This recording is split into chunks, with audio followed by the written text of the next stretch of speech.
Dear PUBG Mobile fans, we are delighted to invite you to the 2025 PUBG Mobile World Cup at the Esports World Cup in Riyadh, KSA.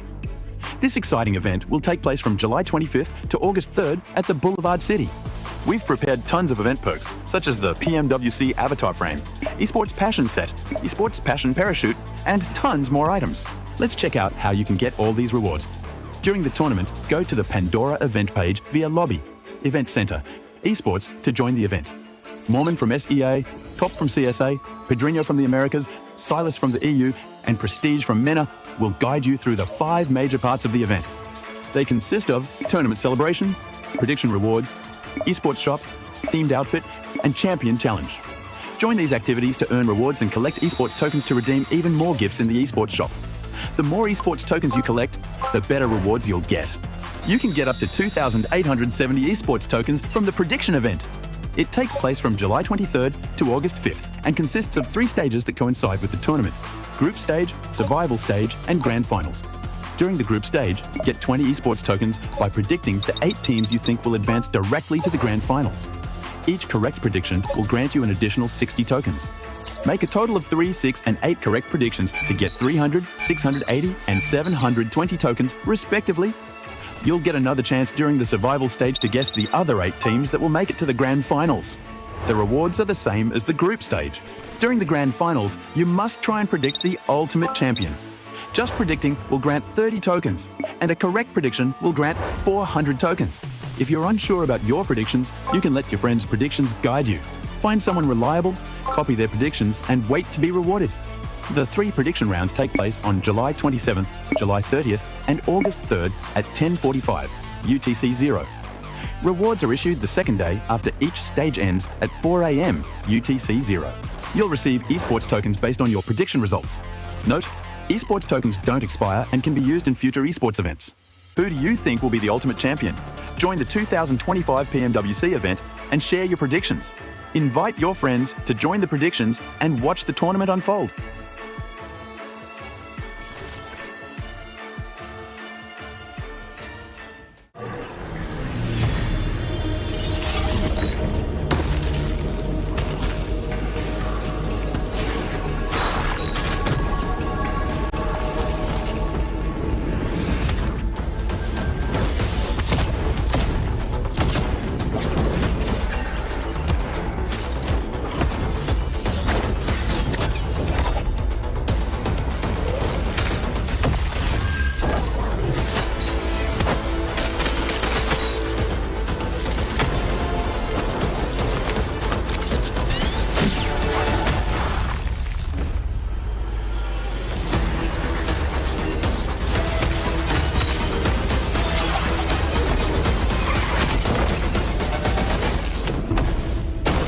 The highly anticipated addition to the Mummy series outfits is here.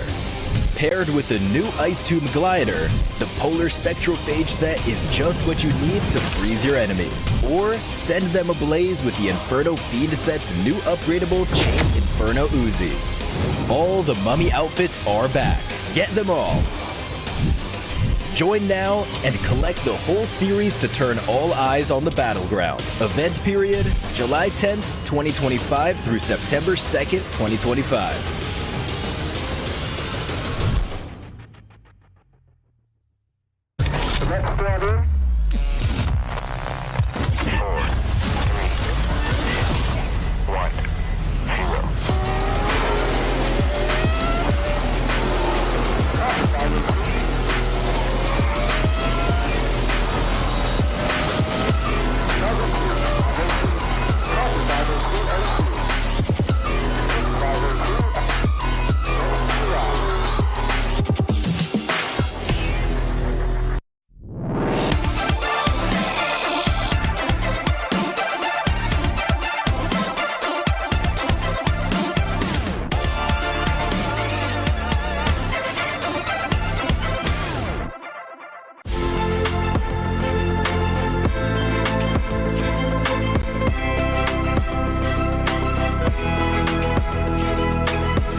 Pulsar Legionnaire available now. First outfit with special head animations and voice lines. The Pulsar Legionnaire Set comes with its own super cute voice lines that can be toggled on or off.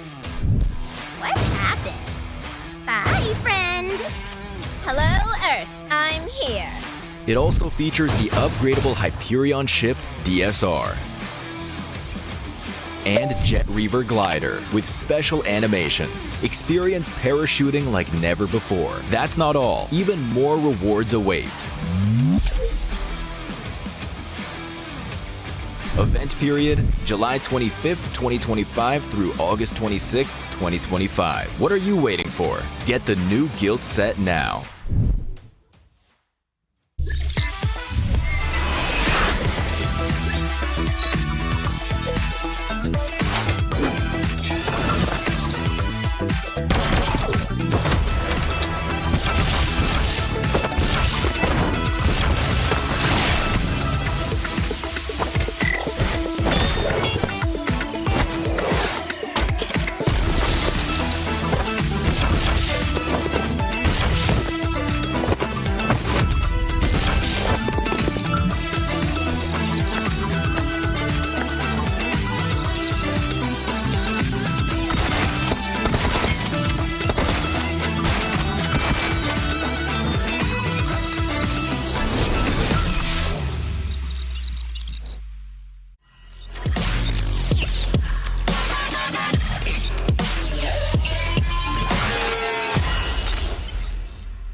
Cybertron's future is near.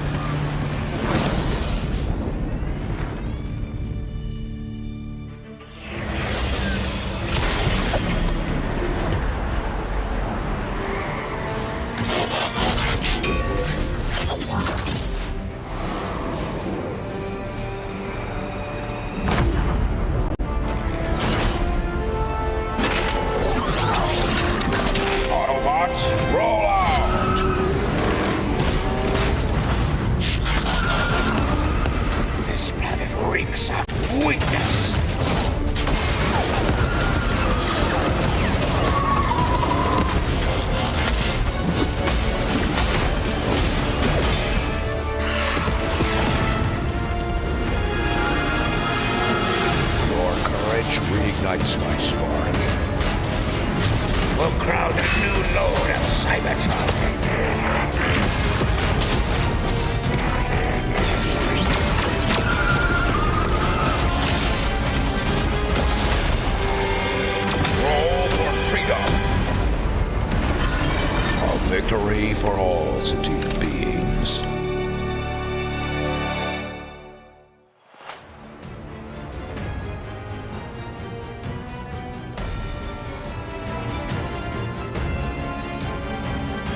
Roblox Esports have had an astounding performance so far today. Scarface, thank you so much for taking the time to join me right now. I want to kick things off by firstly asking you, over here in the survival stage, you boys were popping off with all of the eliminations left, right and center, very different to the performance that we saw from you over in the group stage.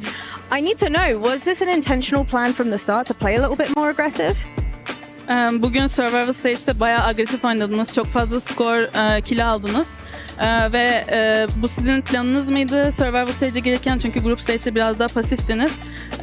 Yani bu stratejide bir değişikliğe mi gittiniz? Ya aslında bizim normal kendi oyunumuz bu. Group Stage'de biraz afallamıştık.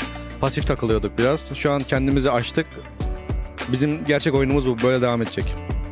So actually this is our real game, and during group stage we just we're more passive and we didn't know where to start, but we definitely started now, and you will see that this is our game. Well, the very first winner chicken dinner that you got today, I need to ask you, do you feel like that gave you and the boys a little bit of a momentum boost heading on? Bugün ilk win'i siz aldınız ilk map'te. Bu size motivasyon veya momentum kazandırdı mı? Tabii ki bizi ilk win kendimize getirdi. Nasıl bir takım olduğumuzu hatırlattı. Devamında zaten iyi bitirdiğimizi düşünüyorum. Kötü hatalar yaptık ama toparlayabildik son maçta. I would definitely say that this win reminded us of what kind of team we are, and it gave us a momentum boost. Of course, we did some mistakes later on, but still we showed our game. Well, speaking a little bit more about those mistakes that were made later on, you kind of started to take your foot off the gas just a little bit, playing a little bit more passive as well. If you could go back and redo it, what would you change? How would you play? Senin de söylediğin gibi hatalar yaptık dedin. Peki yani 3. maçtan sonra sanki böyle ayağınızı gazdan çekmiş gibiydiniz. Tekrardan oynansa bu maçlar bir şey farklı yapar mıydınız? PK'nın yanında biten maçı tekrar oynamak isterdim. Gelen kafayı kesin eksiksiz bir şekilde vurmayı düşünürdüm. Bir önceki maçta da 4. maçta Erangel'da timing tutturamadık. Timingi tuttursaydık o maçta win alırdık. He's saying during the match that ended around Pecado, like they would have definitely played much better if they had the chance, and also on the next match they were really off with the timings. But if it was played out a little better for them, then they also would have gotten a win there, they're saying.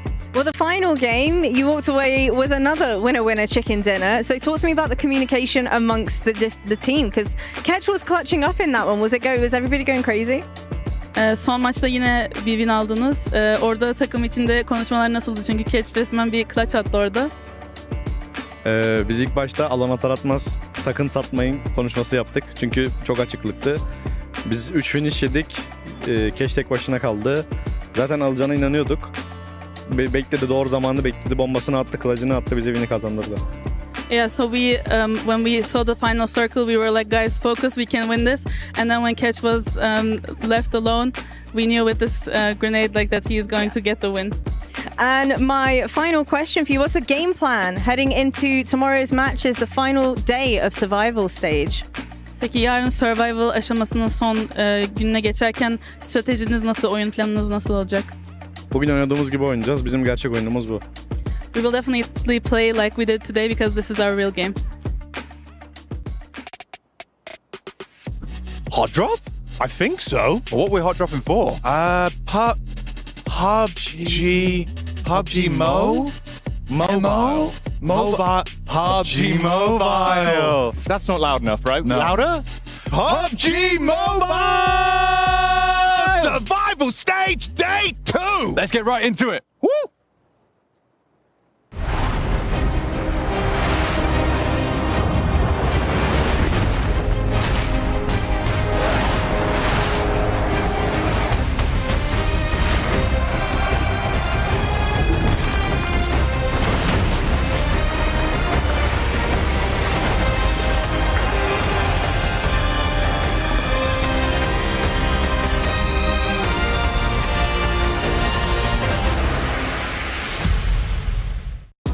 Well, day one of the survival stage has concluded, and what an exciting turnout it was for teams that underperformed during group play who showed out strong when it matters most. Top 8, by the way, move forward to our finals day. The bottom 8, we're cutting it in half. They get fully eliminated. Their run during PMWC will come to an end. Let's talk about our team in first place, which is Fireflux. 2 wins for the day. They start off with a big winner chicken dinner, but then they finish off in sensational fashion in game number 6, taking the win with a solo of Catch, who pulled off a miraculous comeback, going against the world and finishing as the top dog. In second place was Power. With a great start in game number 2, they get a big win, and we start to realize Power is bringing that power. Totally night and day performance from their group play over into survival stage. They clearly did their homework, and Power is looking to go all the way.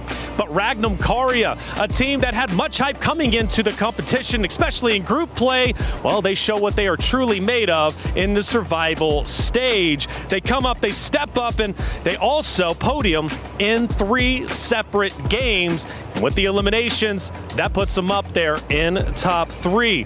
But R8 was the fun one to watch all day long, playing spoiler to so many different rosters, including Team Falcons in back-to-back maps. R8 is a team that refuses to go out without a fight, and in fact, even still in Game 5 Miramar away from Team Power with just 2 players, they took on 2 rosters, and they ended up on top of game number 5. Falcons, a lot was on the line for them, right? A lot of questions of how well they will do going into the survival stage, because group play, they only managed to secure around 20 or so points, desperately missing the threshold of top 8. But for Team Falcons, yes, they did perform, and Narvalo stole the show with a big 1v3 against the roster of Alpha 7, looking to go back-to-back. But let's talk about Alpha 7, because they're currently in 11th place. Their struggles continue from group play into the survival stage. We asked Revo, would the pressure be mounting up? Well, clearly it has been.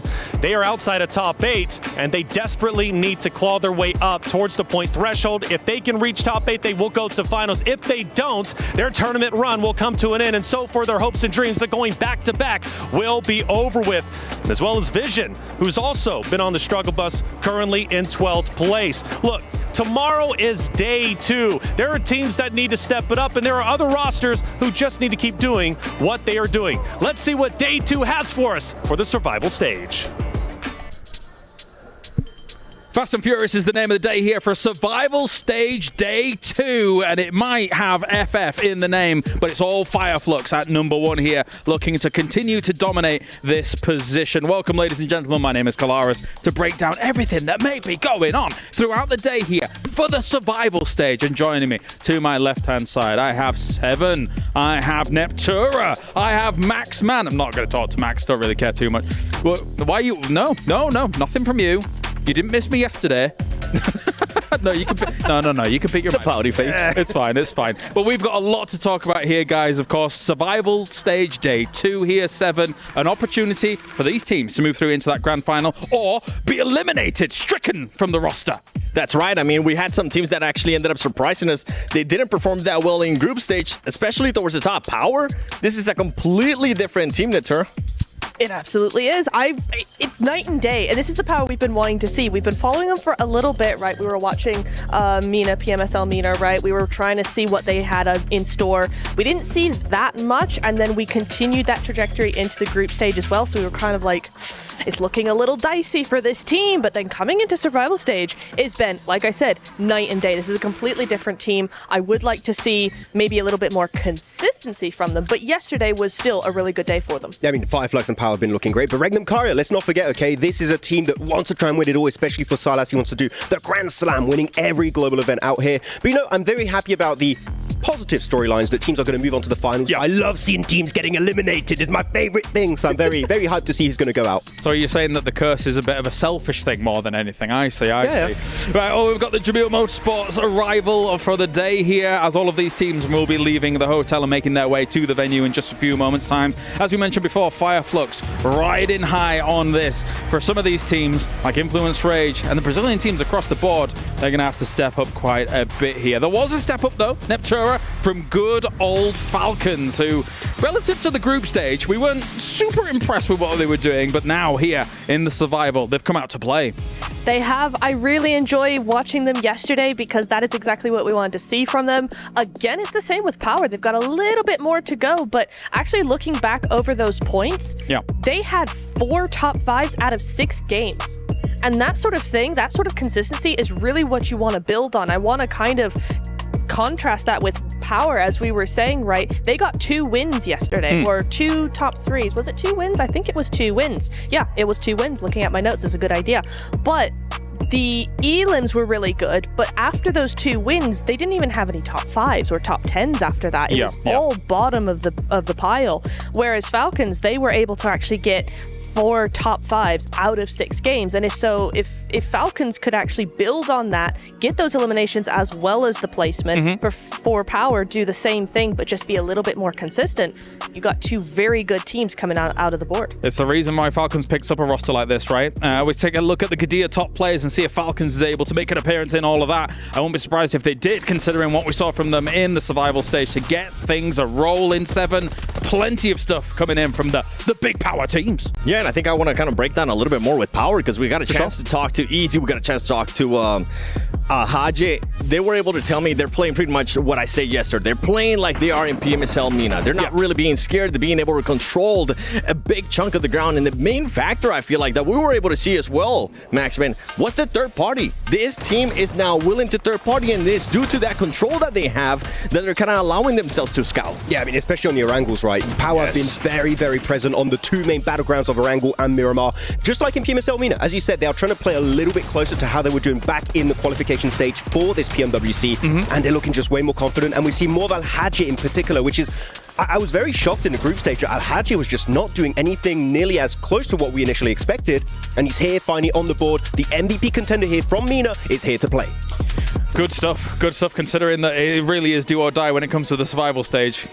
Very, very difficult to really go up against some of these teams. I think we had some of our concerns about how they would kind of approach the survival stage after seeing the group stage go down. But let's take a look at the Crunchyroll reactions here from all of our players as well, because there's been a plenty. Emotions are riding high, Neptura. I think it's understandable considering that they're in the danger zone right now. But some of these teams are going to feel very confident coming into day 2, considering, I would say, the lead that they've put up. They need a few more points to get them into that final. Especially when you have your cutoff point is halfway through the lobby. 8 people, 8 teams are going through. So there is a lot of that. Nice. No, there is a lot of that sort of more comfortable feeling coming into day 2 for those teams. If you did have a really good day, like the Falcons, like the Regnum Karias of the world, like Power as well, you are looking at these teams going, actually, today is not going to be that bad. We just have to not be horrible, and we should be good. Just don't be Alpha 7. Okay, I didn't expect you to hit on that one. Okay, Alpha 7 is going to be in trouble on this segment, I can tell you that much. No, I mean, you're saying that teams are going to look quite comfortable and happy. I feel like it's going to be really rough today, because you've got a few teams already pretty much soft qualified, like your Fireflux, your Power, your Regnum Karas, but in the middle of the pack, it is going to be changing all day until we get to like the last 2-3 matches. Then teams might start to get locked in the top 8. Well, let's take a look at the top 8 as well as the overall standings here for the survival stage whilst we continue to talk about this 7, because yes, some teams, as Max says, potentially soft locked as long as they get a little bit here and there, but of course there is an omission here from the top 8 that everybody's looking at, and if they don't make it, oh boy, that causes a whole can of worms to open. I think the teams currently towards the top 4, I feel like, have me just set in mind that they're going to be moving on to the grand finals the way that they've been able to play. And even though number 4, Team Falcons, and number 5, Nonstream Red Force, they're currently tied within points. Nonstream Red Force just hasn't been able to show me the consistency that I usually want to see out of the teams that have been able to be there towards the top. Pora Esports, though, is going to be a big name for me. I'm really intrigued to see what this team is going to be doing, especially towards the later of the day, because if they do end up possibly being in a good position, could they maybe target somebody? Because I got a chance to talk to Sleepy right before this, and I straight up asked him, are you going to be targeting any teams if you're already pretty much qualifying towards the grand finals? He said, yes, we have one team in mind. He just wouldn't tell me which team, Neptura. Speculation is just abounding over what team that could possibly be. To be honest, it could be any of them, though, because I think the point in-game, the point of targeting a team is to garner momentum and just try and get rid of a team very early, get those points on your tally immediately, because then I think in your mindset, when you've already won a match, or a fight rather, so early in the game, you're able to go into the rest of the game with so much more confidence, so much more momentum. Yeah. So for me, for Hora, who have been a little lackluster so far, I really do feel like that's the way to go. Here's the problem though, Max. Number 11. Alpha 7, our current returning title defenders here for PMWC. Are they going to make it? I'm going to tell you, in that position, they're looking mighty hot droppable. Is that your theory? Maybe that's the team to eliminate early on. It would be very weird to have a finals without Alpha 7, possibly, right? That would be such a big outlier when it comes to storylines. But Alpha 7... last year, they had such a good year until PMGC. We don't talk about PMGC. Otherwise, PMWC, PMGO, PMSL Americas, they were on absolute fire. And the fact is not just Alpha 7, all of the Brazilian teams aren't performing. Intense Game, Influence Rage, all on that second page, which is a big shocker to me. So, are we going to have a Brazil-ness finals? No Brazilian teams in the finals. That's a word we'll have to think about it, but no Brazilian teams will be weird. You're so eloquent, Max. Let's shift gears here for a second, though, guys, and actually talk about the number one, right? Obviously, here for survival, looking brilliant. Fire Flux here.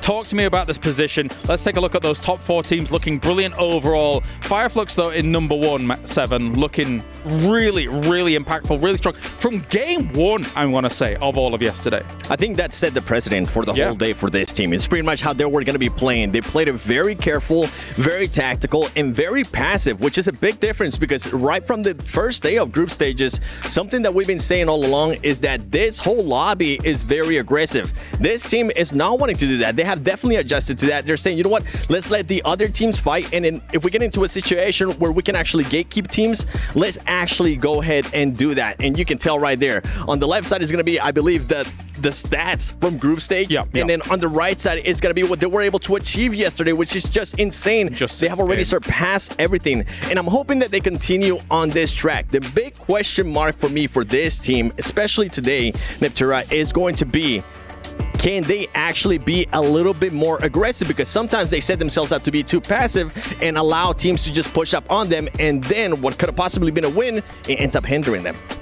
Especially in a lobby that so far has been so huge on setups and trying to set up specifically in the mid-game, getting as much control as possible, playing that edge. We've seen many of those teams do that, and eventually one of those teams is going to fall. With the performance we've seen from Fireflux so far, I feel like, yes, it's been a huge uptick from what we saw in the group stage, but they don't have that background of aggressiveness, to put that word out there, that actually makes me confident that they're going to be able to fight against those teams that did have a really good stage. It's, again, about that momentum, about that confidence. When you've only had 6 games, as good as those games were, of good games, it's concerning. One thing I did like about the stats there for the head-to-head is they had actually more knocks going into the initial stage of the group stage, but actually a lot more confirms coming through here in the survival stage, which shows to me they maybe don't take as many fights, but the fights they take are a lot more decisive, a lot more snappier. They go for fights very aggressively, and that shows to me that they're a team that have changed their game plan significantly from group to survival stage, and that is a change that, as we saw, was very successful yesterday. I think also they show international quality by being able to bookend the day, right? We win one, okay, we have a little bit of a less impactful midday, but then at the end, right back at it. So they've shown some international class there. 2 other teams, though, that have shown that similar international class, Power as well as Falcons here. Going head-to-head, this is presented by Saudi National Bank here for the head-to-head, and obviously, two Titans really of this region, Seven, have now found themselves in a spot where Power's outshining Falcons a little bit, not by much, but definitely in terms of those kills, the eliminations, I should say, doing very well for themselves. Yeah, I mean, in regards to damage, elims too, damage received too, Power has just been on point, and it just comes down to what I was saying earlier in regards to just being able to just hold control. Yeah. Having 1-2-1 splits has been working wonderful for this team. Now, going over to Falcons, something I want to see is better decision making. Even though you do end up with the top 4 finish, this is a team that I'm going to be having going to the grand finals, and the decision was a little bit spotty, even though they had amazing rotations. I feel like we can all agree we saw the best rotation of the tournament yesterday in Erangel. Oh, that Erangel game was just beautiful. The way they moved from the northern side to Rozhok onto Rozhok Hill to take control. They do fumble in the way they do try and engage onto Alpha 7. That was quite unfortunate. Yeah. But that one play alone showed potential that this team, they're back, they're live, they're ready to make into top 8 and remain in the top 8 after today's 6 matches. Yeah, and I think that is something that I think is the biggest thing they need to improve on, because they do have that foundation of they can get to the top 5. They have incredible rotations. I loved what I saw in Rozhok. However, it's those final few moments when they have to make the last 2 decisions to actually win the game. That's where they end up fumbling. So for today, we need to see that follow through with those really good decision making. Yeah, I think that's astute. I think they obviously are looking at themselves and position themselves today. Hopefully we can see that actually come to fruition. But now we've had a bit of a change up when it comes to the power rankings. As wait a minute, What's this? Hey yo! I didn't know we were going to have that kind of change coming in. So we've got advanced to the finals, eliminated. And then, you know, Maxman's doing his Maxman thing, Seven. He's definitely there. I didn't expect 3 of the same logo, though. I just picked Revo as MVP. I didn't mean for the entire team to be down there. Are you causing problems, Max? I mean, I did cause problems for Phallic in PMSL CSA. It's grown stronger. There's no way you can eliminate our former champion here in this moment. This is ridiculous, Seven. He did it at PMGC. As soon as you pick Alpha 7, I was like, oh, we're cooked. We're absolutely cooked. I'm just a scapegoat for every team. It's like, oh, it's Maxman. You are, actually. It's just too on point I mean, sometimes. actually, you should be charging these teams a fee at this point. I was going to say, like, I'll send my PayPal information. You guys just reach out, okay? We'll make it work out. But no, some teams said just don't talk about them, and I'll just stay quiet. I have a list of teams. I might bring it out later. I can't predict. We'll see who's on there. I did see that you were messaged by many a team. Nepture, I'm assuming that they're not quite messaging you regarding please don't predict us. They're probably saying, oh, well, you know, we think we've got this chance, we think we've got that chance, etc. Yeah, not yet. I'm starting to get a curse, though. Really? A little bit, but mine is more in the moment. I will talk about a team and go, oh, that plays really nice, instantly eliminated. So it's more of an instant thing rather than a team curse like this guy over here. Nah, hold on. We got to call you out on this. Sure. No, wait. Kino? Can we talk about Kino? No, don't you talk about absolutely Kino, cursed that team. I love Kennetrope. And dare I say it? Dare I say it? I am the reason that Team Spirit lost PMGC. Yeah. No, that was their own fault. That was their own. Wait, did you also curse Team AXTMG? Oh goodness, did I? Because you've been really high on that team too. They're gonna have to do. They're gonna have to do a lot today, that's for sure, to try and push themselves into a position of power. Of course, you can see here as Falcons, the previous club championship winners, placing their key upon the key crusher. However, I'm suspecting their key will not be crushed today, Max. I think that they will continue to be able to position themselves to the top 8. It will be crushed, but in the finals, okay? You think so? Yeah, no. No Falcons champion? No, I don't think so. I don't think so for this one. I don't think Falcons have shown me enough to be a championship contender. I've had other teams on mind, but they could definitely... top 5, I think, would be definitely possible for this Falcons roster. Right, well, congratulations, Falcons, for winning PMWC, because Max has come to a complete reverse. What? You said they're not going to win. It is. Oh, yeah, sure. Okay, yeah, congrats. GG's. You won. You did. Take it home. We'll look back on this moment, and then they'll be like, thank you for the 1,000 points for the club championship, Max. Much appreciated. Final thoughts before we get things going, Seven? Alpha 7 needs to start off with the win if they even want to be able to do anything. How about yourself, Nepture? The same for the other Brazilian teams. Intense game in Influence Range. R8, Yangon Galacticos, that's happening. I was told R8 are especially ready for this hot drop this time around. They said they eliminate them in 10 seconds. Paradise? You've got to be ready. Yep. They said 10 seconds, Yangon are out. Panic! All right, well, we are good to go. Thank you very much, guys. It is time to start Survival Stage Day 2 and see who makes it to the final.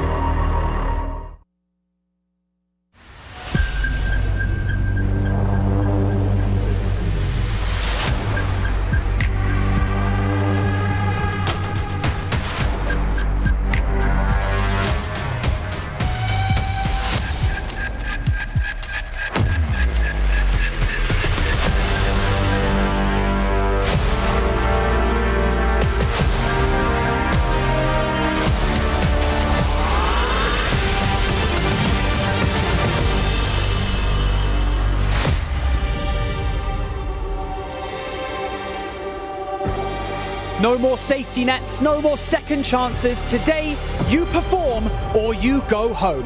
8 teams will have their keys destroyed in this crusher today, along with their hopes and dreams of staying in this competition.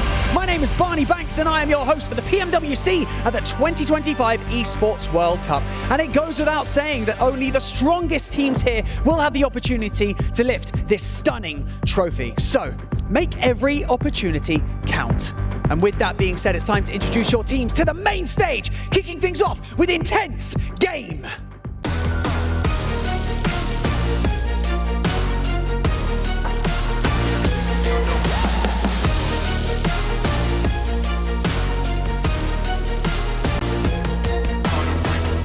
Nongshin Red Force.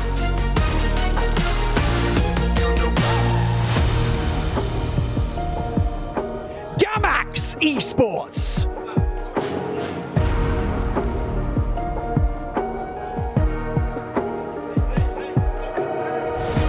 Yangon Galacticos.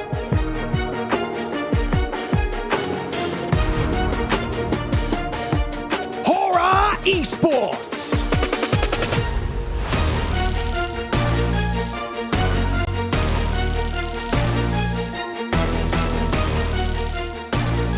Power Esports.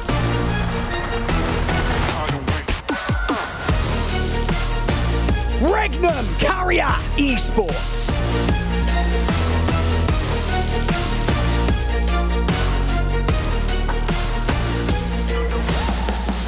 R8 Esports.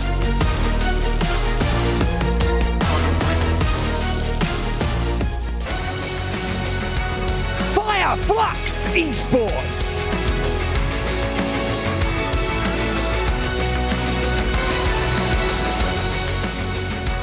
Team Vision.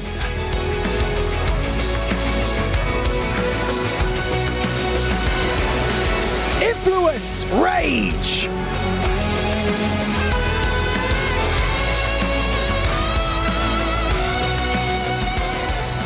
E-Arena.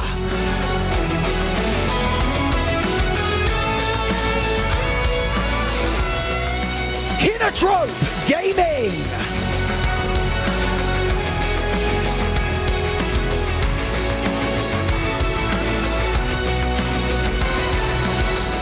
AXTMG.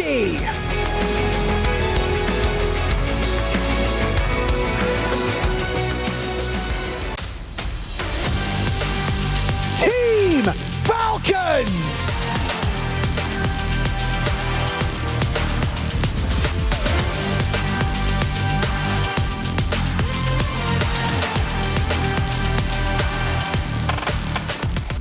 Alpha 7 Esports.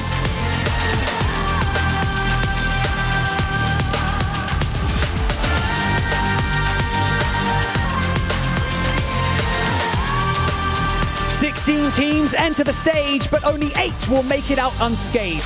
Remember, we have $3 million on the line, so it is time to get serious. It is time for the final day of the survival stage.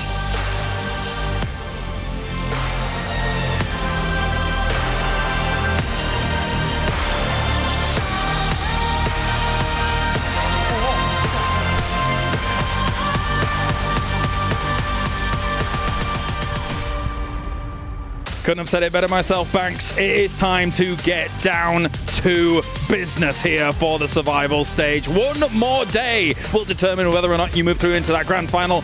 One more day will determine whether or not you are eliminated. So far, so good for Power. They sit well towards the top. However, we've got a lot of teams to talk about going into our first Sandhawk Neptune. I'm coming to you first things first.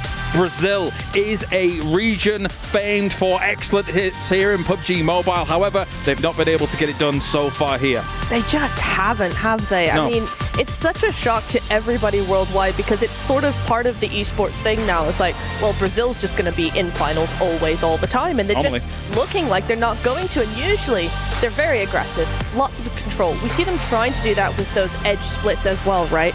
But it's just not working. And as the meta is to go center, I think a lot of the Brazilian teams have kind of just gone, if you can't join them, beat them on the edge. But the rotations are just too slow. The timing's too slow, and they get picked apart. I mean, we called out Alpha 7. I want to call out Influence Rage. Like, 7, we covered PMGC.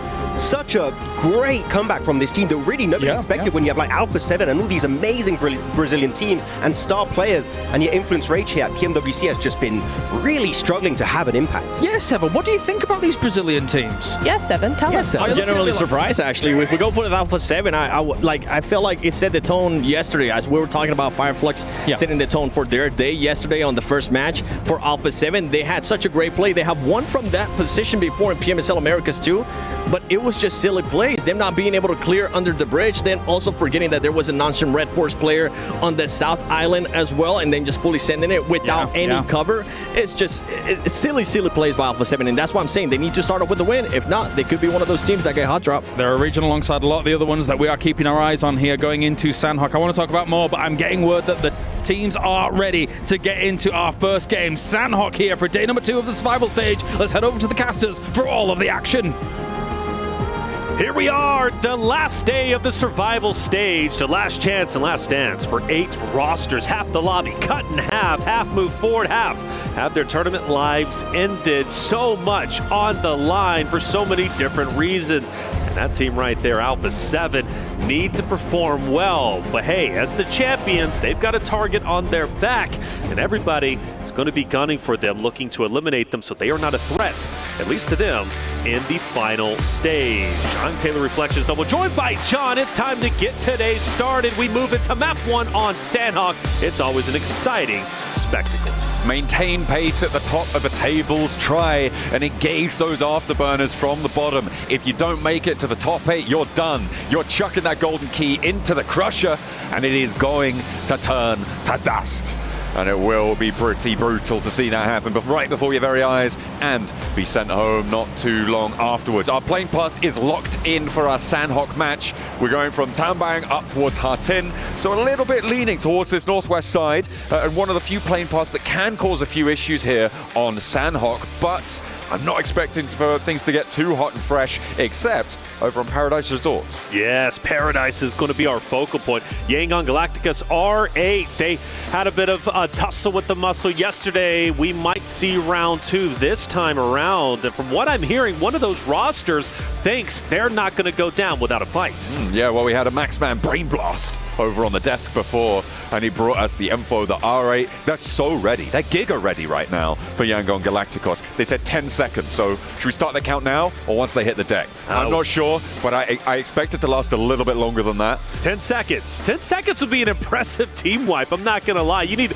everything to go right. I think for at least R8, if they can win it, which I firmly believe they can. Yesterday, they showed us some of the best gameplay so far. And that includes, of course, the performance yesterday, the other day for group play. But they do land over in Paradise. We are going to have that fight. That engagement is about to go down. And it's also Nongshim Red Force over on Ruins who have lost a player to AXTMG, who are now spread around on Tambang. They find an outpost, a really nice pickup. As we do hop in, though, to the scrap.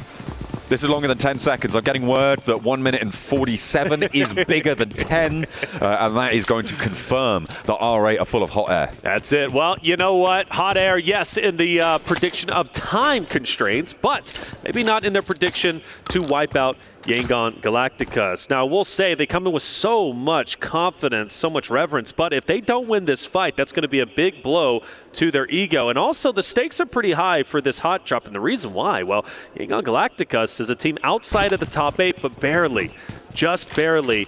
34-35. 1 point puts them back into the top 8. That means they're going into finals, and already Canatrump is actually getting active, surprisingly. And Yangon Galacticus, with their head on a swivel, are starting to rotate out of Paradise and now focus, at least right now, on the solo of Canatrope. It feels like the play there for Canatrope was that they knew there was a hot drop over in Paradise Resort yesterday. They wanted to try and poke their noses in, maybe set themselves up for a third party. Unfortunately, Yangon Galacticos, they actually just decide to fully disengage. A nice Nice adaptation coming through from them. An early drop, grab a couple of weapons if you can, move on south. So Kinotrope, their outpost, that gets spotted, and instead they are the focus of the pickup. And that point goes to Yangon Galacticos. In the meantime, this AXTMG Nongshim Red Force fight that has been spread around, not inside the ruins this time, seems to be going fairly poorly for both sides. That's right. Yeah, AXTMG got that first knock and full finish. And Nongshim Red Force, they lose one, but Red Force has fought back and managed to take down one from AXTMG. They nearly get a second, and AXTMG says, well, we're dipping out, we're trying to leave, but they actually have to park the bus a little bit. We do have a straggler. Devotee, I believe, is going to be on the hilltop just up to the left, and there he is. And Benny might be the next potential victim if he doesn't have any awareness that Devotee is just above him. And you do got some Noxious Red Force around, so it would be a big challenge. But for Benny, he's holding his ground. Yeah, they know he's there. They know exactly what wall he's playing on. Aryan drawing attention, burning Benny low as well. Another Molotov forced on through, but still Devotee not going to take the shot. Instead, he's going to leave it all up to Aryan, and it's going to work out. Another knock over towards TZ, up on the hillside as well. Leaves them playing as one, and Nongshim Red Force start out slowly. AXTMG gathering some pace. Yeah, they had a great day one, right? 48 points. They finish up in the top 5, but there's no guarantee come game 6 that they're still going to be there with everybody gunning for a qualifying position into the finals. For Nongshim Red Force, not the start they needed, and also for Kinotrope, not the start that they wanted. They lost a solo early on to Yangon Galacticos, and well, it seems as if Yangon Galacticos was able to pull off the hat trick, picking up all 4 Kinotrope out the first team.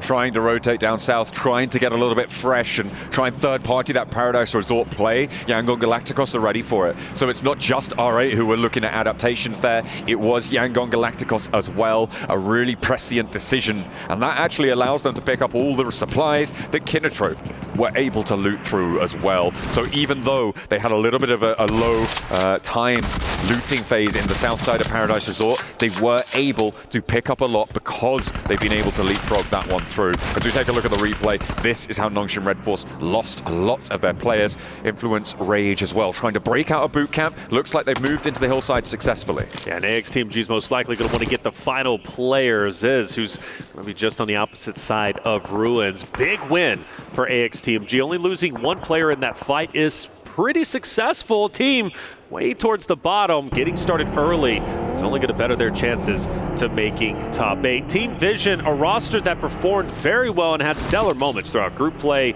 had a disappointing run throughout day 1 of the survival stage. A team on your screen with all 4 units, still looking to work their way up if they can. I do wonder, intense game with Adrian starts to go out there along with another one of his teammates, getting closer to AXTMG, who starts to fire off some shots.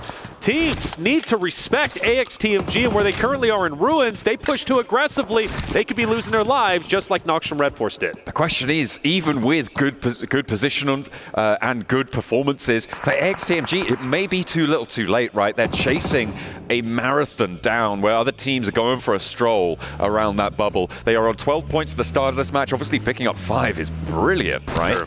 But when you're looking at trying to get up towards 70 points today, they need to put up over the course of the day, getting up towards, what is that, 58 points? That's right. To be able to get to 70 points, and even then it's not certain. So getting 58 points is almost a 10-point average. That is a top team performance level, and it will be really difficult for them to try and earn that sort of points. We'll have to see if they're able to be up to the task, because we get a replay of how Kinotrope walked into a building and did not walk out. That's right. Solo was taken down very early on. Yangon Galacticos said, well, let's take advantage of this. Let's push into Kinotrope. We know basically where their whereabouts are going to be. And like I said, they pull off the full team wipe. Good on them. So from R8 versus Yangon Galacticos to now the fight for Paradise turns around. Yangon Galacticos are gone, and now it's Regnum Karya taking their place. R8 opposite of them. This is another tense fight to talk about what's at stake here for Regnum Karya. Still relatively healthy within that top 3 position. They can have maybe 1 or 2 bad games before they start to get put on high alert. But for R8, this is a must-win fight. The shots are starting to ring out, and Regnum Karya is going to strike first. Immediately getting that flush as well, earning that point. Damar steps up with the DPS, but it's just a little bit out of range to fully connect, and Regnum Karya just keep this unlocked. 2 players almost immediately. They've survived the hot drop. here, Reflections, but it feels like they weren't ready for the second phase of the game, which is called not staying in your drop location. No, it's going to be up to 2 players from R8, and they pretty much have to fight. I mean, yeah, you can leave this, but I don't think they want to. R8 want to establish Paradise if they possibly can. Losing this could very well knock them out. I'm almost guaranteed, really, to knock them out of the top 8 contention, making them forced to fight on Arigel and Miramar. Ragnum Karya rolled in. They've been on fire throughout day 1 of the survival stage. They clearly are already off to a great start with 2 players down. Prestige, Marth, they are gone, forced to disengage, and now fight the entire lobby as a duo. Now let's take a look at the rest of the lobby as well. The circle has centered up towards the north side of Quarry here, which means that there are teams on either side of the Quarry that are going to be able to be a massive barrier to rotations around this circle. Alpha 7 are actually in a very solid spot on the northeast side of this Quarry to stop teams from moving around that east side. Unfortunately, it's unlikely that they're going to be able to farm too many points for it. Well, they'll maybe get 4 from Gamax unless the Falcons try and roll in behind them from Cave on that east side. It's that west side that's going to get a little bit more fraught, and that is going to be up to Fireflux. It's going to be up to E-Arena to be holding down the west side of that Quarry position. But again, with Alpha 7 being in the position they currently are in the survival stage, a chance to potentially not make it into finals to defend their title, they've got a target on their back. And for Gamax, if they see him, maybe they want to go for the challenge. Hora, you got Fireflux, right? E-Arena, they see Alpha 7, maybe they get a bit more aggressive and put a little bit of extra attention on where they currently are. But I agree with you, John, where Alpha 7 is currently at, I'm feeling quite confident. We look at Falcons, Narvalo with Redox. And Narvalo, that beautiful 1v3 against the roster of Alpha 7 yesterday, put them into the grave in game number 5. But one of the teams that was hurting Falcons the most yesterday was R8. This time around, it doesn't look like they're most likely going to run into each other. Even if they do, Falcons is going to have the numbers, so they might be able to beat their boogeyman. But for Falcons' sake, looking good. You got all the members up. They've got a lot of real estate, not only in front of them, but also behind them, basically a limited line of sight. So for Falcons, I'm expecting a pretty decent game 1, which is historically what they normally start off with. Well, they'll have to try and keep this one going. They're right on the edge of the south side. They're worried about crossings to their west. They needn't be, but they don't know that, of course. They're worried about teams moving down the west side, rotating in late, coming in from that south edge. There is currently no one playing that area, but they are just being careful. They're crossing their I's and dotting their T's at the moment as it goes. You know, you can flip that one around if you want to, but I prefer this way. Fair enough. All right, dangerously close to Vision. Volt being the scout. Maybe he calls out R8's weak. Maybe Vision chooses to challenge, but for now, that hasn't occurred. Intense game still out in the blue zone. Forced to go down south across Paradise. Maybe Ragnum Karya, being the aggressive roster they are, spot them out and potentially go for a challenge, but I expect IG is going to be just fine. We'll have a zone shift relatively soon. And it is going to center up a little bit. Alpha 7 still feeling pretty good. Fireflux dead center. Vision okay. Yang on Galacticus. And Ragnum Karya starting to get relatively close. So once IG, Power, right, AXTMG, and especially Falcons way down towards the south start to come up, Falcons especially are going to have their hands full with E-Arena and Alpha 7. We've got a couple of teams on the linchpin positions here. Power, they're going to have to make a decision as to where to move. So that southwest side, the dynamics of it are really going to change depending on if they go north, if they go in towards the center, if they try and head east and fight E-Arena. We've also got that position on the southeast, and Gamax behind Alpha 7 could change things up. There's also that wild card of the Falcons. Everybody else has fairly linear approaches. It can get a little bit predictable, but those are the places where I think things could really change depending on how they want to approach this one. MX, Alpha 7 starting to inch closer and closer to each other. Brinko is way off in the distance. I don't know why he's currently there. He needs to get up there and join his roster if they want any attempt at attacking Alpha 7. But for the meantime, they're just going to continue to be very aware of where they currently are at, but they don't want to challenge necessarily. I do notice Influence Rage, though, as well as AXTMG are starting to get very close. And here comes that Ragnum Karya IG rotation. IG going straight past Ragnum Karya. The question is, where do they stop? Well, Toshpik says enough is enough. I'm ready to fight. Vision not quite having sightlines over towards Ragnum Karya. Keeps them safe for the moment. An intense game, actually sending out further towards the north, trying to get an angle onto Ragnum Karya's rotate in, but they're not going to quite find it there. They're keeping it on lock and key, but there's the first knock, and Rafa lands the spray down onto Wild. Are they going to commit to go for this res? It looks like they want to, but the nades are going to follow it up. That's going to do a lot of damage. Not quite finding the flush just yet. Knowing Intense Game, they want to push this. You notice Silence starting to push forward. He's going to take an advanced spot. Silence, though, caught off guard to the left, takes a bit of damage, and now you've got to back up and join your roster. Well, no, maybe push forward. Silence wants to continue. They know they have an early knock. They have the man advantage. Question is, can they continue to take apart Ragnum Karya? And the answer is yes. Silas, a power player in his own right, also down. Ragnum Karya down to 2. And there is a res coming on through. Toshpik next to fall down to the floor there, and Ragnum Karya all of a sudden relying on Loxy, but he has got the beans. Let's see if he can jump into the fight. Silence now, going low behind the car, will have to hide, go for the heal. Loxy on full XP, but he threads the needle, and the shot is good. A 1v2, Yangon Galacticos could potentially move into third party, but they've backed off. He's still going. Loxy has more legs in this. Yeah, Loxy definitely can pull this off if he's careful. Petrino, though, snaking the grass through the smoke. I think he's going to be the linchpin. Loxy takes damage. Forced to retreat, and that's going to be, I believe, Cloud, if I'm not mistaken, just from behind, taking him out with the third party. A big flex out into the blue zone there from Yangon Galacticos. He read that he couldn't get a sightline from where he was. He moved out into the blue. It's stage 4. You can survive for long enough, and he took down Ragnum Karya. They end their match with only 2 points from that northern side. But the good thing is, for Intense Game coming from the Americas region, they got all 4 alive, and they're getting their health back, and now they can challenge Yangon Galacticos. This game could be a stellar one and a great start for Intense Game to make a miracle run for top 8. The Brazilian team's underperforming. That's what the devs said, and I fully agree, even from the Americas region, right? I'm super passionate about them. But for Intense Game, this is a great start. Silence once again trying to be that aggressor. This time, he gets fully punished. Taken down and flushed very, very quickly there. Nades now pouring in. Intense Game wants some retribution, but Yangon Galacticos won't go down quietly. They left from Paradise Resort. They sliced through Kinatrope. I know their walkout looked like they had the samurai swords, but they've been turned on their owners there, drawn and thrust back to the gut from Yangon Galacticos, and they are playing well from this northern edge. Intense Game knew they needed to continue to push forward. They're so close to the edge of zone. You can see it here, right? So one thing that I really appreciated for Yangon Galacticos' perspective is they backed away and forced IG to push into him. Oh, a big nade coming through on the southeast side. Alpha 7, they're starting to fumble on the southeast edge. Finally an answer over towards over towards Gamax, sorry, but that's Alpha 7 out. 7 set it on the desk. They need to kick off with a win. They've just been denied that. Neptura set it on the desk. So do the other Brazilian teams, and that's the same story for Intense Game on the north. Alpha 7, I'm ringing the alarm bell. Starting now, game 1. They are already out. They get away with 1 point. They were already outside of top 8. Alpha 7 struggles continue, and the fact that Gamax, who's been on the struggle bus, takes them out. A full team wipe. Everybody stays alive. I'm really worried for our A7 boys. Are Alpha 7 bad?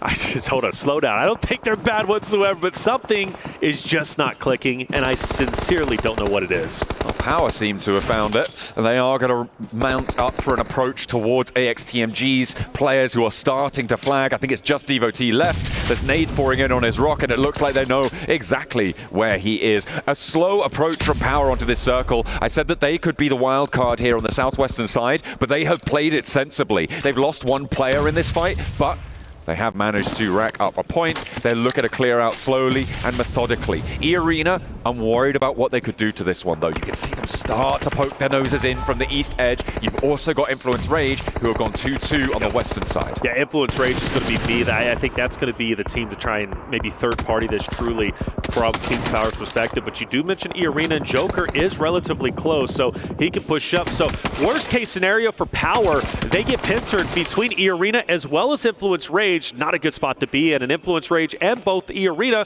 do get active, firing in on Power Esports. Well, through the midst of all of that action that's just unfolded before us, the north side fights, the south side wiping of Alpha 7 to ostensibly the worst team in the tournament, there is going to also be that Falcons rotation, right? We were looking at that Falcons position on that south side. They have gone for a little bit of a miracle dash. It's something that we've seen them do before, right into the middle of the circle. They're now holding 2 really important buildings.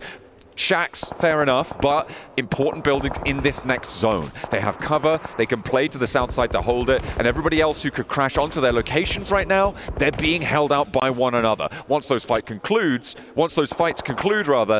Falcons are going to be a little bit more under pressure. As soon as Gamax are free to go, the South 2 for Falcons are in danger. Aura, once they disengage from R8's last players, they could be in danger as well from that direction on the northeast. Ying on Galactica sit at a current 6 eliminations and more potentially to come as they focus their attention on Division, but Volt hits a nasty shot from a distance in conjunction with Marcelo. Volt will continue to reposition, maybe challenging that of Romeo. Ralph, by the way, for Falcons looking to get revenge onto Gamex for taking on Alpha 7. Romeo continuing to hit some nasty shots. Vision putting up a wonderful fight. This could go any which way for Ying on Galacticus. Well, only one more player remains. Hora is starting to also get in onto the Vision fight. Noah, very weak. Marcelo should very weak himself, but manages to stay alive, believe it or not. Yango Galacticos chiming in. Romeo's still alive and still giving it large. One player down on the backlines for Vision now. Just one player remaining left standing for them. Noah desperately trying to get the res, but he has to face the fight first. And Sky, Jiggle, both pouring damage down over this hillside. Sleepy's there with a backup in the ghillie suit, and it will go undetected by them. Over on the north side, Vision are wiped away, and Aura will continue for that fight on the northern edge, but the Falcons continue to take shots across every which way. Yeah, that's right. And even when Hora ends up winning this, they need to move forward, and you got Falcons who's ready to gun you down. Gamex as well, and I'm loving where Fireflux is currently at, pretty much having the only hardcover POIs outside of Narvalo and Ralph and Redox, who's going to be for Falcons, relatively split. Gamex has been on a terror. 4 eliminations, I know that doesn't seem like much, but for a Gamex roster who has yet to show themselves, not only do they take down Alpha 7, but they're also challenging the top dogs of Falcons, who are currently up top. But this fight, this push up the hill, it's almost impossible. It is very, very difficult when you're dealing with players that are sat up in that watchtower. You need to plant those nades in. You need to be accurate and deadly with them. But Ralph seems to know where he's fighting against. So do they. They probably nade over, but don't find the knock. They need some backup here. It is just Ralph on this position. Narvalo is off in the distance. They're playing split right now. And Arthur puts another stone up. Over the top, doesn't fully connect. In the meantime, Narvalo's soloing Aura on that northeast side. And actually, Aura could change the tune of this one. Yes, they could roll straight into Gamax instead of uphill towards Ralph. They absolutely could, and if they take down Gamex, surely they're going to take down the 2 from Team Falcons. Ralph repositions. E-Arena could also fire some shots on his back end. He needs to be very aware of his surroundings and who is currently at play. Ora, nade onto Arthur. Going to be a bit short. They've got to continue to push up. For Falcons, though, continually getting picked apart. Joker takes down another from the Falcons roster, leaving them as a duo. Hora starting to tighten the vice grip, getting closer and closer to Gamex. Gamex needs to be ready for the attack. Arthur first to face with the shotgun, but from a distance it's E-Arena, forcing him closer on the rock. Doesn't have time to heal before No Fear puts the nade in, and that could be terminal for them. A last player to stand, a damage lick sent back towards him, but there is just no way that he's going to be able to pick this one up. Unfortunately, the first aid actually coming through. Aura, okay, they're slowing down. That cut across from E-Arena doing a lot of work as the Falcons get taken down in the meantime. I don't mind the slowdown. Only one more player to remember from Gamex, and I do hope they do remember. We have seen solos wreak havoc on rosters who are even 4 stacks. We witnessed it yesterday with Catch. We can witness it once again here. E-Arena starting to take down Influence Rage. The solo from Gamex getting active onto Hora. Jiggle's going to be down. Luckily, they recover. They take him out. The question is, will Hora have to fight at it with 3? Yes, they will. A full elimination law. He'll go ahead and die to the blue zone. We're down to our top 3 at the moment, and a great start for Fireflux, who started the day in first place, looking to take game 1, but Sleepy has other plans. He wants to go a little bit further on this one, just about darts out of the blue in time to prevent himself from getting knocked. Fireflux back up now. They will be getting to 3, so it is 3 players alive on all of our remaining squads. The circle shifting away from Fireflux, though, makes this really tough. E-Arena sit dominantly on the high ground as well. You can see what a lovely angle Mormon has. So does No Fear over towards Fireflux, and it is really trading off that aggro. Aura, they do lose one to a knock, and E-Arena should have this on lockdown as 2 players now sit right on the back to the blue for Aura. E-Arena could jump all the way up into top 5. Massive game for them, but E-Arena has also been on fire. They've been playing very well, with them having 3 players and the high ground. Hora has no choice but to use the natural terrain, aka the rocks, and just kind of bunny hop between them. Mormon, who's been the linchpin for this roster, he has been so very impressive, not only in group stages, but also the survival side of things. Sakura taking some damage. Mormon starting to push up, but no drama here. E-Arena takes game number 1 in scintillating sensational fashion, and that should jump them up into top 5. Big news here on this match. Alpha 7 again go down early, intense game. Not a great performance from them. Influence Rage still in 10th place as well. The Brazilian teams are faltering, they are fumbling, and it may be the twilight of the region here at the PMWC. They need to stand up tall because teams like E-Arena, teams like Fireflux, teams like the Falcons and Regnum Kaya will take them on any day of the week. You cannot let off the pace because this is what happens. That's it. Big hits to some top dogs, but for others starting to shine true. Top 8's getting competitive without question. It's still easy to break in. I say easy with an asterisk. Of course, I'm only talking in terms of the amount of points needed to break into top 8 for some of the rosters down below the threshold. But they start to get serious. That's 1 game done and only 5 more games remain. We're going to go to a quick break, but when we come back, game 2, we're heading into Arrogel. Coming your way.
Cybertron's future is near.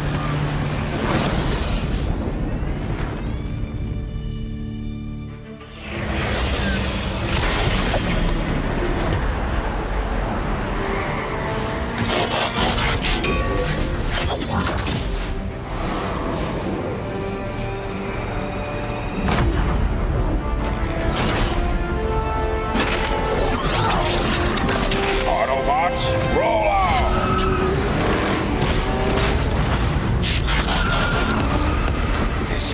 Reeks of weakness.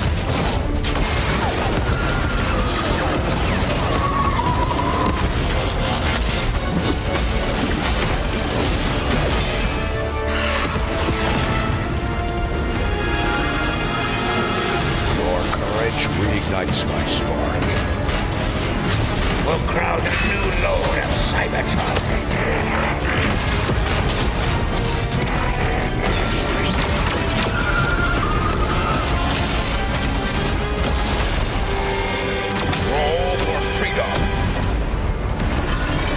Victory for all sentient beings.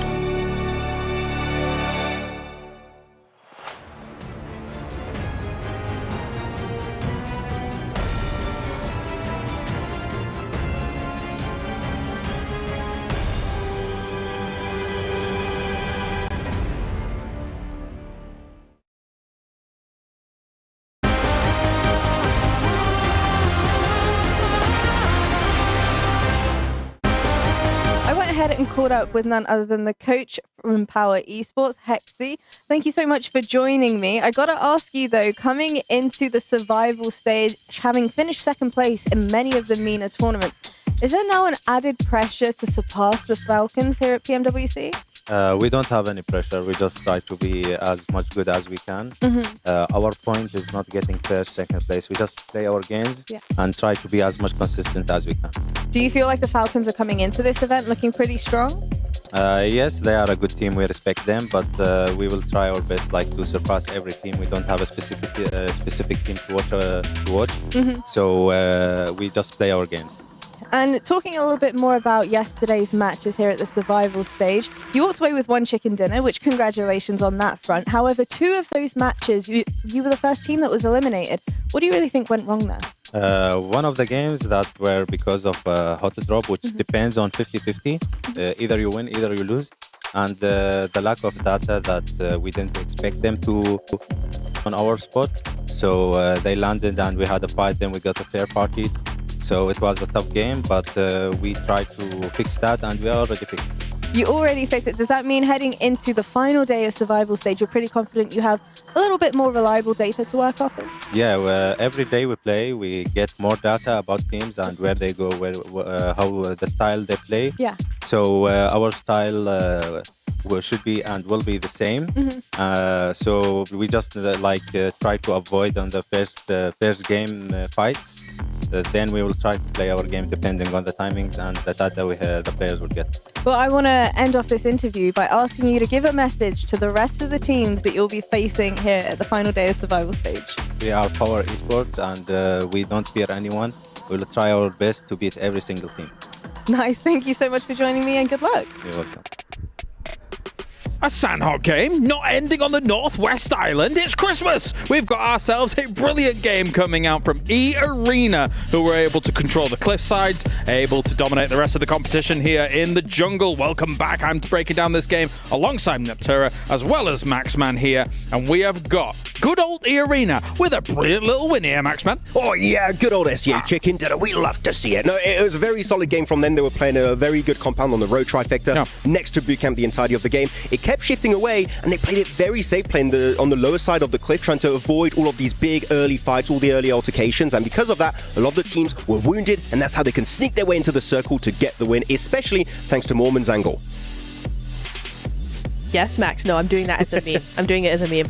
No, I did like how they played that. They were able to really effectively use the back of the zone to actually use that and to make sure that nobody else was going to come in. Use that kind of as a wall to just push forward and forward and forward, and it worked out really brilliantly for them. However, they're not going to be at the top of that ranking in terms of points. It's going to be Hora, who did step up in the end game, just trying to third party as much as possible, and look where it's gotten them. Hurrah! No, they're very excited about that game. No. Oh no, we're doing it again.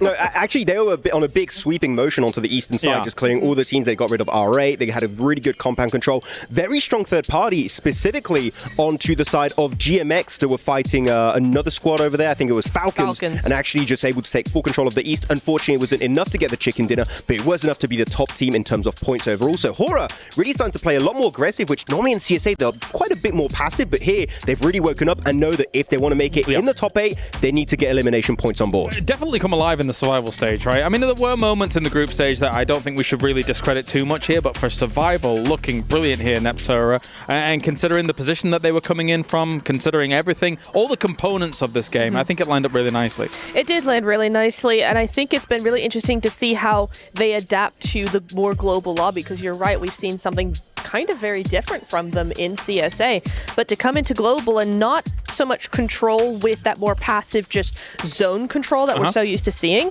it is actually controlling with those third parties, which isn't full aggression. It's not a full confrontation 4v4 fight.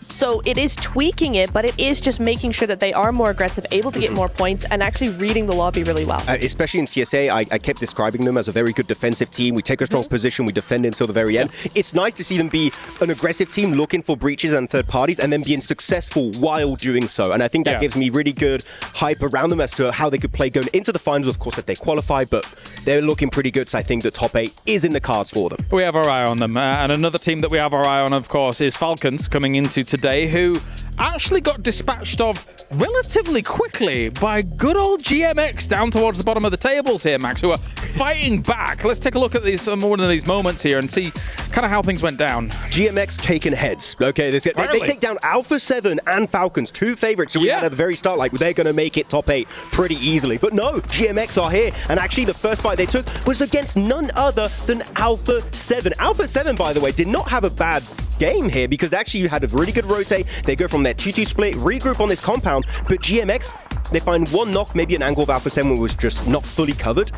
And I tell you, the speed at which they committed was mind-boggling. They fully send on the compound, all 4 players, overwhelm Alpha 7 in the matter of 10 to 15 seconds, and the squad wipe is instantaneous. GMX, if they want to do a comeback here to make it in the top 8 against teams like Alpha 7, they got to keep this going the entire day, and maybe top 8 could be possible for them.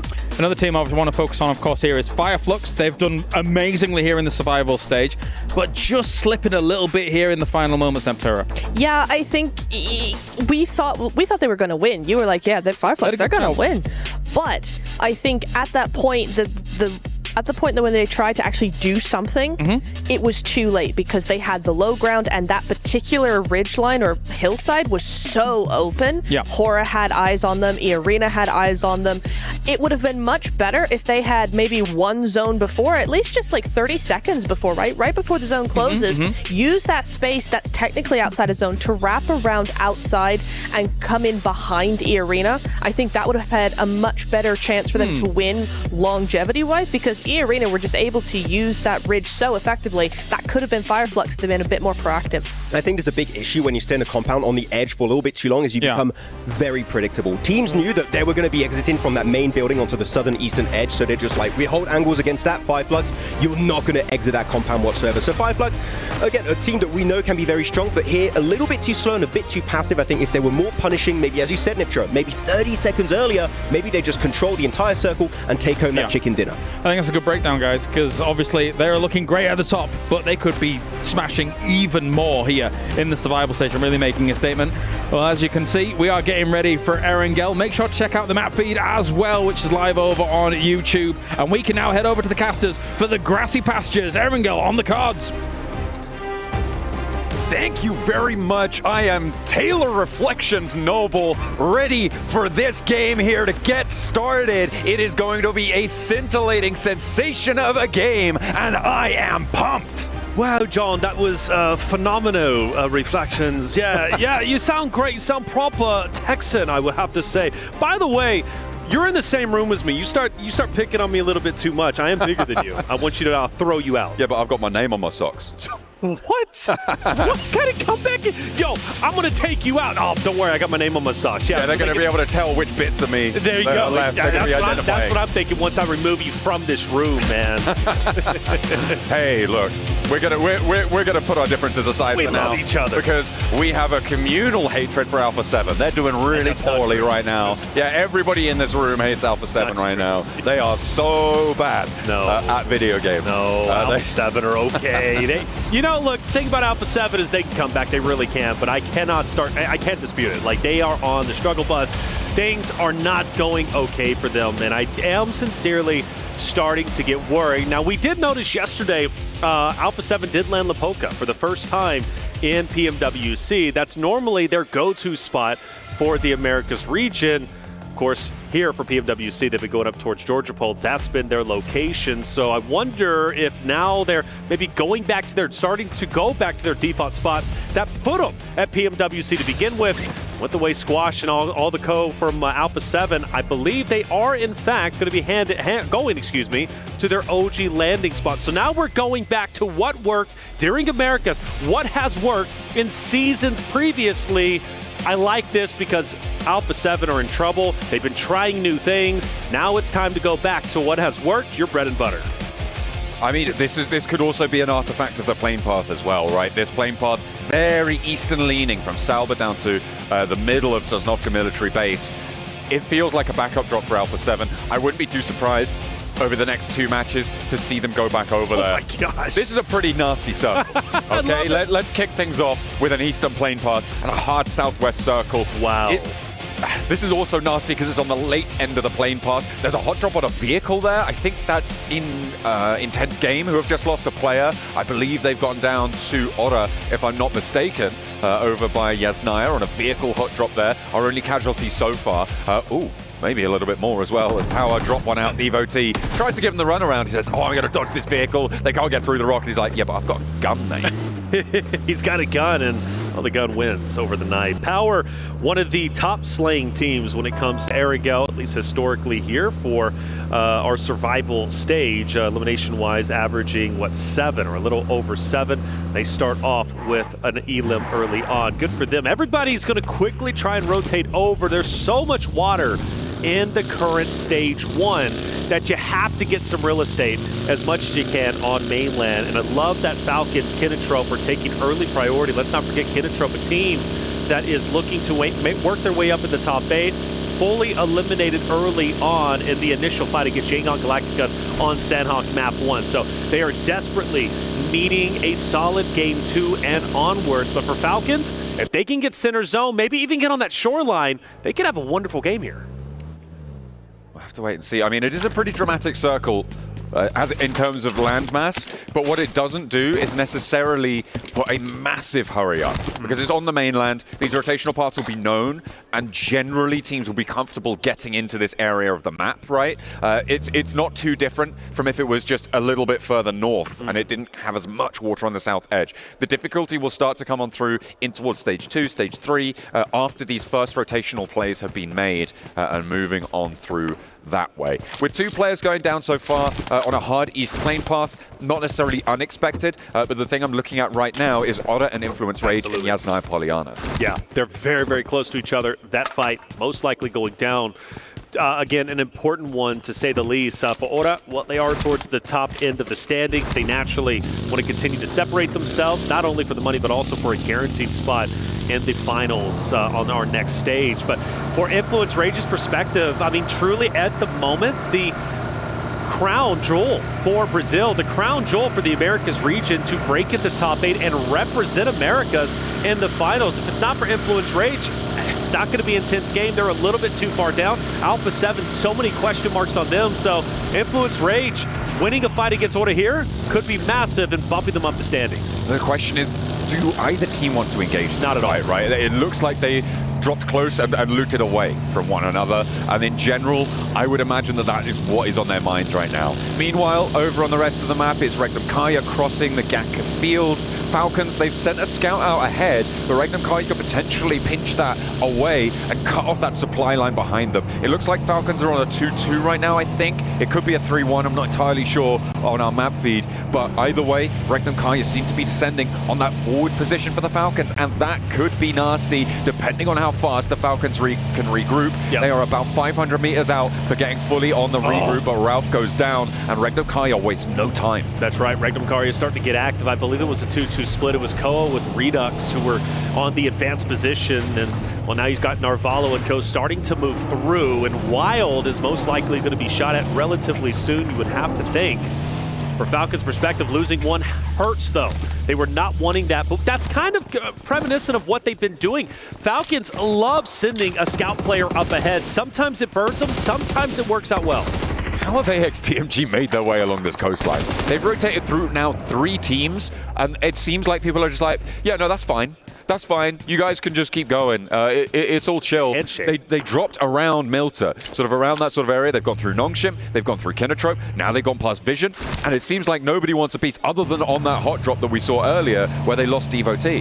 That's right. Falcons start to move their way maybe towards the shoreline themselves, maybe closer and closer to Kinotrope. There's a lot of activity in one area. I mean, you got Intense Game is relatively close, but all eyes on Vision. Now some Red Force moving in, Kinotrope, all within the same vicinity, and it is getting quite active. Redux moves up, and there's going to be a team off to his right that he's going to have to potentially deal with a little bit later on. For Alpha 7, I said it, they like the land Georgia pull. They go towards Lipovka. Now they've got to make the long rotate down, and they're choosing to take the northern side, which is also quite congested with the arena. R8, Influence Rage, Orta, who are all moving in, and Orta, luckily for them, are the tip of the spear. They're going to be the first team to get inside of the zone, which gives them the flexibility not only for locations, but also potentially gatekeep if they so desire. This is a really ridiculous number of teams actually going for this north side rotate, right? I mean, you know the plane path was deep on that eastern side, sure, but the fact that there's so few teams coming through from Mansion, past School, past Pachinki, is going to change things up. I wonder if anyone's going to draw short and try and camp one of those bridges on the way, farm a couple of points. If I'm R8, I'm thinking about it. Looks like maybe they're going to hop out and slow Alpha 7 down. Rebel just about gets away with it for now. Will they unleash more, or are they going to have to try and turnbull into the fights? He slows down. This could be really dangerous here. No. Takes one. The vehicle's smoking. He's low out in the open field here. This is really dangerous for the Rebel. He needs to be really careful. We're zoomed in over his shoulder. You can see he's keeping it cool. He's keeping it calm. But you can imagine that heart is pumping right now. You know, a lot of times we joke about flipping the cars, bad drivers, so forth, but like, no, that could have been quite devastating. And now into the buggy we go, full health on the vehicle, and they'll continue to separate themselves from R8 and co. Look, R8, they're not playing around today. They're going to take down Alpha 7 as soon as they can. And let's not forget, for Alpha 7, the pressure is truly on their shoulders, not only in the arena, but also for their region. For them going back-to-back, they cannot continue to fumble the bag and make mistakes. That crown embellished key is teetering on the edge of the crusher right now.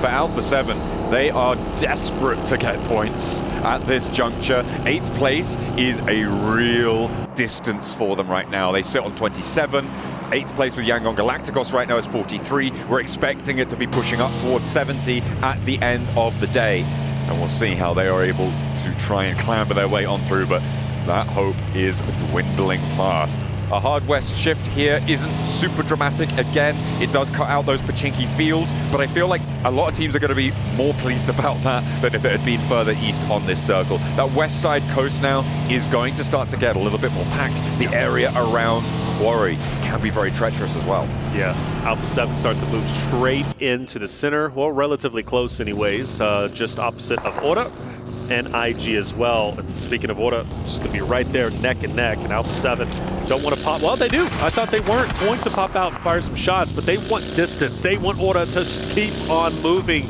And for Alpha 7, yeah, the short line would be great, but I think they're gonna be happy with the real estate they currently have, and especially now, hardcover POI setting up. They will set up their fortress and try and gatekeep anybody else who starts to move in, aka E-Arena, who have now made their way into the zone out of blue. You still got some stragglers, Yangon Galacticus, Power, Gamex, who have been very slow on the rotate, now finally starting to come in. Regnum Karya setting up in the Wizard Tower. You got some great spots locked in. Question is, when the next future zones come, who's going to be benefited? And Alpha 7, no, Mafioso's down to Arena challenging. They've just immediately taken down Mafioso, who got way too bold on the angle. As a solo, just had no chance of having backup from the rest of his roster. On the far side of the hill, I mean, I'm slamming a massive question mark on that one. Yeah, that's tough. What is going on? Alpha 7, they had such a good spot. Hardcover POI, like they looked great. Why not just stay there? Why scout? It's not necessary, and now you lose a player. You got to go at it with just 3. That hurts me. It really does. Vinny laying low. Scarface up ahead. Vinny, a talented player in his own right. A guy that wants to truly cement his name in PUBG Mobile history. Had a chance to speak with him, and I love his tenacity. I love his desire to want to be one of the best out there. Noxian Red Force potentially gatekeeping Power and Gamex as they start to move in. Fireflux, who are now on 73. Our first team to have crossed that expected threshold, right? They are now over the 70 points that we're expecting them to need to be able to get on towards those finals directly at the end of the day. So from here on out, it is just a question of solidification. If you could jump up over 80 points, you're looking pretty much guaranteed to be in, right? So if they can earn 7 points this match, beautiful stuff. Turkey will be very, very happy. Even if Regnum Karya don't make it, they will still have their representatives in those finals. Well, historically, Fireflux have averaged at least 4 eliminations when it comes to Erangel, so that'll put them even closer to that 80-point mark, which definitely would be safe. And with the other team struggling as much as they have been, even towards like Yangon Galacticus at 43, I still feel 73 is most likely going to be safe, but you'd rather be safe than sorry. take a look at the map once again. Another zone shift towards the south. That's going to force Alpha 7 out of their hard cover. E-Arena hot on their heels, most likely trying to hunt down the remaining A7 members. All-Rate also going in. Influence, Rage, Regnum, Karia. My goodness, the team's up there, John. Incredible. I'm looking around that quarry area as well. Kinotrope control a lot of the ground on the southwest side. If they can keep that outpost alive, it could be great, but it's a question of doing that, of getting that one done. Alpha 7 now with more danger on their doorstep. E-Arena continue to try and push on through. They want to find a shot if they can make it over towards Revo, who's taking some peeks. Carrillo repositioning on the buggy. And Squash as well, potentially in with a scrap. R8 moving in on the north side as Influence Rage are going to go parallel towards them. Law hops out. He spots the player on the back of the buggy. He's so slow that he can't connect the spray. Law drops the ball in a massive way. And it is ID7 getting real happy with it there for R8 to stay alive. A slow, lazy drift, and it's too much to handle for Law. Yeah, in my opinion, that's uncharacteristic. Law hits his shots. In that moment, he doesn't. And now Lorenzen forced to full send it in. Go for the attack. Take down Damar, which might be possible. Damar's weak. Lorenzen, please do not drop the ball here, much like your teammate did just a second ago. The nade doesn't get the finish, but so does Damar. He, unfortunately, pulls his gun back just in the nick of time to allow Lorenzen to successfully get that elim without any drama, doesn't take any damage. Even though Influence Rage loses one, still relatively okay, but they've got Gamex, they've got power, and they still have E-Arena who are surrounding them. It is difficult on that northern side. It is getting really quite tense here, and Alpha 7, of course, have to move on this circle. They have to push further south. Teams have started to find their locations around the edge of Quarry. Kinotrope have maintained that split, that 3-1, as it stands. That on the lip of Quarry gives you a load of sightlines under your control. E-Arena taking shots across the way from Hora on the western side, who are being a little bit slow on that rotate down south. But I feel like that doesn't really fully characterize it. They are maintaining strength and covering their back flank by doing so, by taking a slower rotation. So good news from them. Unfortunately for Nongshim Red Force, it is not such good news on their side, as they will be losing a lot of players to Yangon Galacticos, who continue to make things work on the southeast. Yeah, that's the team you don't want taking you out. With the hovercraft, they're going to have a powerful end game, at least potential anyway. Yangon Galacticos being right there neck and neck with Nongshim Red Force, that's the last team you want getting points, especially taking your roster down. That puts them closer to knocking Nongshim Red Force to 8th place, being right there on the bubble, putting the pressure even more so on them. Power, Alahi's going to be on the outside. He unfortunately takes a lot of damage, eventually will fall. Lorenzen back on your screen, but unfortunately not for long. Power looking to try and keep the pressure up on the northern side. Influence Rage starting to drag their feet a little bit. Alpha 7 as well, poking their noses in. The Revo has flexed out. Remember, they're playing as 3 on the northern edge.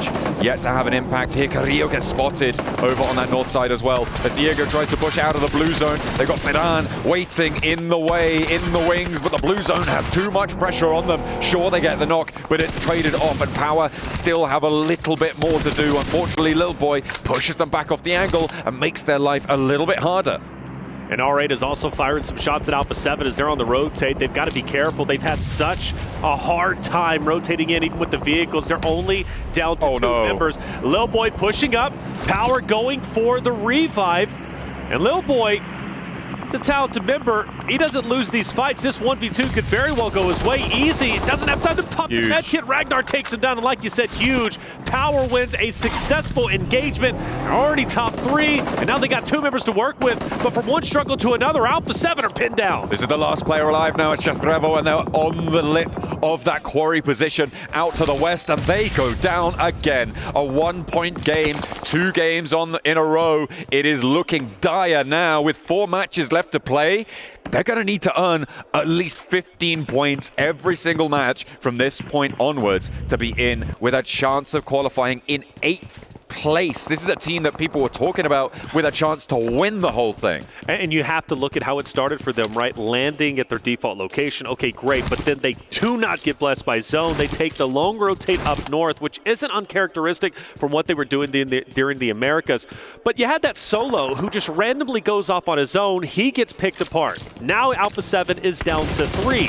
Then you have another player who starts to rotate out, scan the horizons, he gets taken down, and then all of a sudden now you're getting pinned up by 4 stacks and you just get taken out. I mean, Alpha 7, continually, something is going wrong. I'm super worried for them. I'm ringing the alarm bells. I think they are sincerely in trouble. But there's plenty of rosters still remaining who are not only on the bubble but also trying to maintain their position in top 8. Love where AXTMG are currently at. Infinite line of sights, a power spot to be in. And luckily for them, there's no one around them, but everybody is in front of them so they can continue to pepper anybody that they see. Falcons, they managed to send through to the southwest side at the cost of one of their players. And now they're under pressure as Narvalo gets found out in the open, unaware of the team right next door to them, and will just lose another. So 2 players survive for the Falcons, playing on with Redox and Koa. They lost Ralph early on. Now Narvalo next to follow them. And for Hoda on that southwestern side, they're going to have to try and play on out. They have 5 points already. They are the next team right on the doorstep of getting up to that 70-point boundary. They just need 1 placement or 1 more elim, as well as Power up on 8 elims, 2 points behind that boundary on 70 points. Power only a solo though. It's going to be easy, opposite of Kinotrope, who's just up to his north, I should say. In the moment, Falcons, Hora, most likely going to run into each other again. As Koa and Redox keeping them in their line of sights. IG most likely going to have an effect at least later on for Falcons, depending on how Hora ends up deciding to push up. Smokes are out. Hora might be making a rotate already, but the important thing, where do we shift the zone? Well, that's great for E-Arena as well as Kinotrope, who are dead center. Kinotrope desperately needing points to elevate themselves up toward top 8. Final needs to join in and do it unscathed. If he can do so, Kinotrope might very well have a deep run in top 3. They've got a lot of cover over towards Kinotrope's outpost. I was looking at that position, and if he didn't move immediately, I was going to call him out. He needed to regroup here. Binny, okay, on the inside for a 2-piece with a pump action around the shack, but there's more to do. He's got a protective barrier around him, though, because he takes down... Wait, was that Binny as well? That was Binny as well. Oh my goodness me. Yes. This guy wants to be the best. I told you, man. I talked to him. He says, I want to be the best. I want to submit my name. Like no one ever was. Mobile history. Regnum Garia starting to move up on Hora. Big fight. Toshbig down. No fear. Firing shot, but can't connect enough. Another from Regnum Garia will fall, and it might be a clean sweep from Hora's perspective if they can get Sleepy and No Fear back up. But no worries. Sky continues to fight tooth and nail. Regnum Garia still having life. If Sky can't pull off the hat trick, Hora, they're out. Intense game as well on the northern side. Could potentially move in and third party this. A flush over towards Sleepy, leaves Sky as a solo. He's disengaging, sending south. There's a solar outpost in Yangon Galacticos for Romeo. You can see he's up in the hovercraft on the top of the hill here. Staying safe, staying calm for now. Just seeing what's going on. It looks like Intense game, fall back away, and maybe the fight peters out, but I think Sky might just be done for here. Romeo, though, starts to light it up on the hillside. Regnum Garia, astounding that they're even alive. 3 members up and in the fight, but you mentioned Romeo, who now has perfect line of sights on everyone from Regnum Garia just in front of them. And you also got IG starting to come behind him. Loxy through the smoke, however, dodges him miraculously, and he has an attempt. He's going for it, but Petrino shuts him down. Will not be able to sidestep and find the follow-through there for Regnum Garia. They'll play on as one, and I was waiting for Intense game to get involved. I thought maybe they were going to send out towards the east, but no, the hillsides are just ripe to be swept on through. And now, with just 1 player left from Hora, they might turn their attention towards Yangon Galacticos' position further south, but it is all a question of who can get close to Kinotrope. And also for Sky, what he can do as a solo. Behind that of IG, he hasn't been spotted. But luckily for IG, they've got, oh no, they're parking the bus, which means Sky, he could have a devastating effect. Here's Binny with the 3, takes down 2, and well, Mark comes out of nowhere, and Binny says, hey, where you going, buddy? And mows him straight down. I was 100% sure that was an off-angle chiming in on that fight. I thought there's no way, right? Like I think shots were coming in, and he finished them off. He's got to chill out a little bit, but no. He was like 1, 2, 3. He only needed those 3 shells, and he racked up 3 points. That was really impressive from Binny to be able to connect those shots, especially on the moving buggy, under pressure from the high ground as well, out in the shack. And it's rightly so that they're up in now 5th place with those 4 points under their belt, and maybe more to come. However, for Vision, they've got a choice to make, and it may be that they send for the shack that Binny sits inside of. See where the shift is. Honestly, if I'm Sky at the moment, I'm just full sending an IG. Like, I'm trying to do as much damage as possible. And the only reason why is Hora is a bit different, being in second place, already at 70 points.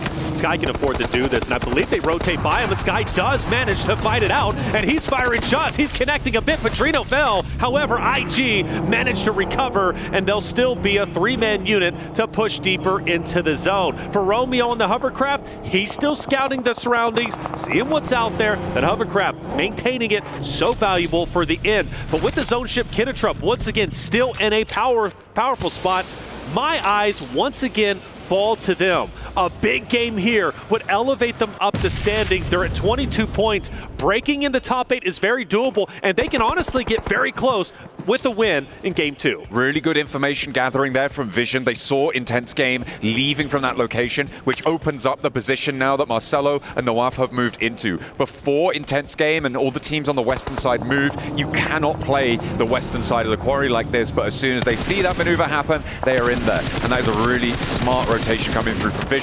I like to see it. We'll see if they can go further. Romeo taking a little bit of damage. Rafa also shooting the hovercraft to get it relatively low in health. I thought it was on fire, but I can't fully tell from that angle. Adrian with the off angle. Renat, though, sees it. Ready to take him out. If he sows Desire, unless he didn't see it, it goes right straight into Adrian, who takes over a little bit of the high ground that he possibly can, and the push is in. Adrian nade out. Rafa has also joined, and we have a tense game. Absolutely, they're fully committing to the Shanghai Galacticus fight, and that nade looks good. Just about dodging the damage around the cliff. On the edge there, the rocks protect him for the time being. Adrian is low now, though. More nades getting sent back and forth. That is just a tickle, but across the way, Fireflux can really start to get involved now. They just need to step a little bit closer, and they have full sight lines on towards Yangon Galacticos. You can see Solus wants to get a little bit more done, but across the way, you've got Kinnetrope to worry about. This open ground around Kinnetrope is just so deadly, and no team has really been able to do too much about it. It may have just been handed to Kinnetrope on these circle shifts. Well, the hovercraft has been blown up, and Romeo can still use this coverage, and he's putting in great work, peppering the members of IG just up ahead. No one's going to be able to penetrate it. No one's going to be able to shoot Romeo in his current spot. So IG, that's one less member they're unfortunately not going to be able to fire upon. For Rafa and Adrian starting to run on fumes. They can't go anywhere. They need to get up. They need to get out of blue, but there's only open space. Yeah, the buggy is one thing, but you know you're going to get gunned down. I think this is the end for IG. Rafa going down there, and they are going to commit for the flush, confirming that point for Yangon Galacticos, but into the zone, Adrian sending, may be able to find a little nook and cranny to hide behind. Actually has Easy now as a buffer between him and Yangon Galacticos, and could survive for just a bit longer. Fireflux also in front of Yangon Galacticus. I feel like they have had to fight tooth and nail at every point on their rotation. But honestly, not a bad thing. They haven't been wiped yet. They're also on the bubble. This is great for them. If they can pull off team wipe after team wipe, those are valuable points to continue their way up in the top 8. But I am a little bit worried where Adrian is currently at.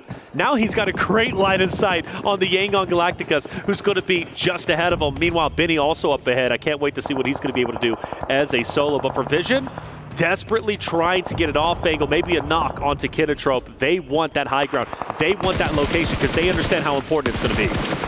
Kinnetrope again just been decimating these teams around them. Unfortunately, they haven't earned too many points for it. So this is the question that you have to ask towards Kinnetrope. What sort of value can they extract from this location? Because they have been nigh on unassailable in this spot for so long. But with 25 minutes on the clock, those remaining player counts are going to start to drop. Yeah, I think they're about to pick up at least 4 or 5, depending on what Marcelo does from Team Vision. They've been slowly making their way up. That drop on Tamra is going to hurt, however. And you mentioned the value. I thought they were going to pick up plenty of elims, but now they're getting picked apart. And you also have E-Arena, who might choose to dip their toe in this fight as well for the third party. But you also got Yangon Galacticus desperately trying to move forward, and Team Vision focused fully on them. Where's the buggy going, though? That was a bit of a risky play. Yangon Galactica have been mowing players out of buggies, out of vehicles, but luckily reposition ends up paying off.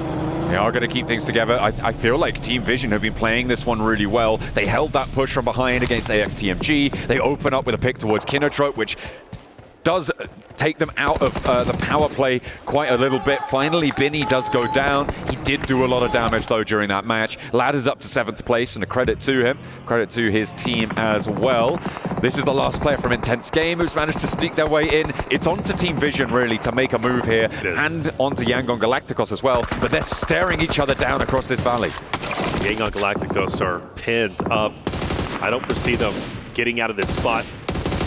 Whether it's the last remaining member of IG with Adrian, maybe Fireflux off to the left. You got Vision firing shots onto him. Kinotrope are also throwing their hat in the ring. It would be a miracle if Smile Mernat can move up, but that's going to be a great knock, but it's only going to do at least so much. As remaining members should be finished. Great for Plur, but Plur falls. And Vision, where do they go? Do they want to continue to pin Yangon Galacticos or move up? Well, they're moving up. They want to capitalize off the knock and the full finish. They can do both as well if they can do that fast enough, which they do. They're able to find that. Adrian down the hill. They know that Yangon Galacticos are very unlikely to poke their heads in now. With just one player remaining, it's too much of a risk. The nade downhill, he hops in the buggy, but it's actually the backlines there coming on through. No, hang on a minute. It was the spray down onto the player hopping in there, and they will find the last player. Fireflux flexing out. It feels like this should be another Fireflux win as they start to extend their control from the eastern side. E-Arena trying to push up from Quarry, but you could see what Scarface could do to them. There is very few worlds in which they successfully make their way up to the top of this. Oh, but that nade hurt a little bit. I don't know, maybe a couple more of those. You take Scarface out, that opens up the door to continue your progression up the hill. But I don't think so. Madcap also looking down. Fireflux in such a great spot, but I mean, let's not kid ourselves. This area is so highly contested, and Nawaf, he's pushing up along with Alone, and this is going to be a great angle onto the Fireflux team as they start to take damage. You still got Joker also from E-Arena pushing up. This is going to be a mad dash for control on the top of the hill, and you got 3 rosters all butting heads. Kinotrope are starting to fade here now. Last player for them to stand. Vision's playing on us 2. E-Arena is 3 who have been trying to fight their way in here. Scarface gets rezzed for Fireflux. That is going to be really, really important. However, in order to get that res, they've had to move Solars all the way to the back of their hold. They've lost a bit of pressure, and teams from the western side can start to move. And that's what's given E-Arena this momentum, this ability to get as close as they have. Mormon now with an opportunity, maybe to mantle here, but he pops that Molotov up on high, and they aren't quite going to find it just yet. In the meantime, Yangon Galacticos lose their last. Oh, they see him. I think they're wanting to go for the challenge onto Mormon. They don't want to overexpose themselves. You got to find a fine balance here. Too aggressive, it turns into recklessness. But if you do it just right, you could dismantle a roster. Vision onto Kinotrope. You mentioned the solo, and Kinotrope ends up falling. And now things start to get serious. It is all up to if Fireflux can hold the hill on the top here, with Soulless going down again to that nade. E-Arena are starting to put more pressure on, and it's going to be Madcap to fall next for Fireflux. Never Alone tries to go for the low road and catches him out on it. Looks for the shot, but Nawaf with a 1-2 punch up on high. As Soulless gets flushed, it's a pincer maneuver onto Fireflux, and there, left down to 2. Catch now down, and E-Arena may have just been able to mount the impossible assault towards the top of the ridgeline on Quarry. But we've seen solos provide a dominating effort for Scarface.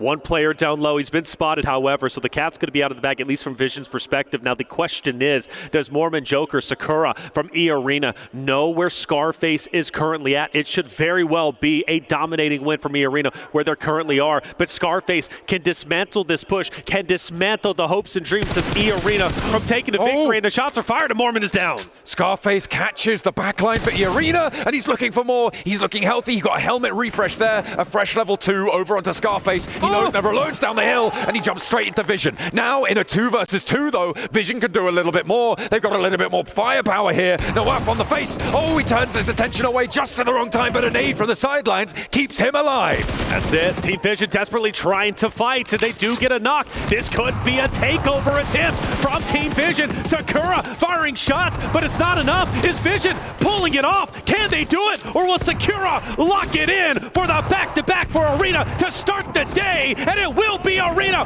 back-to-back victories on the day. They look as if they are poised to go to Grand Finals, and they want it. Last time around, they went out a little bit quietly towards the end for the chicken dinner. This time, it was bombastic from E-Arena. They held their nerve. They moved up those tiered positions on Quarry. It is so uncommon common to see a team win from inside the quarry.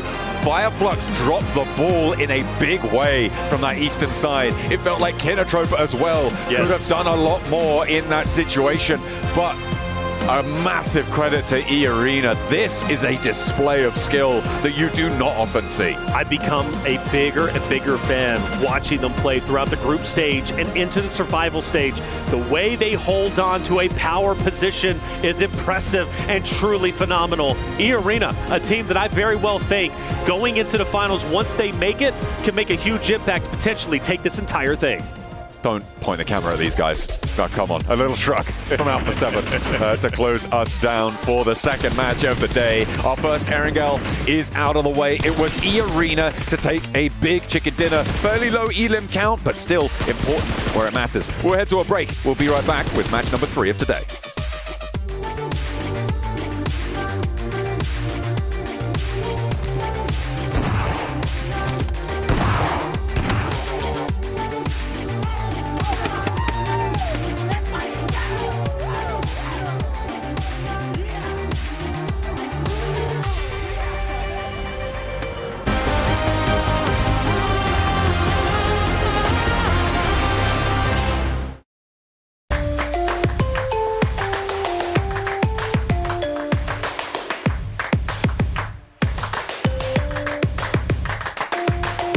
Level up your gaming experience with over 8 billion playlists, only on Spotify, the official audio streaming partner for the 2025 Esports World Cup.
Teams chasing the White Rabbit. It's a back-to-back for E-Arena as they are able to get an Erangel on board as well. It really shouldn't have been their game, but they looked spectacular being able to come out of the Quarry Basin and being able to subvert everybody else's expectations, moving up onto that high ground. Welcome back.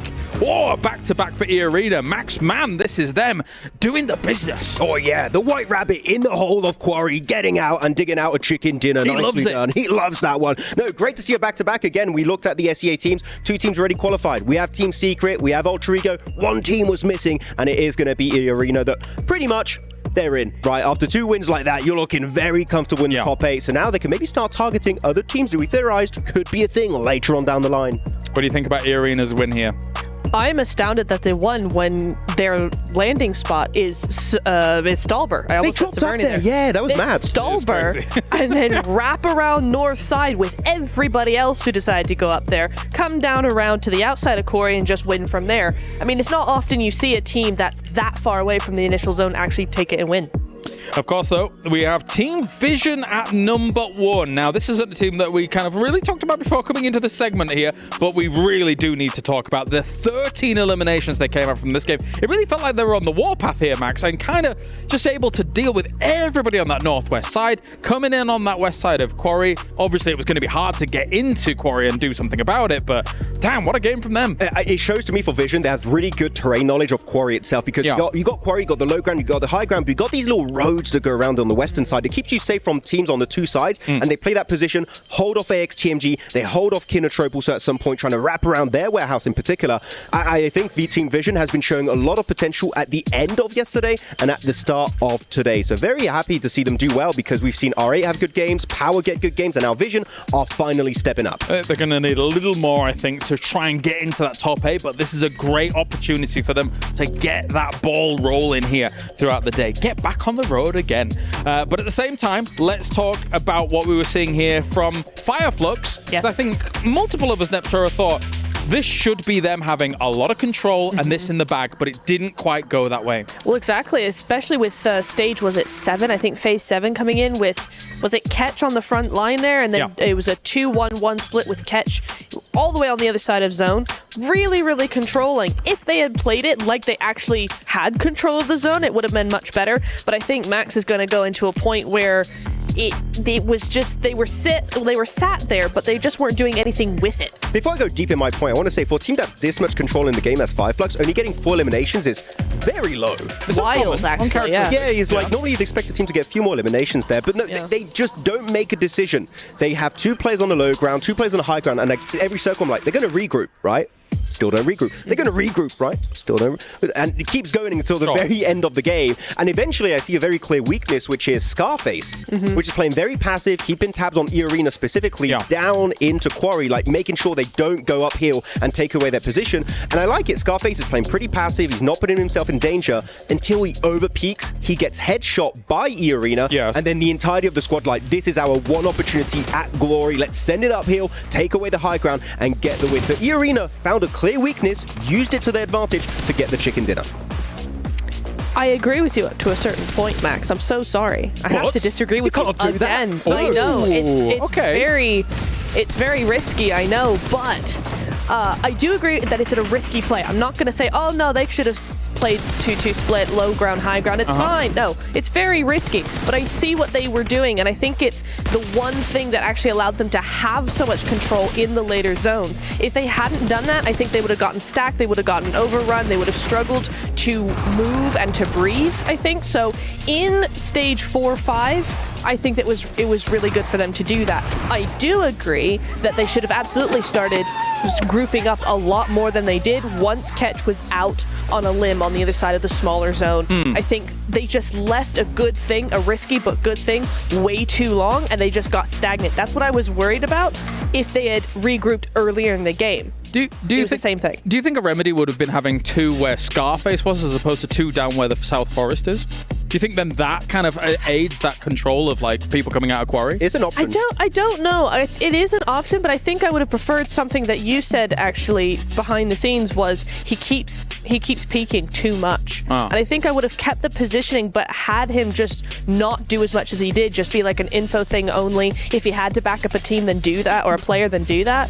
But I think he was just just doing too much on his own at that point. He went rabbit hunting, and the rabbit got him at the end. It was very unfortunate. That's one scary rabbit right there. It's a big rabbit. Yeah. I mean, Mormon, the rabbit is called Mormon. You run away. You don't want to fight Mormon. Don't want any of that. I do think still it was a very good showcase of what Fireflux can do. Maybe a bit hesitant at times, but overall I think they'll look back on this game like, what can we do better and hopefully improve for our next 4 matches. A lot of matches still on board. Yeah. Still rough to see who's going to be making in top 8. All these teams are going to need the holy hand grenades to try and deal with what E-Arena is bringing right now. 2 wins to start off the survival stage as they find themselves now in 4th place. A huge leap on up.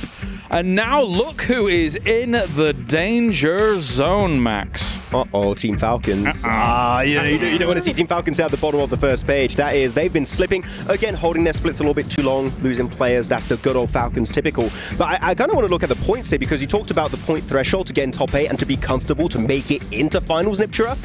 I would say around 70, 75 points is the threshold. Some teams are already looking very close. I think the amount of slots available now is maybe like 4 teams can still push in top 8? Maybe? Maybe. Possibly. All right, this is panic time. Alpha 7 is 4th from the bottom. This is panic time. They have to do something if they want even a chance to defend themselves here. But of course, you guys at home can get involved with everything that's going on as well with the PUBG Mobile Air Carnival. Drop Carnival and it's now live here this weekend from August 1st to the 3rd. Log in to summon your surprise airdrops and collect 2025 airdrop vouchers to enter prize draws for official merchandise, smartphones, BD Partner Awards, permanent in-game items, and more. Every participant is guaranteed to win. Additionally, jump in the game now to vote for your favorite airdrop partner. Again, not Max. You might even, don't say anything, Max, no. You might even score some awesome surprise gifts from them. Don't miss out on this year's airdrop carnival and unbox your surprise. Well, thank you very much, guys. Thank you to you, Max, I suppose. It is time to head over to the commentary team here to bring you all of the action from another Erangel. Let's get it going. Yeah. Game number 3 for the day. The first 2 games dominated by E-Arena as they elevate themselves up into the top 3 position. Who knows how high they continue to go. But game 3 being back on Erangel, the home turf for E-Arena. I've got to favor them, but it was said on the desk, John, look, we got to get serious. Alpha 7, game 3, only 4 more games to go. And for them, man, oh man, I start to think to myself, will we truly see Alpha 7 in the finals? No. Come on, be dramatic. I mean, be dramatic. Look, when they're dramatic, I'll be dramatic, all right? Because they have not been bringing the drama today. They have been lackluster. They have been falling at every hurdle that's presented to them. It's not good, right? There is some discord between the ranks of Alpha 7, and I mean, they're not talking. It doesn't look like they're actively repairing this one here. But, I mean, what can you do? It has got to feel so demoralizing to be in this situation for Alpha 7, to be in the spot where you are the defending champions, where you are hailed as some of the best players in the world, one of the best teams in the world, and here you are, having just now performed, I think, what is it, like 4 games in a row, getting a maximum of a point a game when you count yesterday's as well. Well, the reality is they're the ones who control their destiny. They're the ones who can turn the tides of their luck. Now, do they have it within them to do so? You look at their faces and you think, maybe it's determination, maybe it's nerves. It's hard to tell. But for Alpha 7 and other fighters, they're going to continue to fight till the very end, especially that man right there. He jumped at us, by the way, during one of the segments in the beginning. Scary guy, but also a lovely guy at the same time. But whenever it does come to Fireflux, they have outperformed themselves from their group play in the survival stage. They surpassed the threshold. They're now at 83, well within their right to go into the finals. And I must say, man, from Fireflux's perspective, it's been a pleasure watching them, and it's also been great watching E-Arena again as I become a bigger and bigger fan throughout the group stages and the survival stage. When they have a power position, they refuse to let it go. They managed to make it work from a less than powerful position as well in that quarry, being able to rise from the basin, as we were talking about, as the desk highlighted as well. Getting out of that quarry basin is a real tough task. And maybe you could argue that it was allowed a little bit by Fireflux, sure, but to be able to execute on that, brilliant stuff. Nox and Red Force have been a little bit quiet at the start of today as well. They do have a little bit more of a buffer zone than some of our other teams. Oh, beg your pardon, than some of our other teams, however. so they can keep things going. Power, they've been putting up numbers as we're just dropped in across these players right now, getting this lobby ready. Al-Haji, what's he Oh, look, big love. Big love. Big love. What a mustache. Love. What a mustache. What a mustache. What a guy. What a team. Power, man. Power Esports have been on fire, up there within the top 5. Another roster that is looking to make a huge impact when it comes to the finals, of course, if they make it. It's a come here. I don't know if I want to, though. You'll want to watch this one. Things get a little, okay, we're showing it. Where are we going? They're going to Gatka. They're calling it out. They're calling their shot. They love it. They've already pinged it. It's marked on the map there. Bringing up that plane path as well. We get a sneak peek at the plane path. We definitely That's coming do. from what? Over from George down to the west side of Military Island. And that's going to be a fun one. Gatka. So maybe all eyes on that. You think they get hot dropped? I don't know. I doubt it. But I will say this, man. It's going to be a fun one. And for other rosters like Alpha 7 and the ones that are down below, honestly, even Throw Vision, right, in that respect, they're going to have to step it up because we only have a limited number of games left. Game number 3, we're hopping into Erangel. The last one was fun. This one should be even better. Let's see if teams can continue their march towards the top 8 or if they will not make it. Oh, the plane path going the other direction. Sorry, but it is still from the west side of Military Island up towards Georgia Pole, towards shooting range. So we've had our east plane path. We're going to have a west plane path. Maybe we'll have a central one in the next game, but we'll have to wait for that as we will take to the skies once more. I feel like the cheese decal on the plane is really taking me out of it sometimes. I like it. I think it's cool, man. Have fun with it, get creative, but it's like you are going in with the intensity of like what you're thinking like Fireflux is currently at, wanting to dominate their opponents, and then they hop onto a cheese plate. It's a duality for sure. What's that smell? Is it Alpha 7's performance? Oh no, it's just the play. Or you. Hey, look, it's hot out here. It's sweaty. Now you smell great, man. Let's get it going. Let's get it going, baby. It's going to be a lot of fun. I'll put that on my CV now. Without a doubt. When people contact me for jobs, I'm going to be like, Reflections said, I smell great. You smell great. They're going to be like, who is Reflections? What are you talking about? Alpha 7 will once again go up to Georgia Pole as they typically do. They'll naturally know who's going to be around them. I believe like IG, Aura, who have been hanging out. R8 might be going up there too, which could be fun. R8, a team that is doing incredibly well today. Most likely going to be seeing them in the finals. All eyes. Oh, this is great for Alpha 7. Perfect, in fact, for them. They don't need to rotate. They can loot up as much as they possibly want. One of their big things, though, is having stragglers go out and scout who are getting targeted, leaving them with 3, and then leaving them with a duo. No more of that. Stay together. They've got the 2-2 split. That's going to be just fine. That's typically what they do off the initial. But this could be the game Alpha 7 has needed in order to start rising up the ranks. I'm looking at the West Coast right now, and we do hop over to Influence Rage in a timely fashion because there are 3 teams who are dispersed around the areas to the north of Quarry. You've got Gamax, you've got Influence Rage, you've got E-Arena. All of them seem to be a little bit reluctant to get stuck into a fight and probably just looking for a little bit of weaponry to get on board and try and extricate themselves from one another. That's not how you want to start, though. That is what we call a mistake coming through from Gamax to kick things off. What in the world? I don't even know how he did that. I guess he must have tumbled. I guess he must have tumbled the vehicle because there's no like rocks around it. Right. That's actually impressive. Yeah. Now, you know what would be truly devastating if they lose 2 now. Can we get a replay? For revive on this. They should be just fine, but that is definitely a bit of a stumble. Gamex has been struggling all the way towards the bottom, obviously, and well, Lil Boy and Influence Rage do start to go and travel up the road, so the revive needs to happen kind of quickly. I don't know, Gamex might be in a little bit of trouble. Oh, we are going to get a replay. He was already super low, and that tiny little ditch knocked him.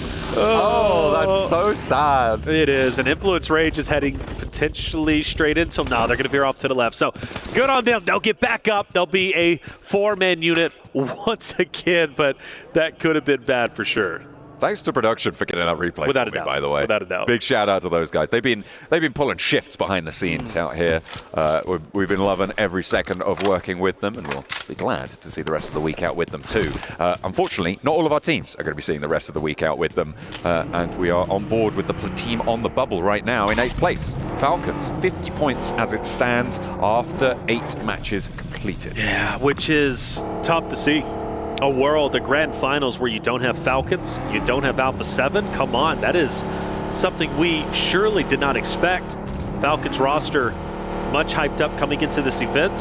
They picked up a good one. And now they might not even make it to the final day. So they've got to step it up without question.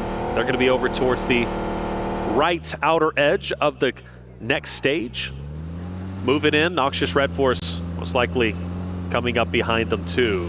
Something to look out for. Influence Rage starts to get dangerously close up to IG, a team that is on the bubble right behind Falcons. The roster, so we were just mentioning, potentially not making it into the final day. Meanwhile, Provision, they're on the hunt, and they're hunting down Power. Ooh, Easy hops back in the vehicle. They aren't going to slow down too much. Instead, they turn around, and the rest of the team comes through. Now, all 4 players from Vision going to try and get into pursuit. A little hop over the terrain, and more shots coming through from the hollow site. At Mini 14, pumping damage into Easy, but again, he protects himself, he keeps safe, and falls back with the rest of Power. So staying alive there could be all important, and maybe all important for Vision, because they're in 10th place right now, they're chasing. Without a doubt, right? Very close to catching up and breaking into top 8. I don't want this game to get away from them, and from one fight maybe to another. AXTMG off to their right-hand side, firing warning shots. Regnum Karya, though, well within their right, within top 5. Looking very, very good at the moment. They start to rotate in as well as it starts to get active up towards IG Alpha 7's region. And we do expect that, naturally, as the zone. A lot of it's actually going to have some water, which always makes things a little bit spicy. Arena getting active onto Gamix. Yeah, Arena having found that initial knock first. Looks like that could be rezzed up. They're taking more shots out that way. It is mostly just Joker out here. The rest of the Arena not quite close enough to go for the full fight. Sakura also isolated, so could get a little bit messy here as the res does come through for Gamax. They're trying to encircle this one, but they may have bitten off a little bit more than they can chew with the amount of split that they've gone for. I think Sakura has read into that, and this retreat is timely. Yeah, it was the Arena firing shots, helping out Sakura, who was up ahead. Now, the danger not gone just yet. He repositions himself, gets away. And I do appreciate from a lot of these rosters today not overcommitting. It's so easy to overcommit to a fight, to really feel the energy and push forward. Teams aren't scared to disengage, and I think that's going to be very valuable going into the final stages. Sometimes disengaging and not fighting the fight is the best course of action. And for E-Arena, they decide to do just that because Sakura, even though he was in a 1v1, he did have help from a distance. Once it became a 2v1, he read the situation correctly and decided to dip out. Gamex going to hold on to the shoreline as much as they possibly can. E-Arena, though, continues to kind of encircle them and tramp them, and I do wonder if Gamex is truly going to be able to make their way down the shoreline, or if they're going to have to go south and maybe towards Quarry and reposition. They will be able to survive for just a little bit longer. The question is, how long do you spend doing this, right? Because all this while, teams are getting closer to Everest, to Hospital, to South George. They're getting ahead of the curve in terms of that rotational pace. So chasing down Gamax, I mean, is it really worth it for E-Arena right now? I'm not sure if it's the wisest investment of time. If they get one Elim, okay, they have managed to find that knock. I imagine they're going to turn around now and start to head into the circle. Anything more than this, I think, is a bit of an over-investment. They might just try and prove me wrong. You know, I think it's just a matter of respect. I mean, Gamex, let's face it, they've been getting pushed. When teams see them, they push into Gamex. They take advantage of the situation. Focus now onto Kinetro. Finale is down, unfortunately. Plur has to be the gatekeeper now to try and protect his position. But Scarface is coming up from the backhand side. Ketch tried to do exactly that too, but he gets taken down. Fireflux with the recovery should get the pickup, but Scarface, I believe, is going to be the linchpin, if I'm not mistaken. Could be important here. Matcap has to go in for the res over towards Ketch, but the off angle, Ozzy-san clocks him again, and that's going to force another player from Fireflux to have to respond to this. Stage 1, reses are possible, but Ozzy-san has been so important for Kinotrope in making this one work. By the way, this Gamax E-Arena fight could crash into this engagement. Remember, they are still going over towards the south side of Quarry. It's getting a little bit nuts. As well as Yangon Galacticos, who are on the other side of the bridge, they're gearing up to try and make a crossing themselves. Looks like Fireflux still trying to get the reses as they possibly can. Solus has made his way over to start at least one pickup. Ozzy-san can't get the read, can't get the vision to clean up the remaining members of Fireflux, so they do recover just a little bit. Remember, this fight so impactful for Kinotrope to work their way up, and they now have to do it as a duo, which is never easy. Ozzy-san potential disengagement, or at least for sure a reposition. Now the question is, will Fireflux fire on his position? Yes, they will. Ozzy's on just a matter of health. Fireflux get the finish, and now they're down to 1. Oh, looking for Ozzy taking care of that off angle. Really good news for them. Fireflux trying to piece themselves back together here. Looks like they may be able to do just that, but what can Yangon Galacticos do about it? A nade for Matcap launched on over. That should be good. No, he's caught running away, and instead it's the bullets to finish him off. Now, Fireflux, can they disengage? Can they get back to this one? Ketch needs to get a heal off. You imagine that he's got the time to do so, but can Yangon Galacticos push in? No, they're going east. Yeah. They're fully disengaged from this. By the way, E-Arena are now fighting in Primos with Gamax on the southwest side. This is nuts, isn't it? And Gamax just down to a solo. Mind you, the solo left was the one who got the pickup on the downed player. And you think about how Gamax started this with the downed player out of nowhere, hitting the divot with just a sliver of health. And E-Arena so punishing, looking to put Gamax into the grave very early on. The overcommitment, but I mean, for E-Arena, very healthy points, 67. They put themselves up within top 3. Yes, it is an overcommitment, but I think for them, they're fine with this. No worries whatsoever. I mean, they can play small ball PUBG Mobile, right? They can go for these small point games. You get a team wipe, that is 4 points added to your tally, and at this stage, that's enough to see you completely safe. They have now hit that 70-point threshold that we've been talking about so much in terms of where we expect that 8th place to end up. So getting up and over this early on is great news. We see a replay of the engagements, of the pickups that they were able to find. Tony K rolling up, get that reload in. Little punch out. No. Leaves him punch drunk, and Arthur's down for the count. Well, with that clip, we can see it's a little bit personal. If not, they're having fun, but I know Gamax isn't. Gamax is definitely not. Solo still last up. I'm actually shocked. I'm floored that E-Arena is staying around this solo. Meanwhile, you do have a couple of other engagements taking place, and well, naturally for E-Arena, they finally get the finish. They go to the box, and they're all shooting the body. Why is this so personal? What storyline did we miss? I don't know, man. Go off, I guess. There's no smiles either. Like, oh, there we go. Okay, little smile. I was like, wow, they are genuinely upset. You know what is important about what E-Arena have done here? Sure, they make a decision that we can call into question, but the more important thing is that they were a West Coast team. There is currently a team on the West Coast of the next circle that would have been in a fight with E-Arena, potentially Gamax as well, that is very important. Of course, I'm talking about none other than Alpha 7. They sit on the west edge of this circle. That would have been a contested spot had it not been for E-Arena going for a position like this. Well, if Alpha 7 can get a big game here, I'm placing that blame squarely at the feet of E-Arena. That's fair. That's a great call-out. And for Alpha 7, maybe singing the praises of E-Arena being totally over-aggressive on the Gamax side. Zone, very small now. Plenty of teams still on the outskirts. Horda has a bit of a split, a 2-2 split at the moment. You've got R8, who's also surrounding them. AXTMG just on the outskirts. Power have a great spot, however, in the middle. And Power already having a wonderful day, obviously coming off of at least a good finish in that game number 2. And I believe here, they are going to be the team to watch out for who might be able to make a deep run, which would be wonderful for them. They're just a little bit below that threshold, still in a very healthy spot for Power. Here we go. Look at that. You got the shot there live from Riyadh. That is Al Haji's father there, watching live from in the venue. He's locked in right now, and Power being in an important position, rightly so.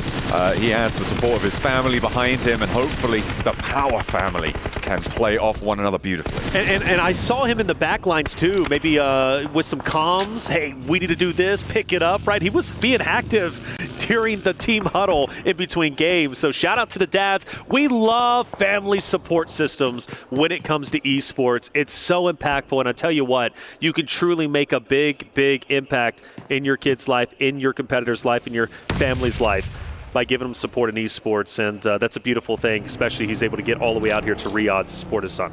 That was my dad's birthday yesterday as well. So, yeah, you know, we're all about celebrating dads. Without a doubt. Without a doubt. Now. Happy birthday to my dad for yesterday. Probably should have done that yesterday. Actually, but yeah. You know what? But you know what? You got it in now. Yeah. Happy birthday to Kalaris for a few days ago. Yes, We've got yes. coming up probably. Right. All of that. That's right. Well, he's not my dad. Kalaris is not my father. Thank you for clarifying. Just to call that one out. There you go, Claire. If you didn't know, Claris, you're not John's father. I know what he's like. Out of the bag. He'll. Yeah. Anyway. You're wild, guy. I love it, though. E-Arena opposite of Fireflux and a bit of a headbutt potential. I look at Catch right next to Mormon. They're side by side as they go in, and R8's not too far away either, although I do foresee them going a little bit further in. But yeah, fights off. Macap's going to be the first one down. 30K to follow. Mormon shots out. Catch melting E-Arena, but only for a little bit. Sakura, a little matter of health as he pushes up. Fireflux still with the advantage, you'd have to assume, with the solo. And that's going to be, now R8's into the mix, so all three teams do, in fact, end up colliding.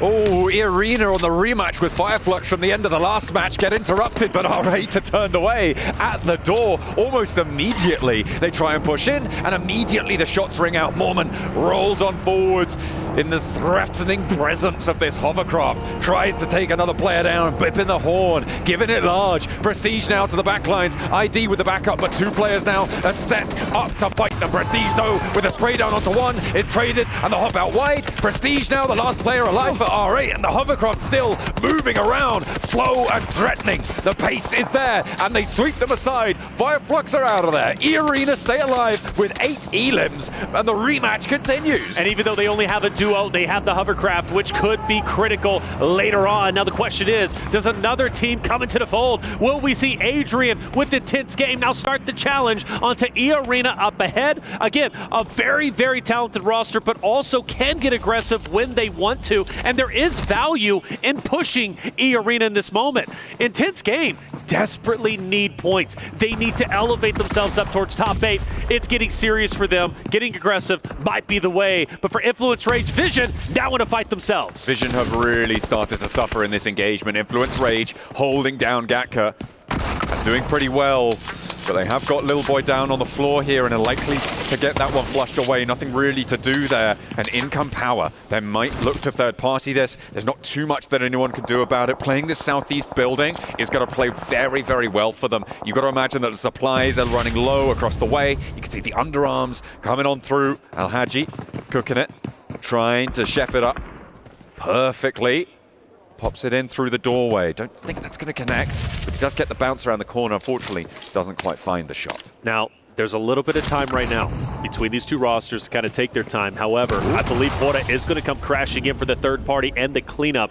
That's something they need to desperately be aware of. Narvalo is also scanning the areas, but my concern is Hora coming in to this Influence Rage. Power engagement. Al-Haji down, unfortunately. Diego firing blind. He doesn't know he's in front, but he just wants to get any shot he possibly can, and he will eventually fall. Law through the window. Fahim, easy, also pushing up. Easy, nade's being thrown. It's going to be thrown. That's going to be a grenade. And Yank mentioned, Hora also starting to crash in just as Power starts to get control. Law dropping the nade at his feet, trying to stop people from walking in through the doorframe uncontested. Will give himself a little bit of time here. Finds Sleepy and connects for the shots. Easy's there, and Sky goes down. Hora's crash is going abysmally wrong now, as Alpha 7 are lighting them up from across the way as well. There is no angle that's safe, but they connect onto Vidan first.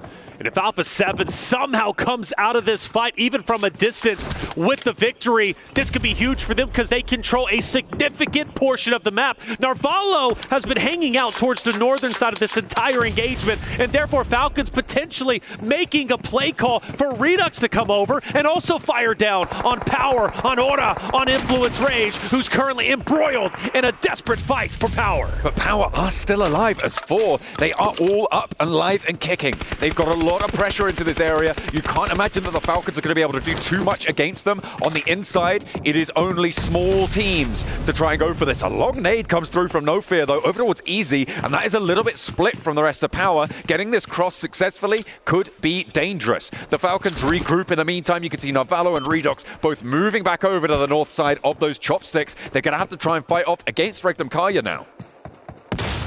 Power.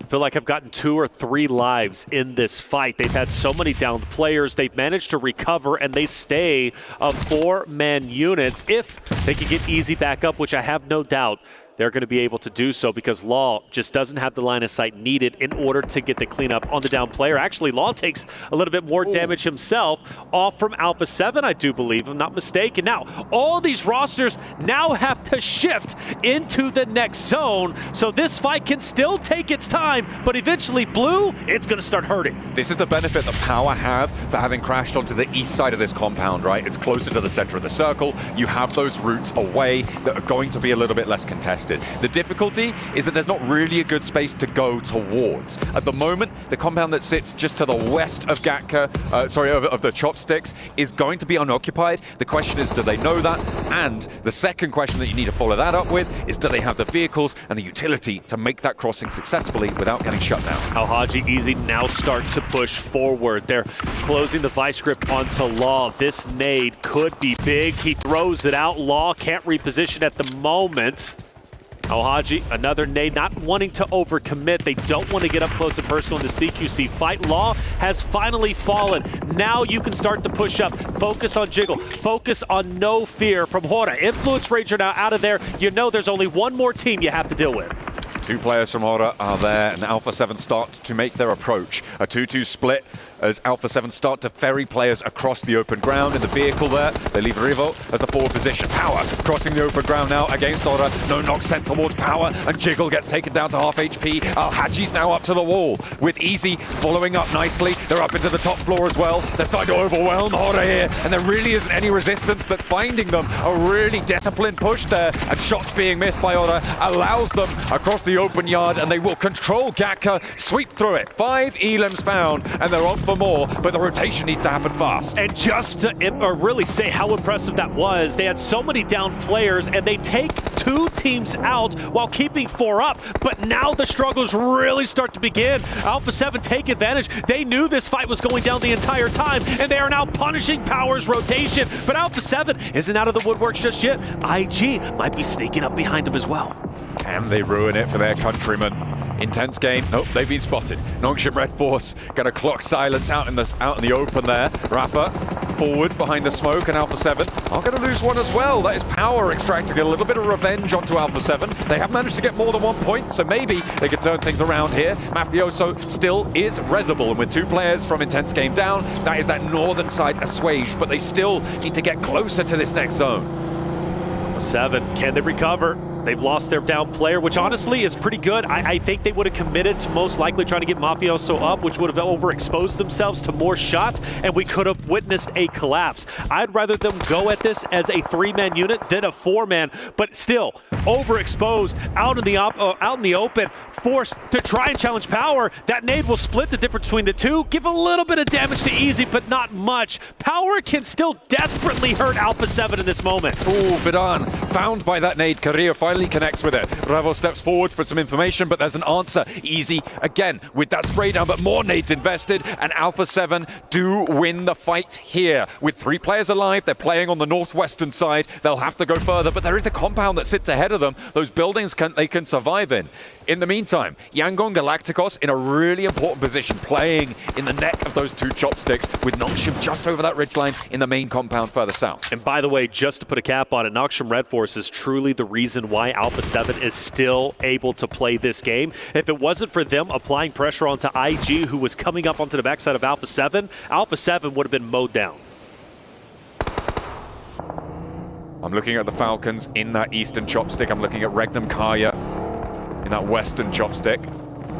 Both of them would love for Yangon Galacticos to get a little bit of pressure sent their way, but at the moment, there's no crashes really to be found. You can see Alpha 7, they're worried about this compound, that drop of the smoke that's covering off the windows for the northern building, and they're going to try and move on up. They will find it unoccupied right now. They're waiting for those spray downs to come, but they're not going to happen, not from that direction anyway.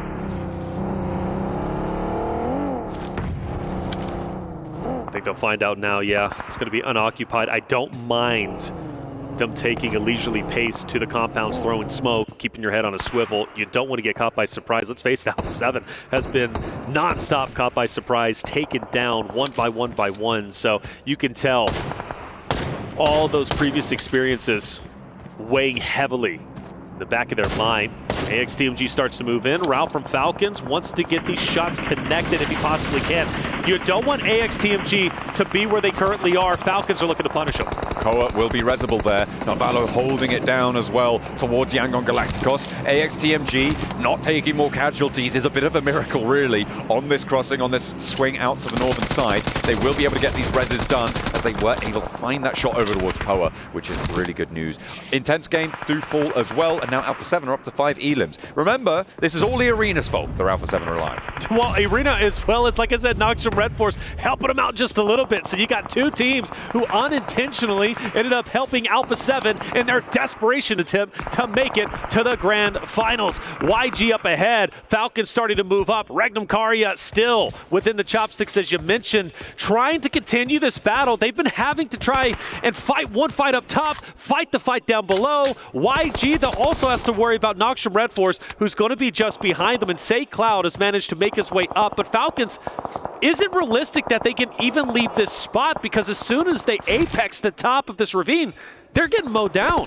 It's difficult, right? You need to be sure that you have a path forwards. Getting access to the buildings that Yangon Galacticos play in would be beautiful. AXTMG going down is actually a massive bonus for them as well, because it means that now they only have to worry about their western flank. They will no longer be overexposed when they go for these peaks, and they have a little bit more leeway. The circle goes away from the chopsticks, so this fight now will have to take place. But the same is true on the other spur of the chopsticks. With Regnum Karya needing to push in from that northern side, they have to make a move, and Yangon Galacticos don't want to be anywhere near this. Yangon Galacticos shooting at Noxium Red Force up ahead. Regnum Karya are also moving in, potentially to crash into Yangon Galacticos. Falcons is going to take advantage of this, and I think it's about to culminate into a massive square-off between three rosters. Yangon Galacticos will get an early down. Noxium Red Force has started to attack, and Falcons are also getting active in the attack. Regnum Karya also chiming in there from the opposite angle, and they catch Yangon Galacticos going for a really strange retreat there, I have to say. They didn't really have the cover to go for it, not yet, and they do manage to stay alive as 3, sure, so maybe they're just playing for placements, but at their current standing on the table, they are in 8th place. They don't want to let these games get away from them when they have a dead central position. A nice spray down from Silas connects through the smoke. That should be resible. They have got the cover to do so, but that means Regnum Karya can move into the main basin at the base of the chopsticks. Yo, I love the aggression from Silas. Nade cooked, but they get away just in the nick of time. Silas has to make a decision. Push up, back up with my team. What's my play? It looks like he's fully committed. He's going through the tunnel, and that's going to be one down. He clears the angle to the left. Ralph continues to pre-fire, and he's going to punish Silas, who made a great attempt. But Regnum Karya's not done. They continue to push up. Team Falcons need to be ready. 2 players down now to a nade on the off angle from Yangon Galacticos, and more are pouring in over the top. A huge punishment over towards Regnum Karya, and they are obliterated in the basin there. Wild crawling back to the rest of his team, and by that I mean just Loxy, who remains standing for Regnum Karya, trying to keep things going. Navallo can be rezzed here, and the Falcons could be playing on with 4. Yangon Galacticos, they pull back, but they draw them in to a death spiral. It's a question of what Loxy can do. I like the aggression. I think Regnum Karya, Falcons, they were opposite of each other a little bit too long. They said enough is enough. With that down, let's capitalize on it, but it was just a little bit too slow. Falcons were able to recover, but Loxy, the solo from Regnum Karya, can still hurt Falcons tremendously. Let's not forget, Falcons, they are that bubble team. They are right there in 8th place. Their spot in the finals is not guaranteed. There are so many teams nipping on their heels, trying to pass them, trying to knock the home team out, and it's still very doable. So Falcons, this win, a higher placing is critical. 1 nade over the top, no knocks. Another, the last in the back pocket for Smile. He's going to invest it here. Ralph is healing, but will it be quick enough? Not quite there, and he does find the knock. Yangon Galacticos unlikely to push out to flush it out though here. They will allow this res to come through. Actually, more nades being passed on over. Smile wants to put this one to bed, but Redox is going for the res. The question is, where does he put it? Could maybe take out Loxy with it instead. Yangon Galacticos, they don't want to push out there. You've got the unknown Loxy, who you don't know where he's currently at. You know he's in this vicinity. You've also got Falcons ready for you, but for Loxy, trying to do what Silas could not do. push up and take down the roster with the surprise attack. The nade is cooking. Falcons are pushing. They know where Loxy's at. Shotgun out, but no effect. Regnum Karia are out, and it will be Falcons continuing to push on. They push out at the end of the chopstick here, and Yangon Galacticos, I think they may be out of nades now. Not really too many more to play with. The nade bobbles in, but Smile's not up at the windowsill. Falcons have to push up, and they have to push now. Alpha 7 getting cut out by the blue zone. Koa first up into the meat grinder, and Yangon Galacticos hold their nerve. They draw back and back and back, and every single step they take backwards, they find a player running towards them. They're able to farm up those points and push in towards those top 8. But in the meantime, it's Nongshim Red Force who have been chilling for the longest time out on the south side. Top 2, Nongshim Red Force, a big win would put them comfortably within the top, or potentially edging closer to top 3. But anyways, with the point standings most likely going to the finals, this is imperative, an imperative victory they take for Yangon Galacticos, also a team that is very close to the bubble, just 1 point ahead of Team Falcons. A win here would also separate them from the other teams nipping at their heels, but they've got the blue zone. They've got to push up, and Nongshim Red Force are ready to mow them down. Romeo turns the corner, hits the deck, stays safe from Doc C for just a moment longer. The smokes have to come through as Nongshim Red Force are closer to the center of the circle.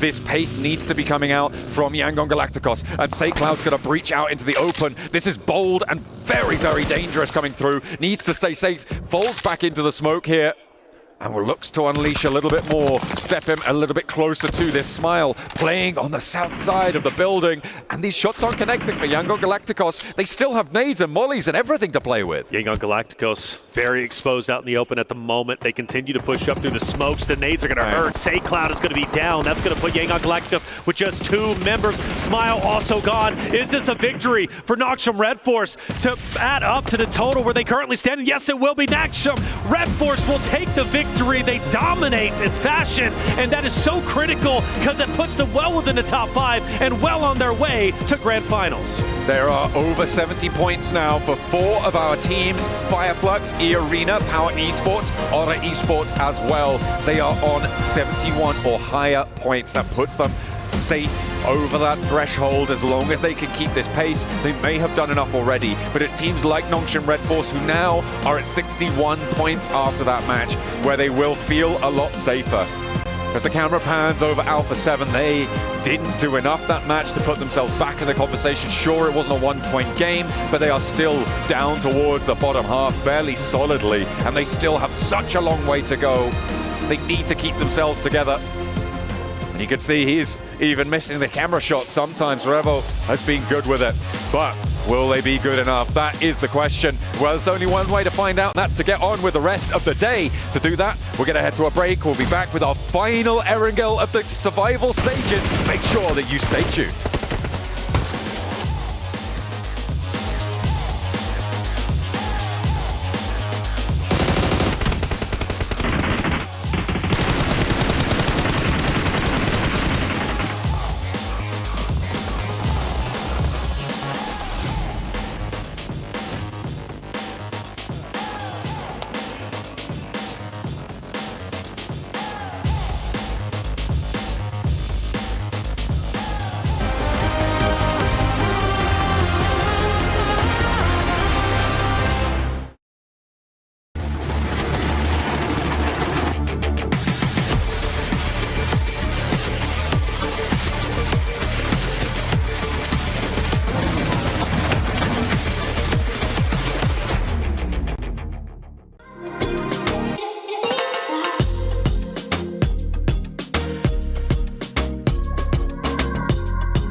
This land is calling.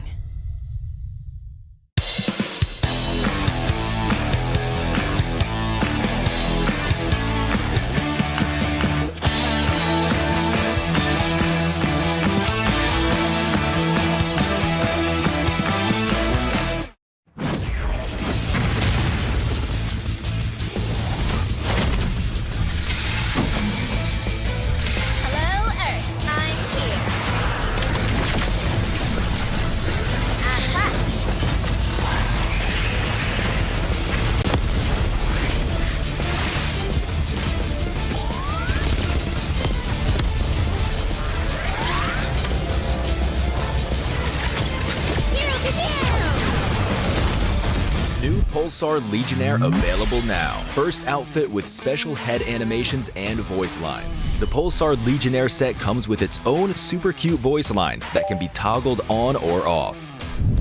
What happened? Bye, friend. Hello, Earth. I'm here. It also features the upgradable Hyperion ship DSR and Jet Reaver glider with special animations. Experience parachuting like never before. That's not all. Even more rewards await. Event period, July 25th, 2025 through August 26th, 2025. What are you waiting for? Get the new Guild set now.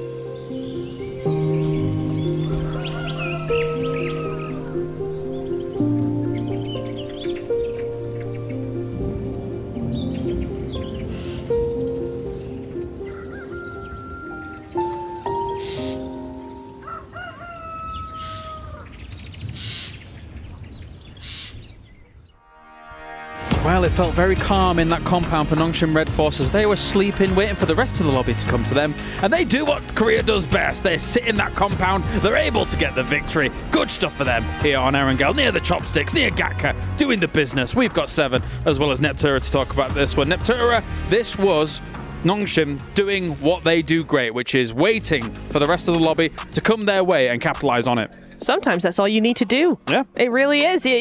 Why do anything different? If it ain't broke, don't fix it. That's the saying, and I think they adhered to that really, really well. I will say they would not have won if it wasn't for those incredible roof angles, because that initial nade coming in over to Yangon behind the bale was amazing, and that just turned the tide completely, because Yangon, I still think, could have done something with that, right? They were trying to be maneuverable, trying to be mobile, but that one nade just was like, okay, game over. So a very, very nice sort of end game for them. And 7 eliminations is actually a little bit more than I thought they got, but 17 points, it's a good win. Good stuff. But Yangon could have had 100 smokes. But the fact that Nongshim Red Force had like 400, 556, as well as all that util 7, it was going to be very difficult for them to make any transition. Yeah, for Nongshim, I mean, they had nades. And for Yangon, too, they've been fighting 2 different teams at that point. So they really didn't have that much left. On top of that, just having to now rotate from the fight between, they were having Regnum Karya, Falcons, having to focus on Nongshim Red Force. It was just going to be a little bit too much for that squad.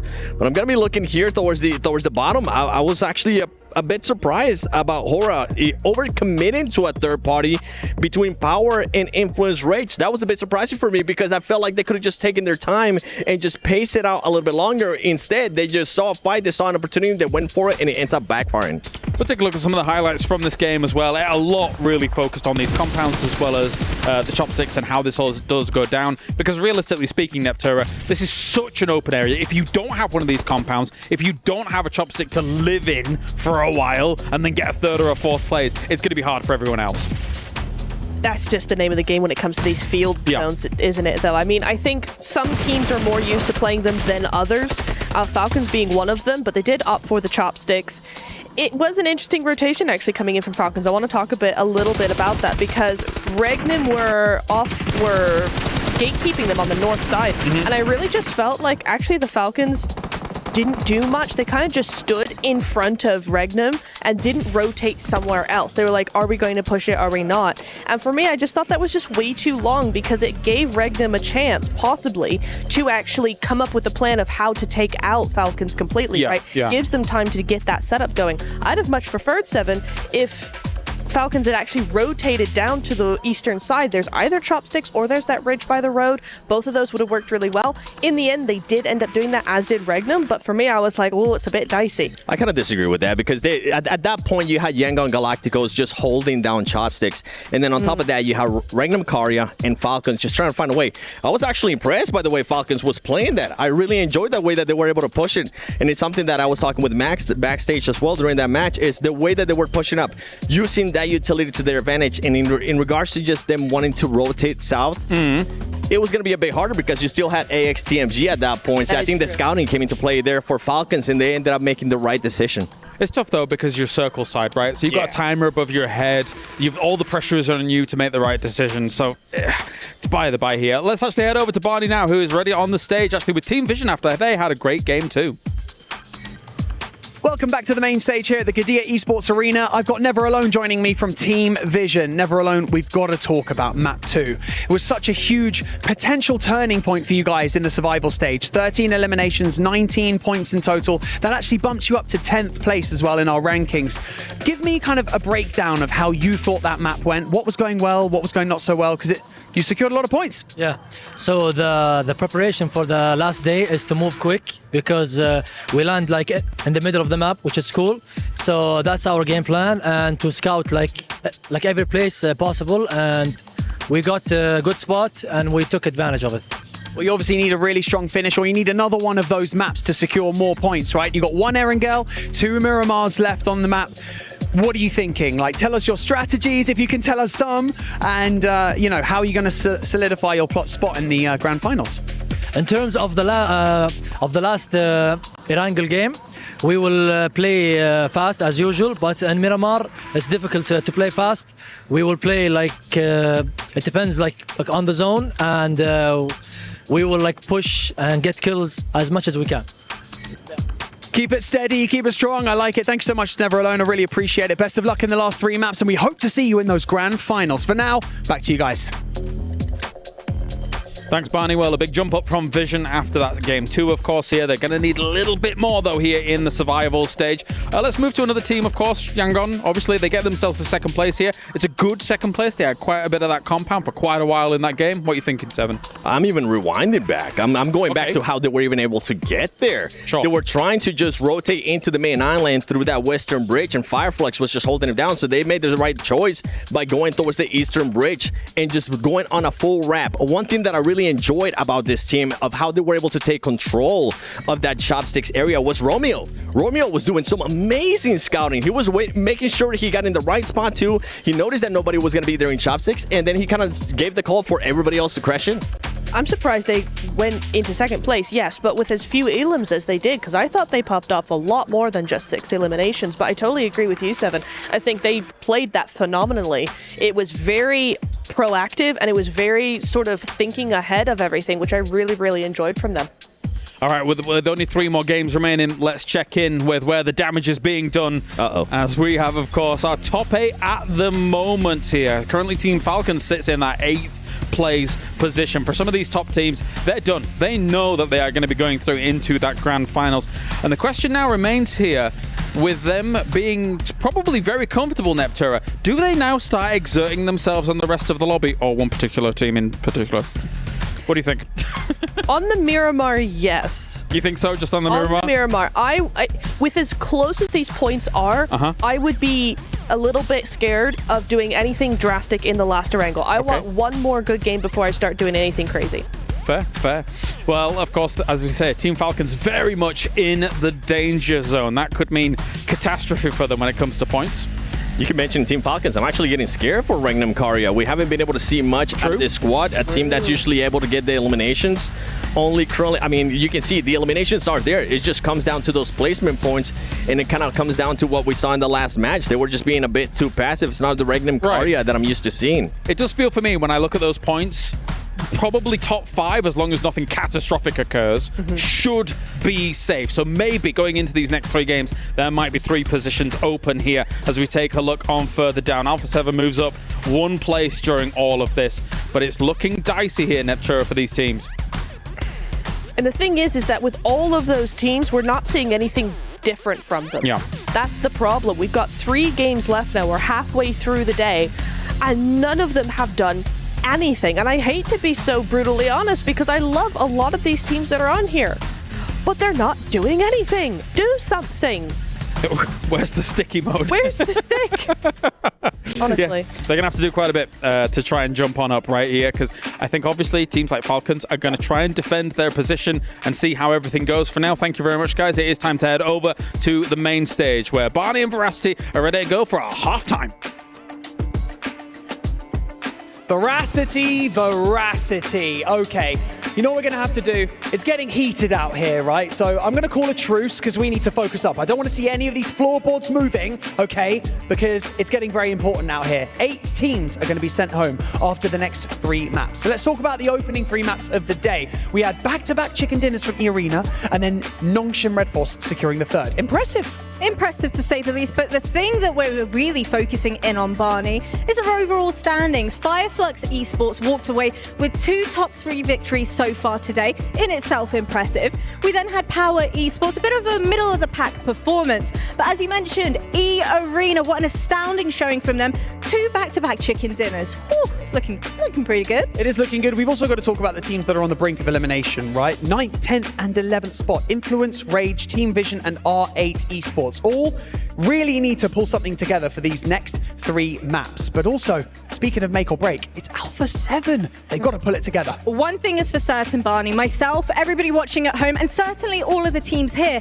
had a giant target on their back of Alpha 7, but unfortunately they've not been able to really give us what we were hoping for. Only time will tell whether or not they'll be able to pull it out the bag this time around for match number 4. It is now or never. It is do or die. Let's get the show on the road. Thank you very much, Jasmine, and of course the wonderful Barney Banks down on the stage. It is myself, Jackie, joined by the one, the only Blancamus Prime. How you doing, bro? It's me, Blancamus Prime. I'm in my prime time here to watch these players shine. That's a rhyme. Yeah, we're on the grind. And there will need to be some point-based crimes out there on the battleground today, of course, as we are getting close towards the curtain call for the survival stage. And man, it has been intense already today. We've seen some players that look incredibly frustrated, some squads that are looking to excel, and it all really comes down to these final 3 games of day 2 of the survival stage, here live from Riyadh, Saudi Arabia. Yeah, there's a perfect metaphor right there for the Falcons as well. It's like the 3 players, and Ralph, Redux, and Koa, they're all playing the game on the phone. Not Valo. He's knocked. Yeah. Specking. The Observer. They've got to fix that. Yeah. I think he does give his life for the cause a lot of times, though. So yeah, that's fair. Yeah. That's fair. And hey, look, he's practicing, though. It's been a better kind of day of it. You know? It has been a better day. But like we say, mate, obviously it all really comes down to this. Other teams do have the possibility to lap you. We've seen certainly the bar rising inside of this lobby. 16 teams going in, only 8 will make it out. You can see the overall rankings right now from the first half of the day. This is the midway point, though, and it's only going to get more and more intense. Fireflux at the top. Sort of surprising for me, actually. 88 points, which is a fantastic average to be finding, almost a 10-point average during these matches. I think overall, really, really well done to Fireflux. I do think Scarface has been a big influence for them. Though on the other hand of things, there has been a couple of throws today, right? There's been a couple of moments where you feel like they could do a lot better. I mean, Quarry, 4 players alive, all the space in the world, all of a sudden down to just the 3. Yeah, not ideal. Not ideal. Overall, though, man, I think, you know, what we've really defined, at least over the course of this first half of day 2, has been the clear disparity between some of our teams. That bottom half of the lobby towards the upper echelons. There's a couple of teams that could still push and upset the rankings, specifically towards place 8. But we'll come back to that. Let's focus up. Plane paths in. We got the zone as well. We can dial in for this game, Blank. Playing straight drifting right now. Yeah, it does that. It does that. Yeah. Keeps you guessing. It's like a skateboard. Pretty good. It's going for the old 500x grind on the path, but we're heading over towards the east side. Yangon Galacticos very over towards the center. 61 points as we head up towards 5th and upwards, around about that 70-point region. Team Falcons still in trouble in 8th, but it is a little bit of a drop down right over towards Influence Rage with 47 points. For Alpha 7 Esports, we're not going to talk about them all that much. They don't have a lot. They don't have long. No. It would need to be a meteoric rise, and you know, then you also need the teams above you to really struggle and absolutely fumble the bag for them to be able to make it back in. And of course, you think about the major talking point that comes with that. If they do not make it out, which at the minute seems like a very real possibility, we will have a guaranteed new champion crowned this year. Absolutely. Now we take a look at the middle side of the bracket, because I think that is probably most important for us to take a look at. It will be fantastic when we get through to the end of the day and we can crown the winners of the survival stage, who will have the privilege of whacking those keys and the old grinder. But if we look towards that middling section, which is the main contention point, right, for who's going through into the grand finals and who will be leaving us. It is that drop off 59 down to 47, but it's not massively different between 8th and 6th place. 61 down to 59. It's not crazy. I think for Fireflux, it will be very hard to knock them off their podium alongside E Arena. I think that they have done quite a lot so far, and they would have to have a horrendous day to finish things off, as well as an incredible pursuit from the teams behind. Yeah. It's been classic Power as well, where it feels like the minute they're in the survival stage, that true sort of might of the team is put on display. They thrive in these kind of lobbies. We've seen that. It's been far more aggressive. You can see them on screen now. Again, the talent on this team, it feels like Easy's been really instrumental to a lot of the setups, and Al Haji as well. You can't think of Power without this man.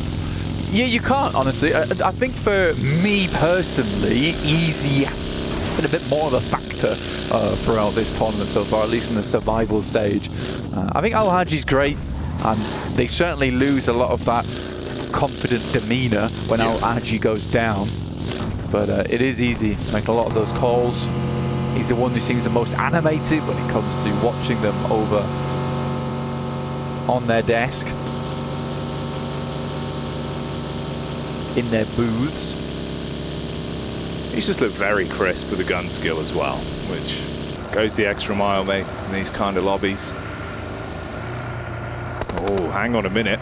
Already some action coming our way. Close quarters engagement with Silas starting it off on the peak up. Bullet from the back line, though. So Vision giving as good as they get and trying to at least turn them back around. Forced to bail out on that one with the initial crash, not kicking off the way they wanted it to. If they got that opening knock, maybe it would have been a different story. Instead, you deviate further back, play off the cover.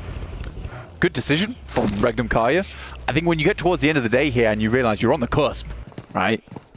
You're almost falling off that edge there. I think that's the smart decision to make. You don't want to go down too early in this one. I think they could have maybe pushed the issue if they were feeling a bit more comfortable towards the top side of the lobby. But here, I would say that's the right move. You're getting shot from an angle you have no clue where that angle is either. So you just make the quick getaway, especially getting tapped for 70 damage as well. So well played, the Vault. Definitely sends them back off that position with a triumphant shot.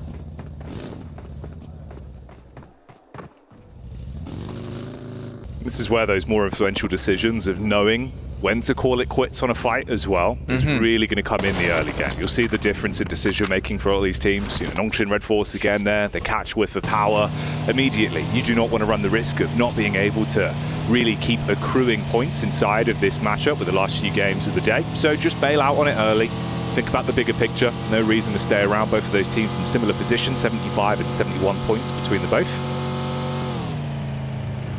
There's still opportunity for a crazy run-up. I mean, Influence Rage could get themselves like a 20-point game or more, suddenly be in the running for sending upwards, and could be that case where Nongshim Red Force, as we saw in the final day of groups, slips away. And it was post-game 3 where that started to occur. So for Nongshim Red Force, I do think that right now, aim of the game should be placements. Sometimes that idea of pulling things back a little bit can come back to haunt you, though. In that desperate moment of let's just make it to the end game, let's just get those points, you're leaving games with 1 or 2 points, getting towards a 7th place, but with only the 1 elimination, doesn't really cut it as much as it used to.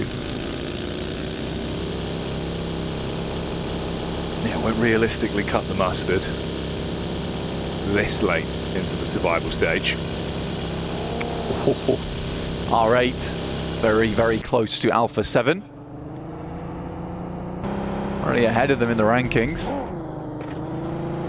Want to stay that way and at least go home with a little bit of pride, a little bit of reputation. They could go for a hunt down over towards Alpha 7, but I'm pretty sure they're quite clear on their position. A little nod over.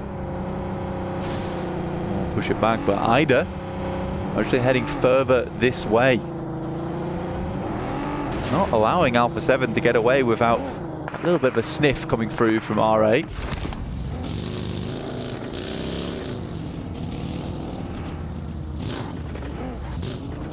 There's a quick pit stop with some bullets back over from Revo, at least to establish some fire their way. And of course, they can move off on this one. Again, these opening moments is going to be a little bit more timid. I want to run those risks of going down early, so no overcommit. Get the Falcons POV as well. A team that currently is in 8th place. But of course, like we've alluded to, it's not that different. The points above and below could be lapped. They've got to play consistent from this point forward still.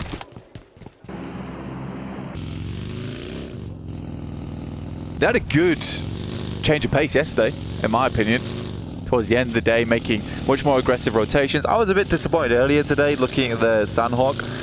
Up until the moment when they made a pretty bold rotate through. I wish those rotates would come a little bit sooner, or at least give themselves a springboard closer to those areas earlier in the game, but they are being much more confident to make those plays. Now I'm hoping that now you're getting closer and closer and you see that finish line on the horizon. That doesn't worry them too much. Right now they are passing by Nongshim Red Force, at least the back line of them. Kino Trope not too far behind either. You got intense game over towards that south side as you saw, and we head over towards the eastern area of the map. Intense game. Potentially they might actually run in to the Yangon Galacticos squad. Yangon, that I will say, I think again today it's been a better sort of decision making with the pace. They've been playing a little bit quicker, not really pulling their punches so much. Feels like their team's got a ton of talent. Like we were seeing it in some of the fights they were getting stuck into yesterday, right? You know, they were able to actually go head to head with some of the better teams in the lobby. And they're in a good spot, man. If they keep this up again, you know, we were seeing there is certainly a lot of potential. They could make it out, keep this run alive. Distance firefight on this one's with the Falcons catching vision back over towards Kino Trope. That was the late flank in that you brought up. A couple bullets fired out that way. My only issue with Yangon Galacticos is just the variance in ability.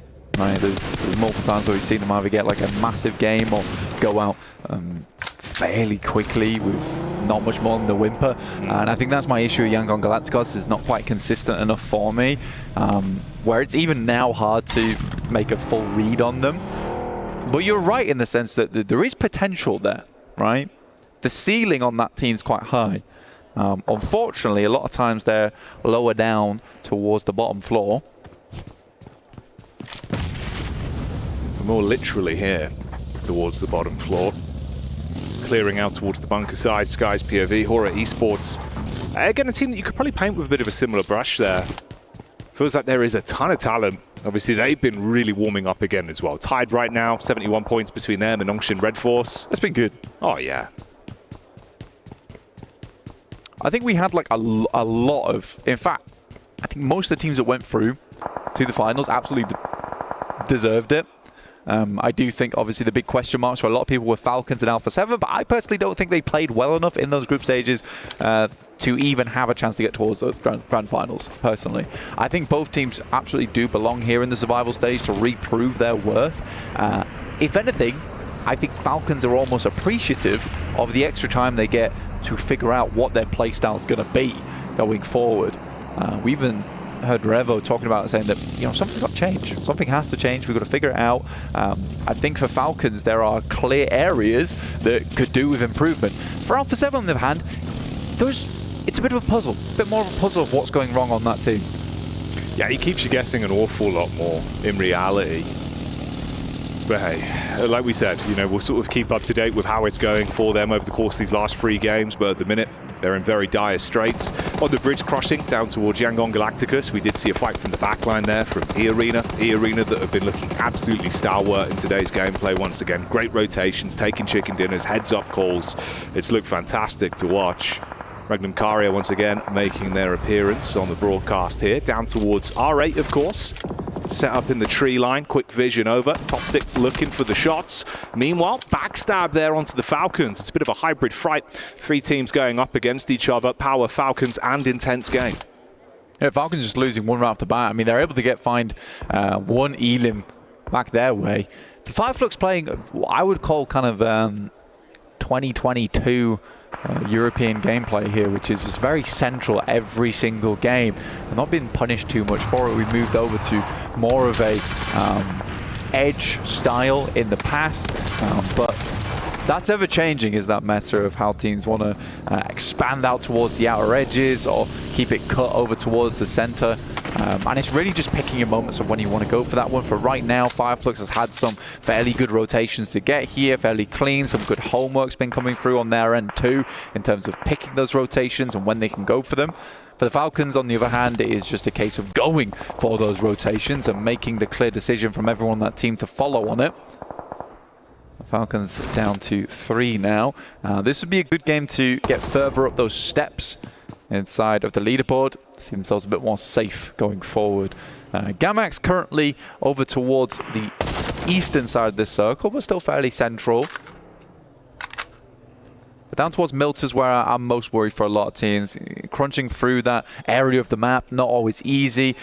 E-Arena currently right on the back lines of it though. Likely one of the first teams to find troubles getting out from here, especially because Yangon Galacticos know their location and Alpha 7's expecting a team to make that wrap through the fields on the eastern side.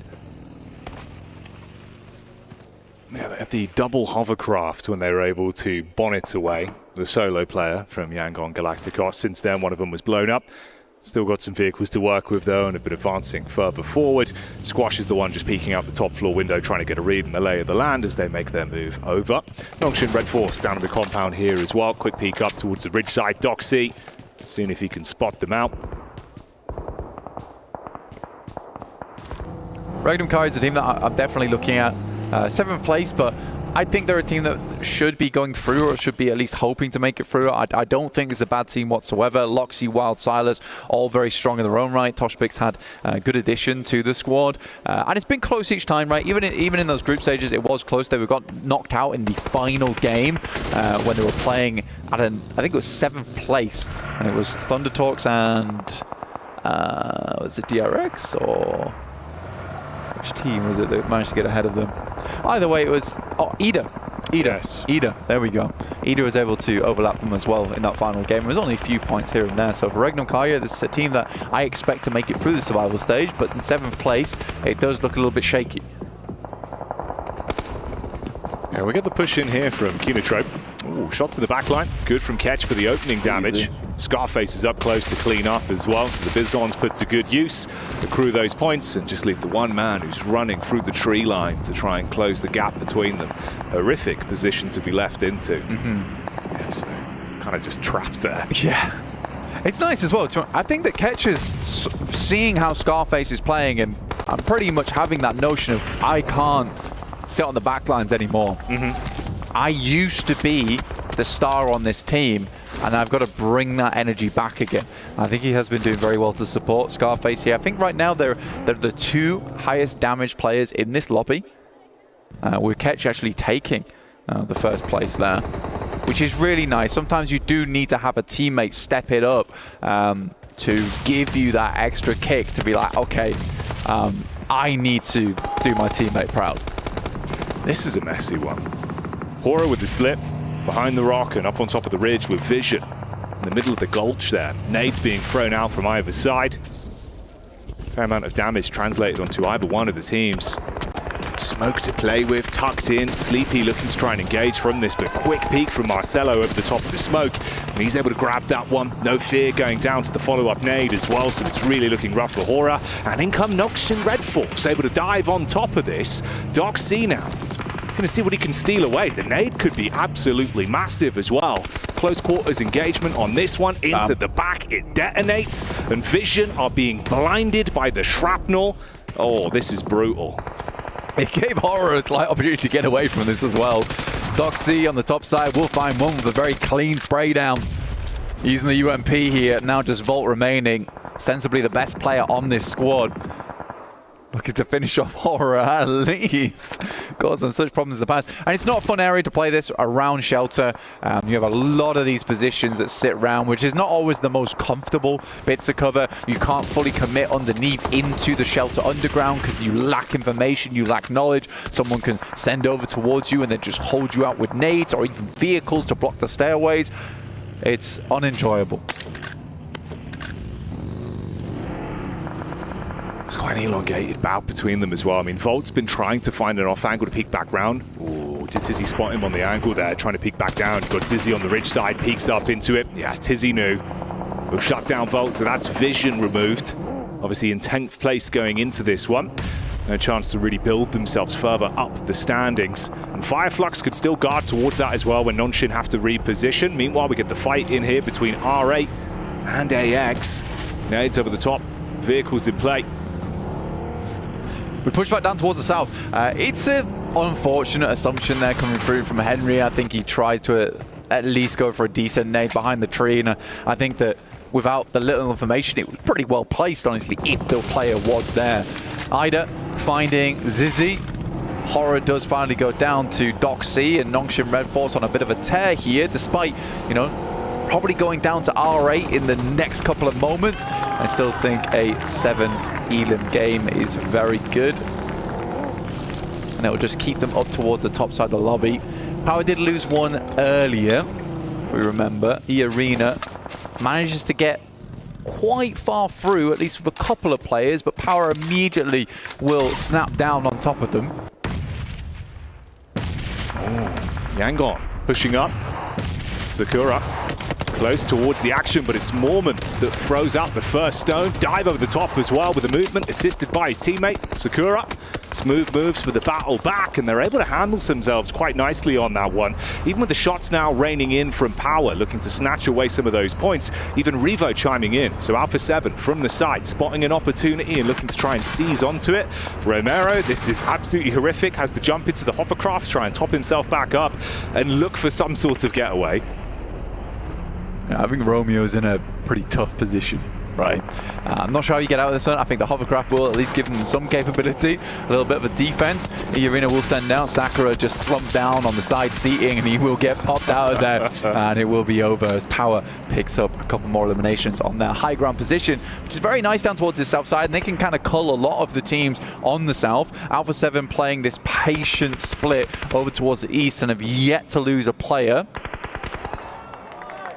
A lot of action over towards that north side as R8 slowly works their way down. Influence Rage did take a knock, so there is information there for them, and AX could get involved. They know roughly where these players are. In comes R8 though, and Influence Rage need to respond, but players are nowhere nearby to help out at this Wizard Tower. Mark goes in, finds one. Diego left in an uncomfortable 1v3.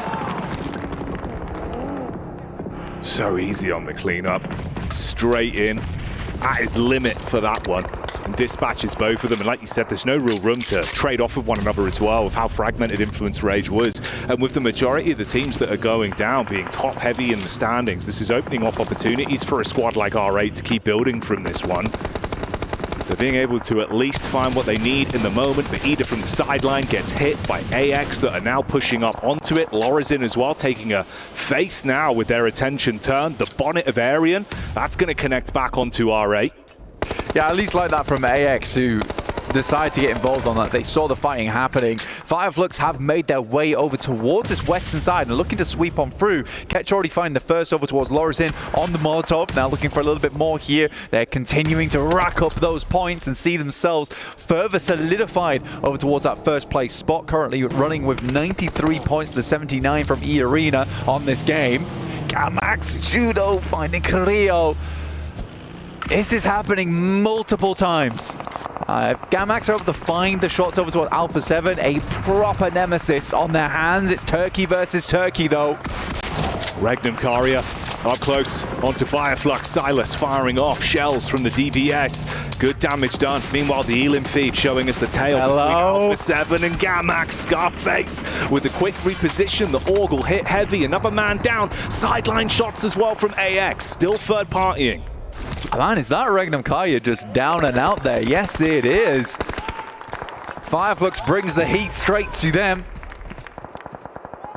They can hold this team under.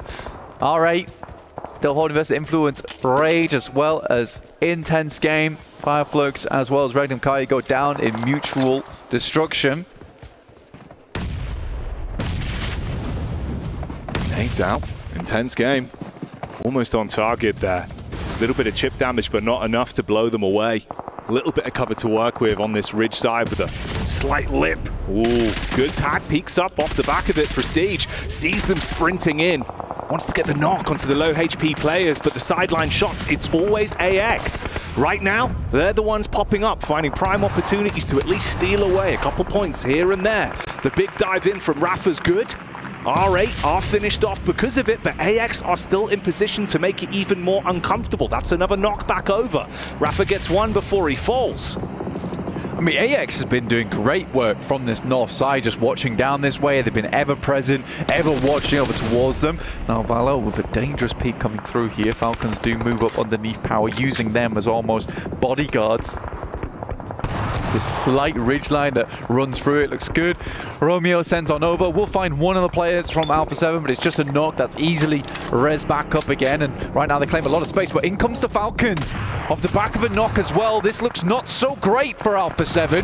Oh, you've got to be quick to handle this one. Up close and personal, Koa biting at them. He's able to find the first dive over the top as well. Follow-up shots coming through. Backstab from Ragnar as Power able to find some damage. Close range molly thrown in as well. Trying to commit onto those knock players, but they don't want to over-egg it. You've got Carrillo further up the ridge side. No, what are you doing? Looking to assist. The team nade thrown in. It's uncomfortable, and Koa is on his last legs because of it. Man, Navallo, what was that, dude? Now, this could be a nice bouncer coming through from Ralph, but he sends it too far over, and the crazy golf maneuver's not happening. Another airburst, and surprisingly, Alpha 7's managed to get their players back up again. There's a big one from Koa. Once again, this guy is just carrying the team. Single-handedly, Koa is making the difference for the Falcons right now, through thick and thin, even when it's his own team, making it uncomfortable. They do at least dive in. All of the knocks confirmed. You've only got the one man up on the rich side for Alpha 7, looking to at least try and hold them back. But Falcons do win out on that one. They turn their attention round towards Power that are starting to rotate. That's madness. Koa's basically in a 1v2 team situation there. Playing against his own teammates and Alpha 7.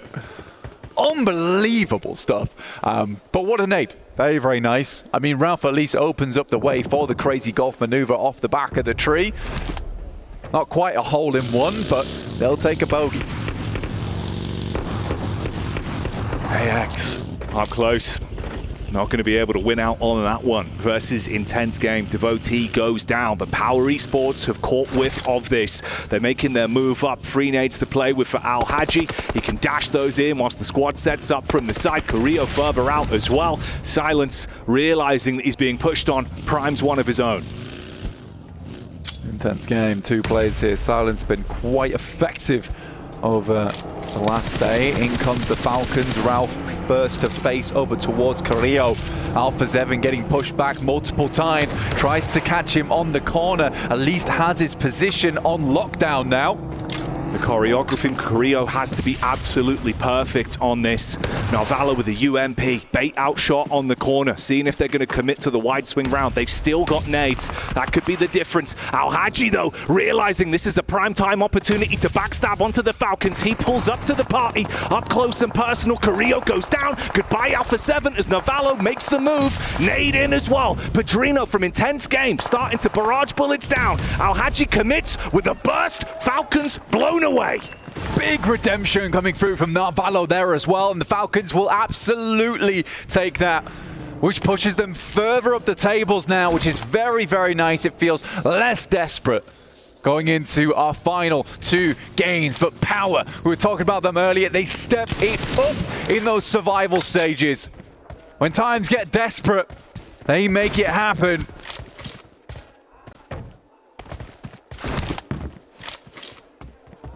With the communication looking so clean on this one, the rotates have been good, the engagements have always been in their favor. A 3-2 split in the battle of attrition, the final 2 squads here. This could be another massive game for Power. Keep them building up the rankings. And like we said, they thrive in the survival stage. They don't just survive blank, and they're showing that once again this year. Now look at the finish off, Intense Game. Over towards the lumberyard. Power looking to hack through them. We'll see if they can call timber. or if Intense Game can stand tall like the Oaks in Canada.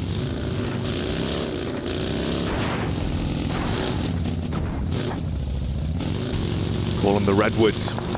You will be red with anger if they're able to close the gap. That's what they're setting up for. Attention from Silence onto Al-Haji. Tucks himself in behind the tree. Nade primed out, low on health. Fadan able to at least get right where he needs to be. Put that DPS in lethal range. See if he can get this connection. Fragment the players. Intense Game would be able to be shot from the sideline, debating whether or not he wants to engage. Onto his teammate of Padrino, though, from further away. Battling over the top side. Ooh. Silence drops in. The shot fires out. Ears ringing for Fahiden. He tucks He's in. just running. Not ready. The backstab's there. He's able to grab one. Padrino with the response. It's good. Al-Haji will find him though. Padrino versus Al-Haji, and one more.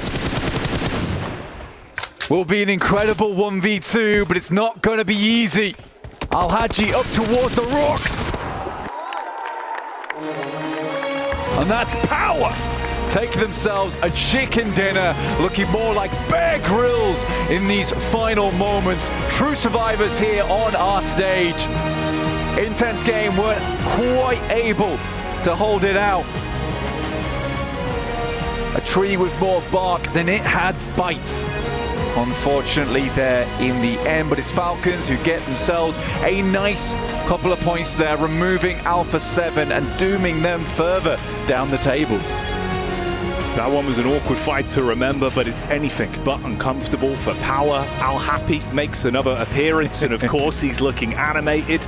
The entire team having a very different aura around them than what we saw in the group stage.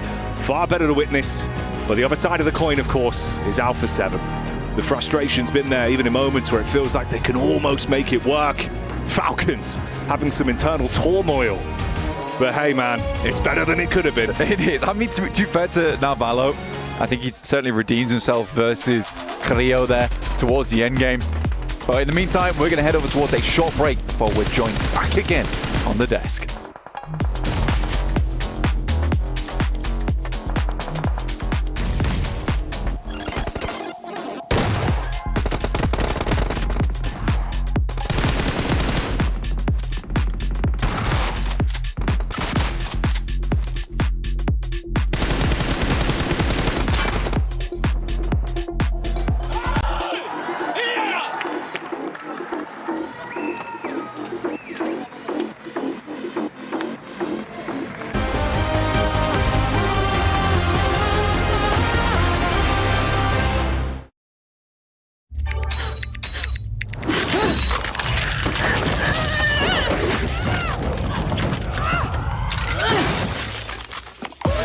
Reach your impossible.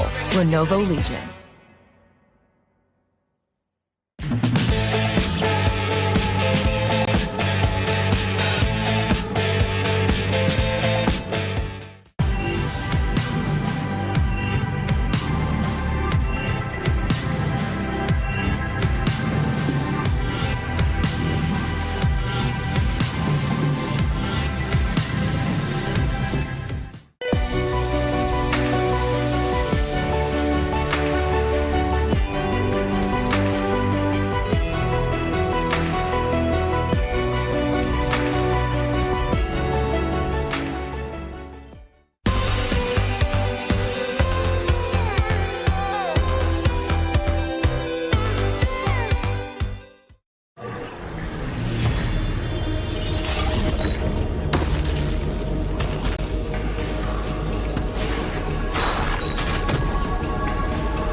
anticipated addition to the Mummy Series outfits is here.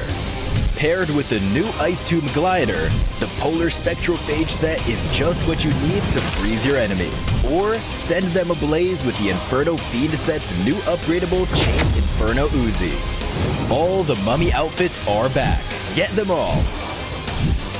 Join now and collect the whole series to turn all eyes on the battleground. Event period, July 10th, 2025 through September 2nd, 2025.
Well, the lights never go out as Power illuminates Riyadh again here and gets themselves another Erangel on the board. Great stuff by them to be able to take out this Lumberhill Yard finish. And I've got 7, as well as Neptura, to talk about this. Power is basically confirming themselves in the grand finals here, Neptura. They really are. I mean, they're doing what we've seen time and time again from them. I really like that this is a formula that is working, and so they're just using it. Picking apart a few teams over on the edge side in the mid-game, just kind of creating a little bit of space, waiting, holding back, and then when somebody's busy, just come in and control the whole circle. It works. It's a strategy that's working for them, and they're really using it to their advantage. I mean, 18 points on the board. Like you said, I think we're kind of looking at them being a finalist team here. I agree with that. I think for this team, I mean, they had the compound for the longest time too, which kind of allowed them for everybody else just to fight it. 18 points is what you want to see. I'm a little bit scared though from some of the teams that we're not seeing towards this first page, which is going to be Regnum Karya. That's a team that earlier when we saw the overall, they just were very close to that 8th place. Same with Team Falcons. I feel like this was a much better game out of this team, and I really enjoyed how quickly they were able to react to Alpha 7's push to the last player of Jungle Galacticos, but I did not enjoy that fight. We'll get to that. Let's take a look at our 9th through 16th as well here. For some of these teams like Arena, for example, I think that they know that they've pretty much done what they need to do. But again, a little bit uncharacteristic for Random Carrier to... I felt like they had a good day one here, Neptura, but nothing's really materialized. I thought it was going to materialize in this game, actually, considering the position in the circle alongside the hillside here, but also not much really working for them. I think it really just goes to show you that even if you have the position, if you don't do anything with it, nothing's going to really happen. Oh, agreed, yeah. And so it's like, I almost feel like they kind of think they've already made it, and so it's like, oh, we're just going to have a quiet day, and it's like, no. Well, you got a lot of teams right next to you that think they haven't made it and are going to work very, very hard. So I would like to see a little bit more from them, but maybe, coming into that Miramar, they're more confident on Miramar. We could see a big thing from them. For Regnum Karya, they ended in a fight with 2 different teams. They ended up against Fireflux, and then they just became overpowered by R8. R8 playing that wonderfully, which I'm hoping that it kind of continues, because I'm intrigued to see where R8 is going to end up being on the leaderboard. Definitely so. As we take a look at some of the highlights from all of this, you can see some shots going towards Falcons towards the end. Falcons, of course, did survive for quite a long time in this game. However, we will watch back a very important fight, which feels like... do we even really start talking about it? Because it feels like both teams, Falcons and Alpha 7, are kind of in panic mode at the moment. Some of that fight between those two teams was a bit of a catastrophe. It's just clown music in my head just over that whole fight. And I say that very lovingly as a huge fan of Falcons. Why? Just why? And I know I'm being very brutal here, but it has to happen at some point because... You don't, when you're at this level, when you're as good as they are, as I know they are, Alpha 7 included, you do not miss that many nades. You do not get a full reset just to get naded. It doesn't have, where was Carrillo? Where was he? He was at the top of the hill. Here we are. He did nothing. So taking a look at this once again, Alpha 7 actually had quite a few players knocked down towards the bottom position here, 7, but nothing really was able to convert from it. They were concerned, I think, about the off angle of Carrillo, so don't want to really peek around it. But getting these bounces was pivotal, and it did not work. Yeah, I mean, you could have just low tossed it on top of that. We have, where's Maxman when you need him? This could have possibly been the Maxman grenade of the day because he almost ended up knocking his teammate. And where was Carrillo? Carrillo, in a way, even though he wasn't right there, I felt like he ended up making the right decision by just holding the high ground and hoping that if you do end up losing your teammates, guess what? At least you'll be able to maybe try to clutch up some extra placement points. But yeah, this back and forth was just crazy. I do also enjoy the reaction time out of Power. They saw this fight and they heard this fight going on for so long that at one point they were like, okay, you know what? We're going to be keeping tabs on it and we're going to end up just pushing forward towards you guys. Yeah, it was really nice to see that they, again, are listening to the lobby, watching that lobby and going, hey, actually, they're fighting. Let's take advantage of this. They're taking a little bit too long over this as well. Something's going on there. They're struggling. Let's take advantage of that struggle and actually prioritize us. You could see towards the end of the game, the reactions on the Alpha 7's faces as well. It is desperation time now because they're currently on, I think, 39 points. And the cutoff point for 8th place is 62 points. We are staring down the barrel here, 7, of losing our defending champions here at PMWC. You're saying that like they still have a chance? In my head, like to be completely honest, the trigger is about to be pulled. Yeah, I feel like, and I even said at the beginning of the day, for Alpha 7 to even have a chance at being in the top 8, they would have to get the win because now going into this fight, guess what? Even though Team Falcons create the tiniest of cushions, all those teams towards the top, I mean, Fireflux, we already saw it in this past match, especially earlier into the Erangel. They had a 1-1-1 split. That team just really didn't give a damn.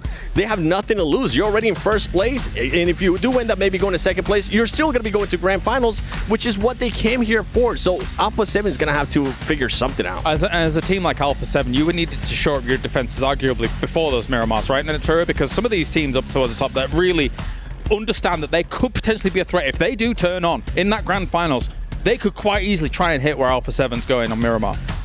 It's entirely possible, which would really be unfortunate because I will say, as much stick as we're giving Alpha 7 right now, in that game, in that last Erangel, A7 actually had some really nice rotations.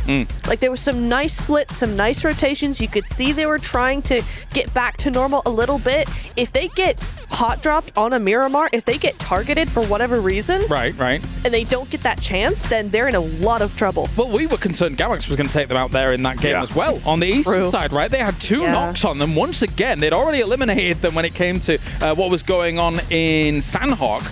So I know that we keep harking on about it, but this is important. This is our defending champion. This is a big deal. I feel like to just kind of recap everything that's going on here, you actually just said it best. You can just see that these players and these teams are just kind of grasping for something, especially when it comes down to Alpha 7. The push that they did on Yangon Galacticos, they had so much room to work with, and then decided to actually just go for a fight with just one player instead of just looking to control a big area for this squad. So just a questionable place, by the way, R8. My goodness. Can I just take a second to talk about this team a little bit more? Because they were just so impressive to me. This was a team, just like with Alpha 7, you were saying in the turret, you were saying the rotations were on point. This was a team that's just being aggressive. They're taking their future into their own hands. They were being aggressive. By the way, this comparison is R8 against Yangon Galacticos, a team that they're currently trying to hunt down for 8th place. Yeah. And I really like the aggressiveness that I saw of RA in the last match. Of course, this head-to-head brought you by the Saudi National Bank here between RA and Yangon Galacticos.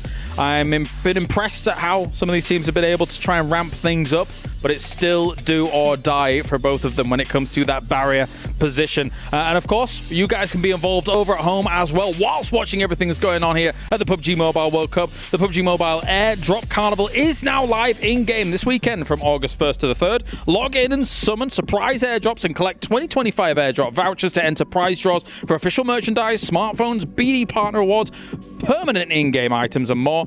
Every participant is guaranteed to win, so get it going, guys, out there. Additionally, if you jump into the game now, you can vote for your favorite airdrop partner. You might even score some awesome surprise gifts from them, so don't delay. Get that going. And Neptura now with Miramar on the cards. What are you looking out for? Regnum Karya to actually do something a little bit more. I think Miramar's their map. They're going to do something. They have to. They have to show up their defenses, right? They do. Yeah. Really, really do. How about yourself, Seven? I'm going to be looking at the squad that we were just looking at. I'm going to be looking at Influence Rage. Influence Rage coming into yesterday. I mean, after yesterday, I should say, the best maps that they ended up playing was those Miramars. That's when they were actually able to get 7th place, 2nd place with 7 eliminations. They need to back that up today. And today, they've done just enough to maintain themselves. They're close to that top 8.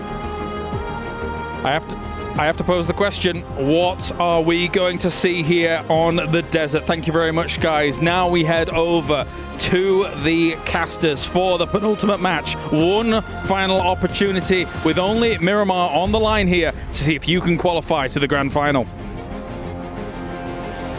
Power there saying simmer down, simmer down. Let it build, Blank, let it build. And let's see what the results will start to look like, of course. 2 games remain at the end of the survival stage. If you want to stay up to date with all the action, why not head over to the official map feed as well?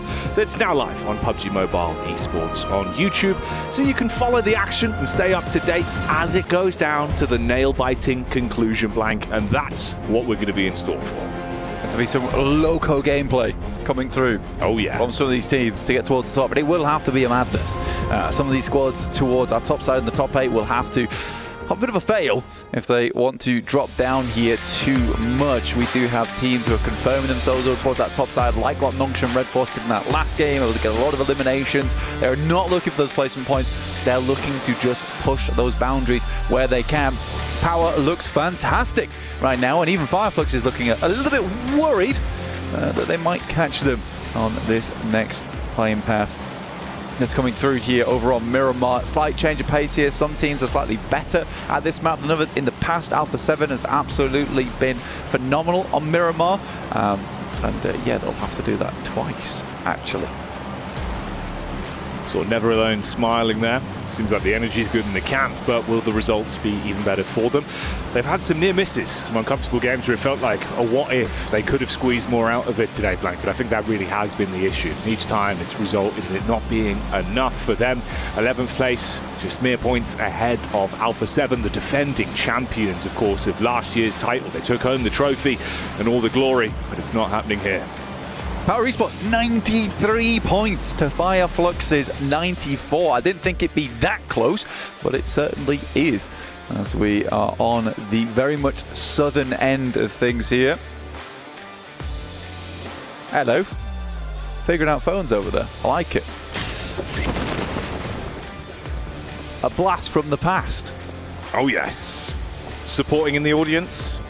The family, the friends, everyone there watching on. And that's all you really can do. On look. Whilst everyone in their squads, the 4 players in each of our teams, look to really carve a path for themselves and decide whether or not they're going to be able to make it out of the survival stage. Only 8 of the squads left. Check that. Al-Haji actually takes 1st place spot in terms of highest damage, ahead above Scarface and Ketch. Starting to live with his dream. It's kind of nice that the duality there going on, where it's easy. He's been putting in a lot of work, and so is Scarface, and then that real firepower on the team coming through from Ketch and Al-Haji have both stepped up in the meantime. It's nice being able to rely on your teammates, knowing they have your back even when you're not feeling it, and suddenly the beast from within can be revealed at very, very important times as well here in the survival stage. But it's a big leap right now up towards 2nd and 1st place. So right now it is just kind of the battle between Power Esports as well as Fireflux to have that very fun opportunity when we get towards the end. For Esports, in the air. Getting into position. It's not been an easy start to this game on the playing path.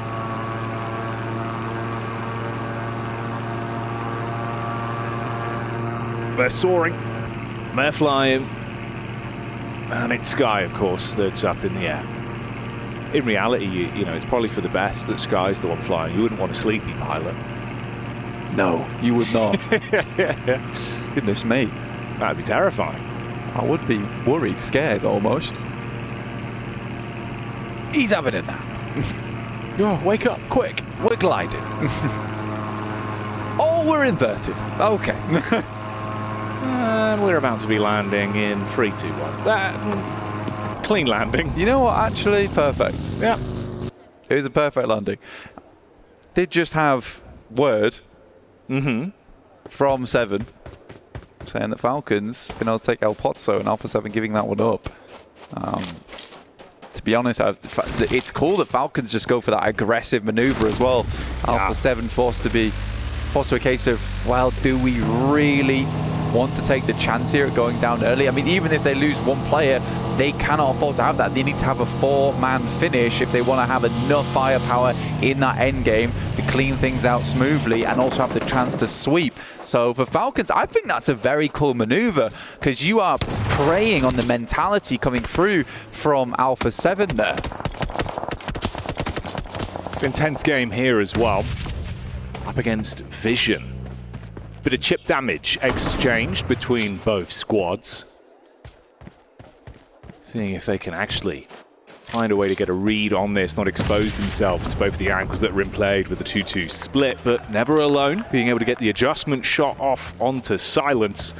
So a connection in there. That's Vision being able to get at least the first knock onto Intense game. Silence down, pretty good player for the team as well. They sort of need him up, and you see Never Alone here pushing up, saying earlier, you know, despite the position they're in, still seemed happy. And I mean, some teams do get this event, and just getting through towards that survival stage is a big deal to them. Rafa takes a big hit and instantly Silence is pushed back down again. Mini 14 in the hands of Never Alone, but the Molotov might just do the trick. It pops a little bit far back though, doesn't quite spread over towards Rafa. Never Alone swinging on the angle, actually loses it. Up close and personal versus Rafa, he's able to withstand the might of Never Alone, and the rest of the Vision squad now has to push up together. Volt has been incredibly crisp. With a Mini 14 from distance, he tries to tap back, but Rafa, he is all over him like a rash right now. You cannot stop him. Peak after peak. Handles Never Alone up close, even with the smart use of the 180 he had, and he is living on a sliver of HP. Rafa finds another. How is he doing this? Not even bothered about the HP count. It is giving him the pressure to push on here. One shot. One tiny burst of a nade would have done the trick. And Rafa still going. Health bar not even on the screen here for us.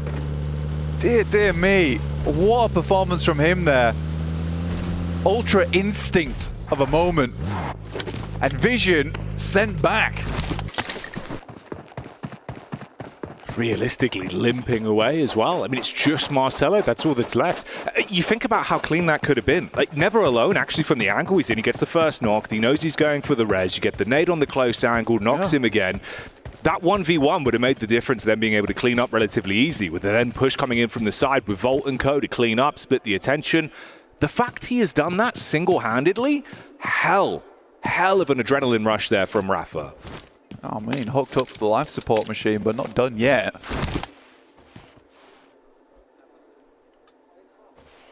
The circle head over towards the western side. I think most teams will be happy about this as well, purely off the back of that plane path. Alpha 7 had to go a long distance to make this work up towards Torre Armada, which is so uncharacteristic of them. They'll be coming in late towards the circle. Not only that, they'll have to figure out different rotational paths. I mean, they've been playing the game for years upon years, so they should know this map like the back of their hand regardless. It's just a case of a lot of that research into rotations and how they affect their usual ones. Won't quite cut it. Yeah, that's not how cars usually driven. That's Benny the Billy Goat. Wow. It's impressive stuff. Inventing new ways to use automobiles this late into the survival stage. Some sticky tires indeed. Gets up there. Climbing boots on, the wheels. And now has a good location to work with. You can see just how central Nongshim Red Force are around Picado on this top side. I think this is a lovely position to set up. We have seen quite a few times though, Jackie, in the past, teams and players setting up on these spots, getting taken down early, and then you have that issue where you lose a player, you don't have anyone to res them, and then suddenly your position becomes quite compromised. So you have to be careful on that spot, on that position.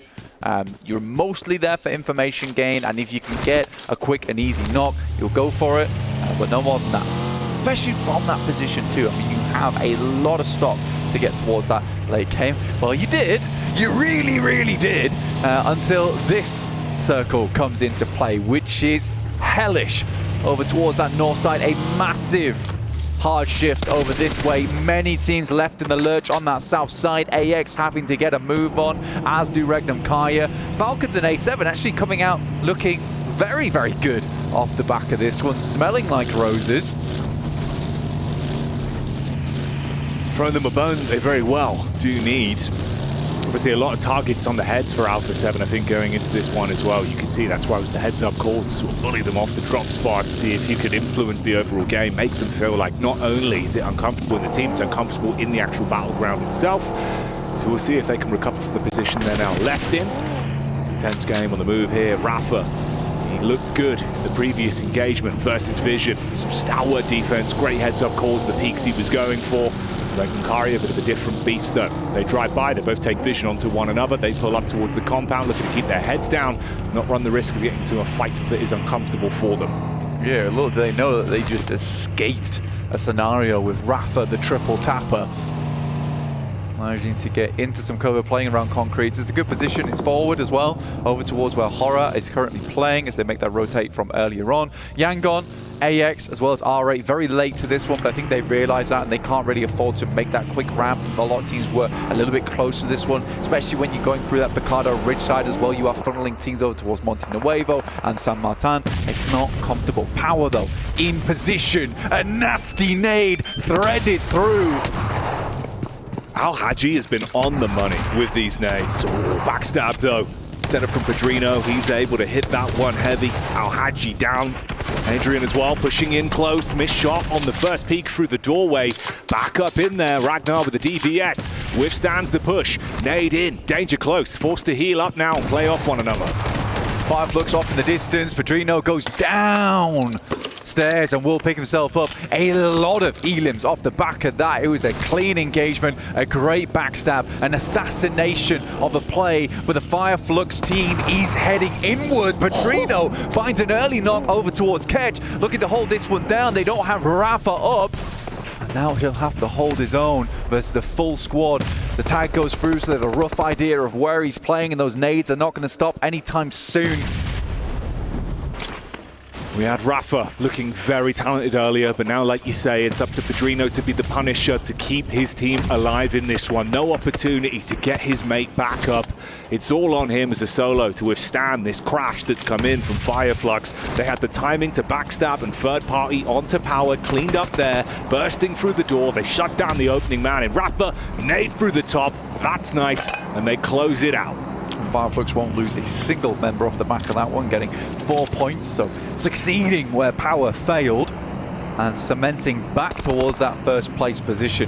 Gamax holding off versus Influence Rage. This is fairly central. A very interesting circle here as well, Jackie. A lot of high ground to work with, which is going to isolate a lot of these fights until very much in the late game when we head through to Stage 7, Stage 8. But there is a lot of opportunity to find positions on the map which you feel comfortable in,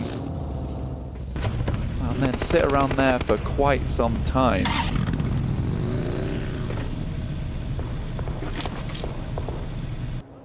Laser focus from the Gamax squad. You can see the comms there coming out.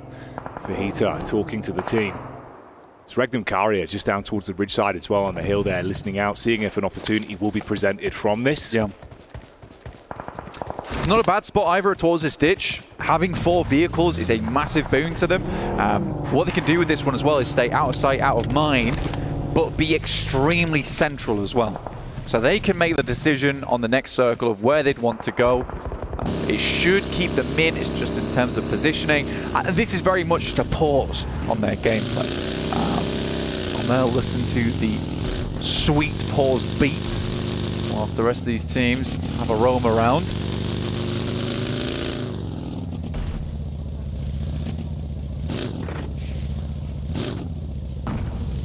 It's interesting as well, obviously Marcelo, his entire squad going down instantly to open this one up, with Rafa handling them very easily.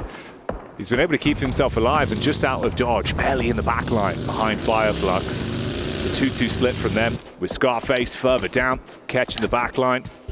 Always feels like he's so useful from distance as well. It's his preference being able to support the team, set him up. Scarface, he loves to get aggro.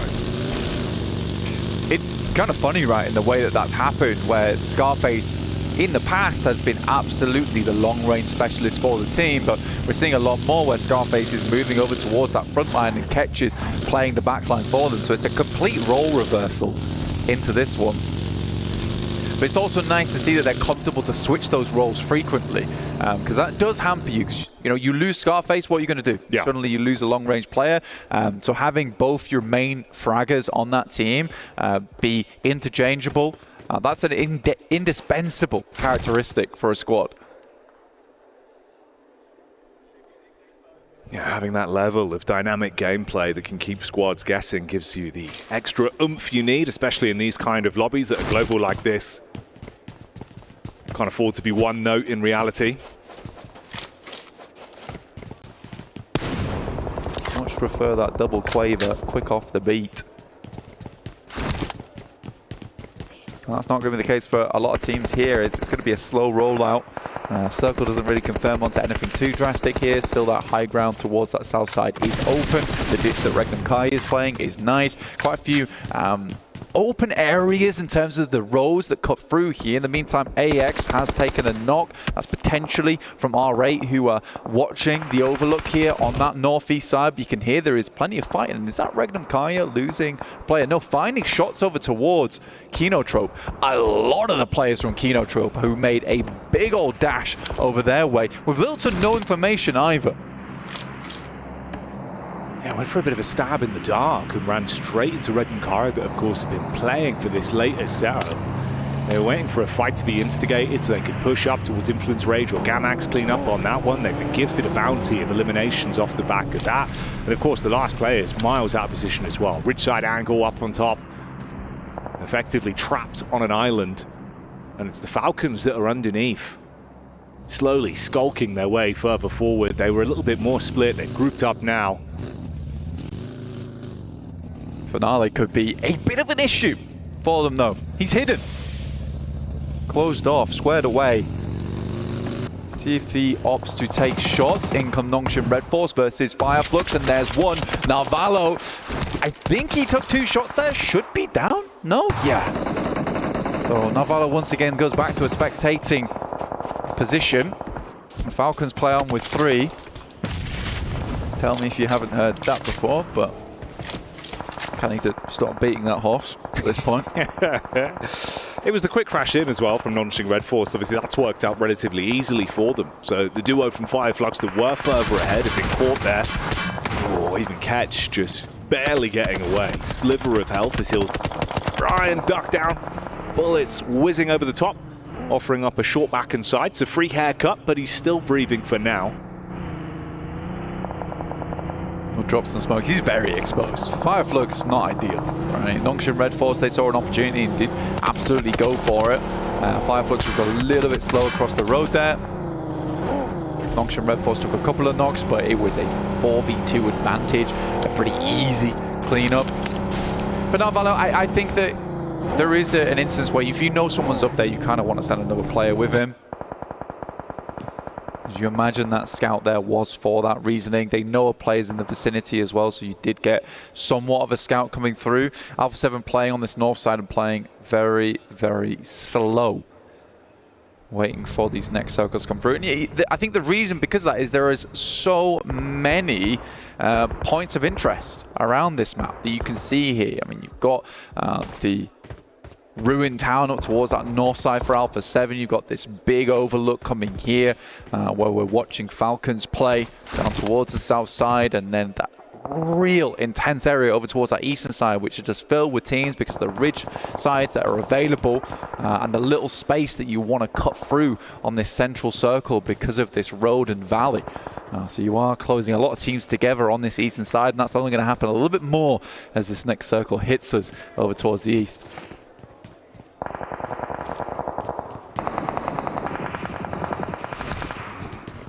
AX there, thrown into the battle versus Gamax, obviously sharing those close compounds for quite some time. You can see Nonshin Red Force as well, committing to find follow-ups on the Fire Flux. Handling them easily. Solus was the first to fall. Follow-up onto Ketch, so both down and out. The team is removed, so the squad unable to accrue much more from that one. 4 elim game for them, bringing them up to 98 points overall, and the battle continues with Yangon Galacticos being cleaned up, split between 2 squads. AX as well. Really in position here where E-Arena are going to be looking to go from strength to strength, and this could give them some good momentum in the standings if they can find the play off this one. But E-Arena already on 3 elims playing on this eastern side. It's going to be a bit of a brutal rollout for them to get over towards AX, but they are hurting. They're definitely hurting. They've sent a bit of damage over their way. Looks like the resources are a little bit rough. Joker looking to send another nade over towards the top side there. Did find Ariane. A bit more damage poured in, and R8 looking to backstab on the eastern side. Regnum Kai has played a blinder on that ditch, by the way. That is some good knowledge of the map and where they wanted to go early. They held out Kenotrope when they tried to make a big crash over their way, and they have just been sitting pretty since. Yeah, it's worked out very well for them. A team that we know can offer so much in a lobby like this. And for AX, it's not only from the front with E-Arena casting out nades to course the backstab from R8, they now look to swoop in off the damage done with those nades landing right on target, hopping out the vehicles. Joker further down, belly on the ground as well to assist. Still nades in the back pockets thrown in. AX must be so uncomfortable. You are just pinned in here.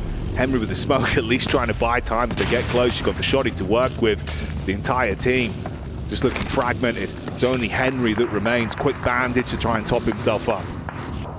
Yeah, has the pump, which is not great for multiple targets at a time, especially when you've got no cover to hide around on that delay between the shots. Henry will just watch R8 move a little bit further forward here. This is a good game, though, for 9 through 12. Right, with Yangon Galacticos out and currently in 8th place. It's not a massive jump up that's required to challenge that position from Yangon Galacticos. Regnum Kaya would like for a big game here to confirm themselves further up and secure that position as we head over towards our last game. Mormon finds Henry, and Henry is found wanting. With Henry going down, that's AX removed. And E-Arena hoovering up a lot of the points as well, so still gives other opportunities for further squads to move up, like you said. A bit more literally here. They already found 1 knock over towards the Falcons, and they just keep adding, piling onto this. Koa's down. Redox as well takes a hefty hit. They can convert onto those. Vinny goes in with a DBS, so for the Falcons, it's so rough.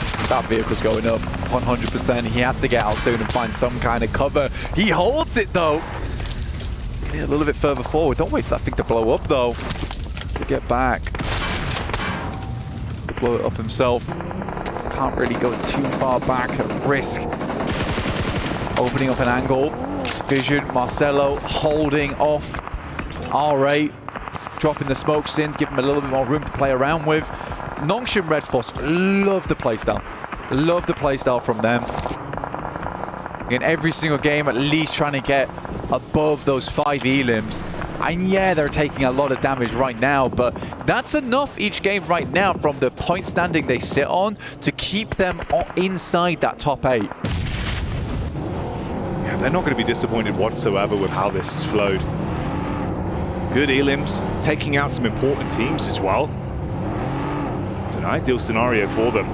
Hello, Marcelo, as well. The fact, obviously, he's still alive with Vision going down in, like, literally the opening fight since this game. And even being able to fully commit onto one of the R8 players, dip out like a bandit, make it off to the loot crate and set himself back up for potentially something a little bit later. Meanwhile, the battle continues with Hora diving in onto Alpha 7, squashed from the side, slapped upside the head. Non-Shin finished off in the end there by Regnum Karia. Carrillo realizing there's no opportunity for that one. He's got to jump back in the vehicle, try and create space between. But it is rough. Again, I mean, Sleepy just finding the prime target on it. It's such a slow game from Alpha 7. It is so different from what we're used to. It's a nice nade, but not quite close enough. We'll only drop him down to 10% there. Regnum Karia, I think there's a case to be made that they got lucky, right? But still, that initial rotation was really nice to get themselves a ditch, and that ditch has been super influential, but they haven't just been sat in there the whole game either. They have been taking shots where they can. They've been scouting their surroundings and ensuring they have a setup for the late game while still getting plenty of eliminations on board. They currently sit with 7 this game, which is fantastic to see for Regnum Karia. Oh yeah, they're still being proactive. And you can feel that shift in the standings. See how far they can go with this one. Good positioning, great crosshair placement as well. Prestige for the Rid side, peeking back down onto Alpha 7. This is R8, triple threat of players that are still alive. Taking that peek down. Carrillo is usually pretty good in these kind of situations, but you got to fight back. I mean, there's going to be no squad left to work with. Revo's on his last legs. It's just a solo man. He's finished off again. Alpha 7 go down, out of action here. No chance to find any points on the game blank. And that's pretty much it for Alpha 7. I think on this next match, there is pretty much no possibility. They need to get 27 points alone to get towards 60 points and challenge against some of these teams. And with that elimination on towards Carrillo, I think it's pretty certain the defending champions will not be going through to the finals. Absolutely insanity. You think about the form we saw from them last year, the way they played, the blood, the sweat and the tears. Every game, they put it all in. Nothing was left before the lobby. This time around, it's been a very different team, and it has not gone the way they needed. Survival stage. It has been just that, surviving for Alpha 7. And in these kind of situations, they just can't. Nothing left for them. Yeah, you're right. Last year, PMWC 2024, they were scraping, screaming, shouting towards victory. And it's unfortunate here to see them go out with such a quiet finish. Hora over towards our northwest side of this arena. Currently looking to push through R8, who have not had a terrible game here. Honestly, done very well to control that eastern side, but as soon as they tried to make an entrance over towards the west, Hora was quick to take shots back at them. But it's Regnum Karia now, stepping up, finding no fear. Silas with 40 bullets remaining on this Mini 14. They have been here for a long, long time. No chance at extra resource, and they've had to been very, very good when it comes to that resource management in general. Here comes Jiggle. Jiggle and Prestige being the two that were looking to push up somewhat. Spot over onto him, so that finishes off R8. Influence Rage have been able to sit pretty for so long as well inside of this compound, but the nade-in's good. Meanwhile, the Elim feed keeps on going. Hora losing so much to Regnum Karia. Wow, they are on a heater right now, Blank. Yeah, Wild will go down, but Toshpik returns fire over towards Sleepy. Horu has been such a criminal force on the north side, has been arrested by Regnum Karia, and not only that, run down over towards Sleepy to add insult to injury. Regnum Karia will be the lone team on the northwest side. It's E-Arena now versus Influence Rage, battling it out, currently in 10th place, trying to set themselves up for a late game, and they need this match here, Jackie. It was a misplaced nade as well that resulted in some downtime inside of the fight. They had to get each other back up with E-Arena running into some danger close action.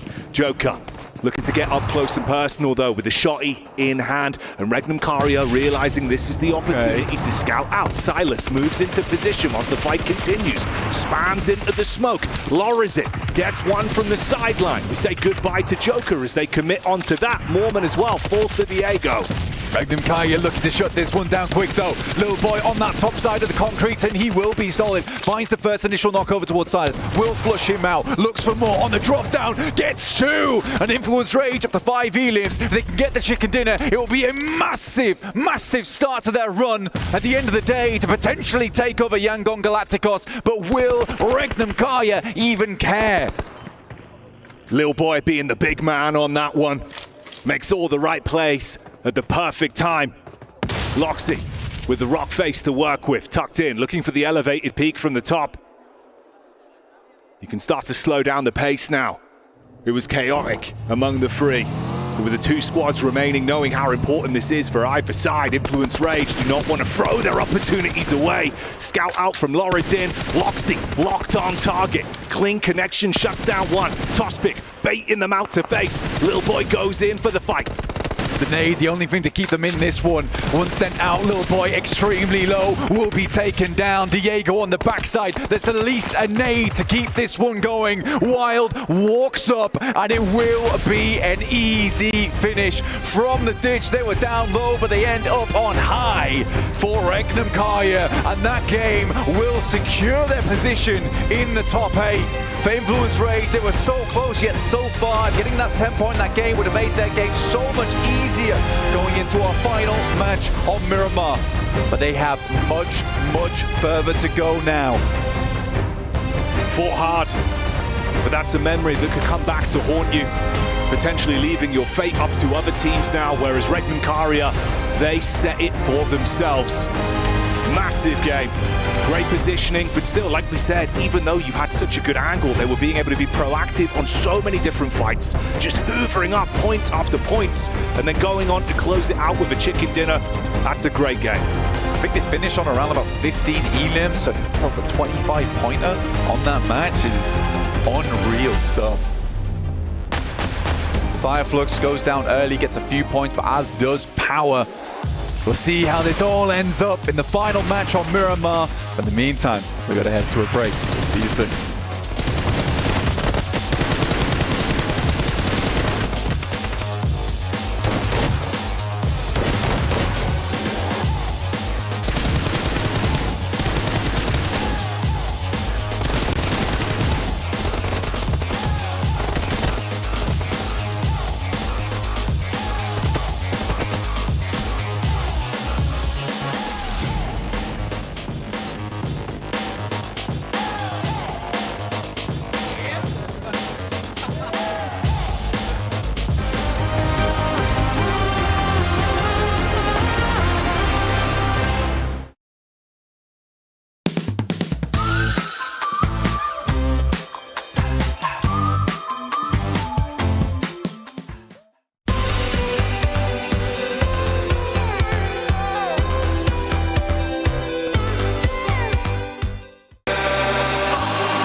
Dear PUBG Mobile fans, we are delighted to invite you to the 2025 PUBG Mobile World Cup at the Esports World Cup in Riyadh, KSA.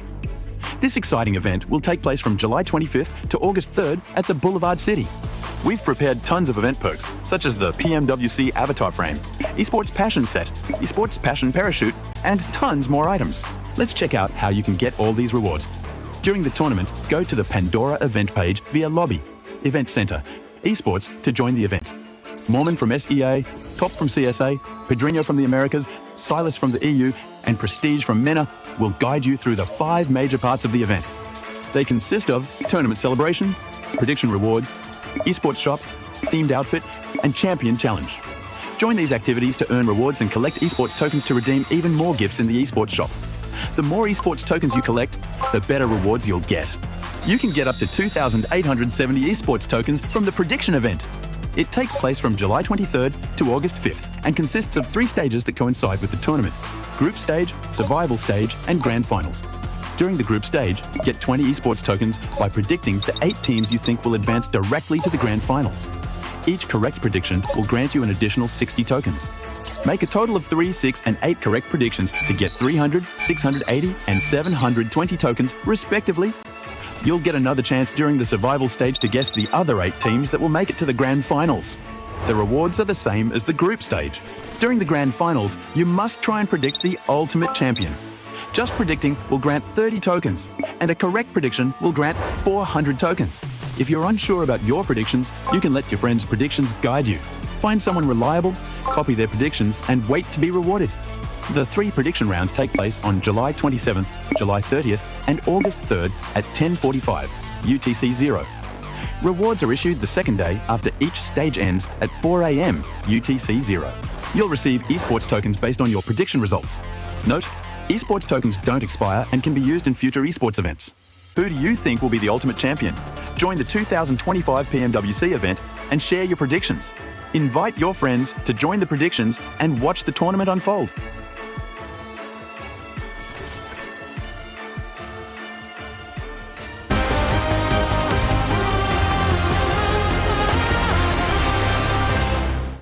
What pushed? Stój. I'm nading him. Different team. Oh, on, yeah. He's on the left. Nate! Just nades. I don't have heals. Nading above. I'm nading more left. Down left, watch out. Down Someone left. behind us. They're pulling up behind us. No! Nice!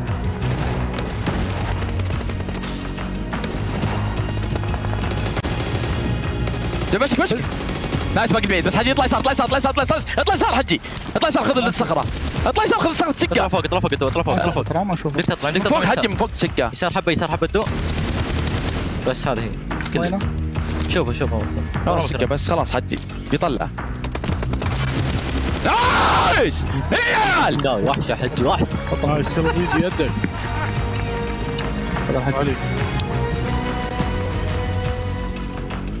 Well, we posed the question this Miramar, can Regnum Carrier shore up their defenses? And they said, yes, we can. They get themselves the victory on Miramar, on the Dusty Dunes, to be able to keep themselves in the challenge to lift that trophy at the end of the tournament. Welcome back to the desk here with Seven, with Maxman. Regnum Carrier shores up the defenses, Maxman. Wow. To be honest, they just got center very early on and they just held down the fort. It was a pretty straightforward game for Regnum Carrier, which you have games like that. They kind of played the Korean way, just like central compound, we defend. This time it was a dip though, a little bit different on that side, but very good to see them because they were like in the middle of the rankings for a big portion of today. That's going to, again, solidify their position in the grand finals. 24 points on board. Regnum Carrier, Silas, the dream is still alive. He can take home this PMWC trophy. Wow. I think with those 24 points, easily they're going to be going to the grand finals. As you mentioned, they were there towards the bottom. Now they're not going to have to worry about that. One team, though, that we saw something during that match, Hora Esports, as soon as they ended up eliminating one of the players from Alpha 7, they just fully sent for it. So yeah, Alpha 7, your chances are absolutely gone. A team that might actually have a chance here, though, Max, Influence Rage. They've turned it up, especially in Miramar. Oh, I thought Yeah, sorry, I'm just sighing because in 16th place it's Yangon Galacticos, and we could have almost seen Maxman's zipline of the day. It was this close. I thought they were going to drive it on the. I say zipline of the day. It would have been zipline of the year because nobody ever takes the ziplines. No, only a Mina they call zipline plays, and it did not work out over there. I remember Marcelo had a really bad time. Yeah. But to go back on your point of Influence Rage, actually, they had a very central position, just like Regnum Carrier, right? Yep. But the defense they set up was really strong because they understood eastern side of the compound, we're just going to give it away. E-Arena, R8, all those teams want to take it. It doesn't matter. We'll hold on to the western side, which is closer to the center of the circle. And because of that, we can get a bunch of eliminations. Little Boy in particular stepped up big time. Well, of course, we have our head-to-head presented by the Saudi National Bank. It's Yangon Galacticos and Influence Rage. And for one more game here, 7, they have got to step up. The one thing that right now Influence Rage has going with them is that we are going to be going into Miramar. They're currently averaging, I mean, for the past 3 Miramars that we have played, including the 2 from yesterday, they've been averaging about a 3rd to 4th place finish. So that's impressive on its own. And for Young Galacticos, we did end up seeing a great rotation out of this team, pretty much just wrapping around Northwest. But then once they were able to get there on the position that they were getting to, they just ended up doing nothing. I thought they were maybe going to end up crashing Hora, maybe crashing on Alpha 7, but it seemed like they were just playing scared. They played the ridge south of the road, and they end up just giving so many angles to Hora, and I think there was also Alpha 7 at one point. They were very indecisive, and unfortunately because of that, they just get completely collapsed upon and can't do anything off the back of that. So it was a good rotate. Unfortunately, the later stage was just not as good as... Oh, actually, Regnum Kai, 8.67 average, Elim. That is pretty high on Miramar. And on this one, for the top 5 teams from Miramar, I mean, you just heard me mention Influence Rage. Another one, R8. R8 is one of those teams that is also in the hunt for that top 8th place. So for us to be able to see them here, being able to average a lot of elims in the last match, they also you were mentioning this during that match to me, Max, how they were pretty much did the same rotation as Yangon Galacticos, but nothing ended up happening with them. They tried to be aggressive, but it ended up backfiring. Yeah, they really tried to go for a very similar rotation here. Didn't quite work out at the very end, though. Man, Yangon Galacticos getting a 0-point game here within 8th position. This is horrendous for Yangon Galacticos. I mean, 62 points, so it seems like the point threshold is going to be around 70. How close is the gap going to be between 8th and 9th place? That is my big question. It does feel like anyone 6th and up is guaranteed in. And Team Falcons, in theory, should. It'll be close, though. It will be close coming into this last game. Yangon Galacticos is going to have to be looking over their shoulders here for that 8th place spot. Let's move down to our 9th through 16th. 60 points on Influence Rage. R8, 54. It does feel like those 2 teams are going to be the ones in pursuit here, 7. What do you make of it? Okay, I was expecting Influence Rage to have a chance, but I thought the gap was actually going to be a little bit bigger than that. For the gap to only be 2 points to tie it, the thing for Influence Rage is they need to make sure they do enough to not tie, because if they do end up tying it, they will lose the tiebreaker. Yangon Galacticos does have a chicken dinner. I want to bring up one point right now. I know we said we weren't going to talk about Alpha 7, okay? But genuinely, go for your hot drop onto Falcons. Fight Falcons, they're your cutoff team. You need to hot drop them, eliminate them early on so their point threshold doesn't increase anymore, and you might be able to overtake it. Even maybe Yangon, but we need to see something of value coming out of this game. I mean, you got a fever? He's asking for a hot drop? He's also asking for about a 30-point game. No, you need to do something big. You need to do something huge, because they are not only in the danger zone, they're pretty much gone. They've got to do something. But before we get to that final game, let's check in with the most explosive moment of the day. Max Man's Grenade of the Day. And we're here back again with Maxman's Grenade of the Day. This time around, we're going to be looking at 2 teams in particular. You got the Falcons, you got the Alpha 7, and here, Alpha 7, they couldn't do anything. The nades were looking good. That is not that nade, though. Not that one. The one that comes after that, I think. That one was still not that one. So that one was going to be still not that. That was a lot more missed nade than I expected there. Actually, okay, back to me. There was no Grenade of the Day, unfortunately. That was a big fail. Thank you. Wait a minute, were there 3 more grenades after that as well? There was a lot more grenades. There were like maybe 5 or 6 more grenades that were just completely mixed. I can't keep that voice the entire time. They just kept trying to bounce it off the tree, and every single time it would just miss. There was a moment yesterday when you were doing Nade of the Day, and after you were like, my throat hurts. It did, and it does now, actually. Well. Now it's time to get serious. One more game here to figure out who is going to be going to the final and who is eliminated. Alpha 7 would have to have an insane game to do something about all of this. There's a chance. Remember, this team has been able to get a chicken dinner with 19 eliminations at one point. So if there was any team to do it, it would be them. But it's going to be far-fetched because a lot of those teams at the top. You've got to go massive. It is time now for the Miramar, the final Miramar, to determine who moves through into the grand final. Casters, bring us it. Thank you very much, Kalaris. Myself and Blank in position for this one, and we can't wait to kick it off. The final game of the survival stage, culminating in 2 days of play here. Only 8 teams will make it through. And as we've already alluded to, the chance that our defending champions, the team that were just on your screens, might not even make it out of the survival stage, Blank.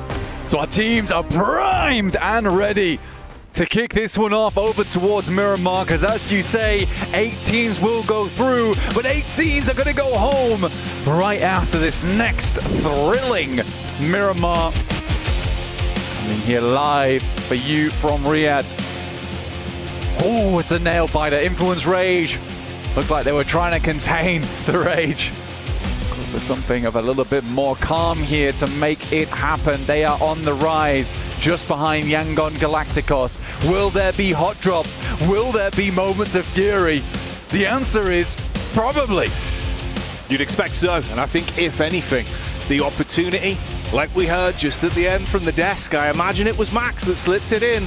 Hot drops. What are we going to see? Because for some teams, if you know that's it, if you know realistically your journey's over, maybe you try and throw a spanner in the works for some of our other squads, the potential heat that is going to be building on this one. A lot of storylines, and we'll bring them to you as the action develops. There's an interesting thing here, because Alpha 7, like the guys on the desk said, they're pretty much gone at this point. It would be a miracle. One of the best games in PUBG Mobile history. The Team Falcons, on the other hand, they're at 70 points. There's a potential 2 teams overlap them. And who else drops in El Pozo other than Alpha 7, as well as Team Falcons? Will they go for something spicy? We'll have to wait and see as teams start to get out of the plane.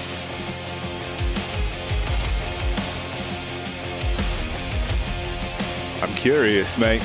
Whose keys are going to be loaded into that crusher? Look at it. Menacing. Those keys will be turned to absolute mush. Bits of gold sprinkling all over the arena. If you do not withstand the might of the survival stage, that is where your organization's key will end up. The mechanical demon on screen as we head over towards our western side. Team Falcons, they were hella worried. They were hella worried. They went right down towards the south side of the map. Alpha 7 thought, no way. But no one dropped an El Pozo. And if Falcons went for that one, they would have a prime position for this game. On the other hand, here we've got Kinotrope versus Gamax early on. Somewhat of a, let's say, inconsequential team fight. Yeah, bottom of the standings for both teams, but scrapping it out against one another early. The only difference is there, obviously, taking away some of those potential points for the other top-heavy teams that really do need it at this point. Like you said, that chance to shift at 7th to 9th place, realistically being where we're looking at to see if there'll be any momentum at the end of this one. Okay, a lovely initial start here from Toshvik over towards Joker, looking to finish off the deal. Does grab it, and again, that's great for Regnum Kaya, another team to overlap, get some more money here in the survival stage. Regnum Kaya is not looking to just finish it in 3rd place, perchance. They're looking to get it all the way up towards 1st. Join their Turkish brethren in Fireflux, and maybe leapfrog them. Right now, teams scattered across the map. Just like that gold dust you were talking about earlier, Jackie, will be scattered across the room. We've got teams over towards the eastern side lining that circle as they're going to be moving over towards the western side around El Pozo. I'd love for an urban finish here to finish things out at the survival stage here at PMWC.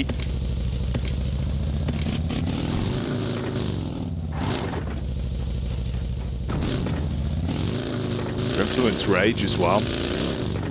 You think, based on what we saw in that previous game, right, the head-to-head for the chicken dinner between them and Regnum Kaya, the difference it would have meant if they were able to steal away those extra points, push themselves further up, guaranteed themselves a pathway into the top 8. Now it's all coming down to this one last game to do just that. Intense game being the name to focus on here, though, as they pick themselves up one elimination point early. We do get to see the rotation from Influence Rage. Non-ship Red Force relatively close by as well. Horror Esports just off in the distance. Looking to avoid, that's their rank B void here in 9th. not able to make it in towards that top 8. Function Red Force is a dangerous team. They've displayed themselves as an aggressive team as well. Scrapping, furious. Influence Rage, as angry as they are as a team, not comfortable taking them to task. There's the Falcons, not in their natural habitat within the cave.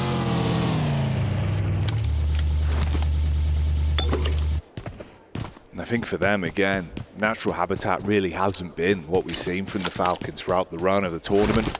Yes, day one of the survival stage, they were able to float through with a lot of good periphery finishes, with quite a slower passive day of it, playing for placements. They played with that tempo a little bit more in the course of today. It's not always looked super pretty for them though, and again, you can see the nerves are certainly there. Looking for a later game finish on this one, didn't want to run any risks of Fing being uncomfortable on the drop. That's why they're so much further down. Yeah, a lot of circumvention here, honestly, from a fair few of our squads that were worried about it. Remember, there's 8 teams with almost reckless abandon going into this final match, realizing that their chances are dashed in this final game of Miramar. There's only a few that can make that gargantuan leap to get towards that top 8. And we're looking 11th downwards, not really having that chance for Team Vision. There's potential, but losing Volt, who has been the spark on the team, to charge them, allow them to play at their best. Him going down as early as he did, it does not bode well for them, and the circuitry within that team might just be fried.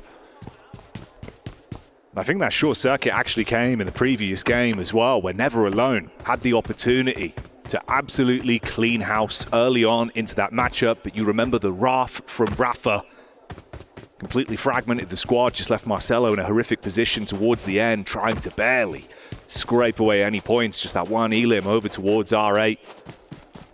Could have been a different story, but of course, that's up to you. Nothing is granted, everything is gained, and on that one, it wasn't really that much of a gainer for them. But Yangon Galacticos, we've taken a look at them a couple of times here, but they are in the terrifying position of 8th place. Never comfortable to be there. The Falcons were able to get a few more points on board today. I think they've done pretty well, taking more risks when they should do. 70 points. There is that big step down though. Right, there's a chance that Yangon Galacticos can get over towards that region, as can Influence Rage, and by no means are Team Falcons safe just yet, and they know it. I think this is a pivotal moment for Team Falcons. If they get in towards that grand finals, I think they'll feel a lot more comfortable in their play. Like we said, I think that they actually needed the practice here in survival stage. There's a lot of pressure riding on their shoulders, and this would alleviate some of it.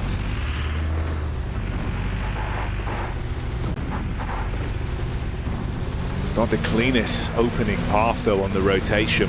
There is a lot of squads ahead of them and adjacent as well. You're going to be running into some of these teams that maybe are willing to run some crazy risks, knowing that survival stage is most likely where their heads are going to lie when this game finally comes to a close. So opportunities to be fought from both AX and Gamax on the push-up, with R8 and E Arena just off to the side there. So our final game of the day. Just shortly, we'll take a look at where we're heading. On the largest shrink of the circle throughout the entirety of Miramar, it is on Zone 2, and we head over towards Crater Fields. On the mountainside that runs through it, that currently Horror is owning, but they're massively split at the moment. Alpha 7 even trying to hunt down one of their players on that northwest side. And this is the fight. It's no fear. He has to live up to his name right here. Throws out the flames and sets ablaze to Carrillo. So low on HP. All it takes is a single shot from Revo. Horror will be pitched downwards. As No Fear takes a nosedive versus Alpha 7. He had such a fantastic position as well over towards the east here, and just playing split, locked in. R8 making their move on that north side. I think that Alpha 7 is Although not a team that I expect to make it in. They're a team that is incredibly dangerous when backed into a corner. Right now, there is nothing to lose for them.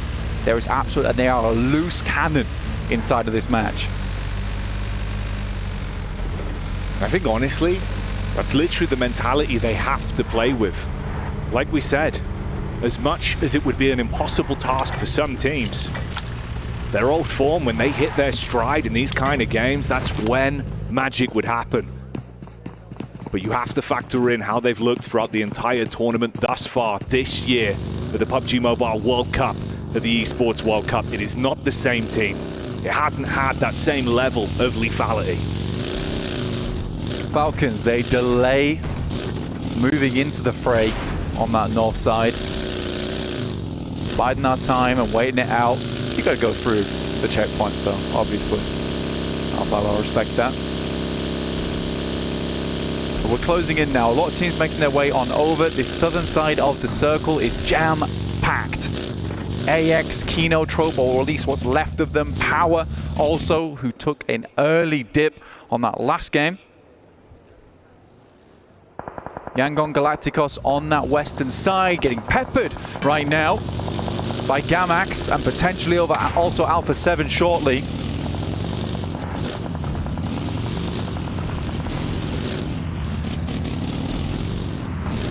Gamax, they could afford to take some risks on this one.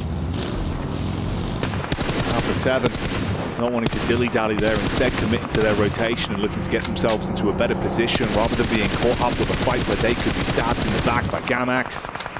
The Arena taking hefty hits as well.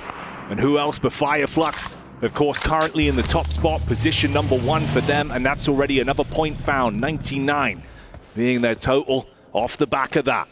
Looking to cross the century in this match here. E-Arena pushed down to 2, and it's unlikely they'll push any further inside of this match here. 92 points. Hard to make work. 11 minutes into the game and only 2 players on board right now. But an opportunity for Regnum Kai to pick themselves up a podium finish. And in come the Falcons. Finally making their way down. We get another circle shift and we're heading over towards the high ground on that eastern side. Nongshim Red Force already set up. Falcons have to go for something a little bit safer here as they pass through over towards the eastern side of the fields.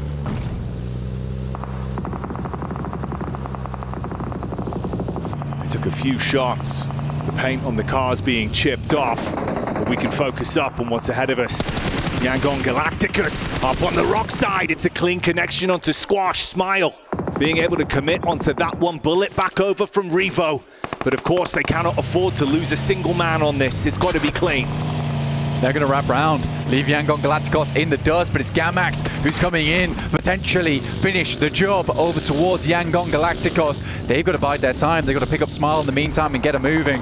And Gamax is only moments away. Fajita with the crash in, closes the gap between them both. Look at the HP bars that they've got to play with. The sustainability isn't there. Fajita on a nice off angle, peering in, bullets into the back. Romeo takes a big burst of damage from that one. SayCloud needs a Nimbus right now to get out of dodge vision. Now Alpha will find Nalvalo on the first pick there. Not finished off just yet, but it's an intense game. They hit that nail, find that coffin. Yangon Galacticos, they want nothing to do with Gamax. They wrap round a similar angle to Alpha 7, watching off in the distance. They lost Squash, the new man on the block that's been consistent for the team, but right now, he's gone. It's just down to the core 3 from Alpha 7. Fitting that it's the title holders themselves. Power, Falcons. Similar situation with that last elim that came through from Fireflux. They just jumped into triple digits. Teams will have to bear down upon them and fast. Right now they're on the eastern side coming through from Hacienda, and it is open ground that they have to pass through. You can see players have been taking tags from their side. Easy, up close and personal with the Falcons playing inside the concretes. They have vehicles to work with. You can see the buggy. Only one wheel left to going.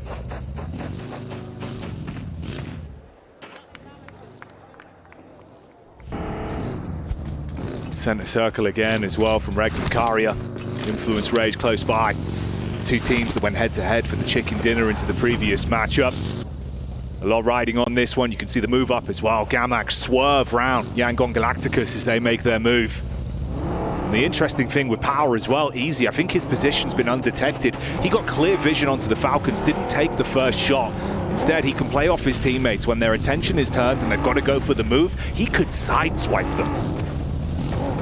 Let's try and move ahead. You're right. They're going to have a backstab potential on their hands, which is never easy to deal with.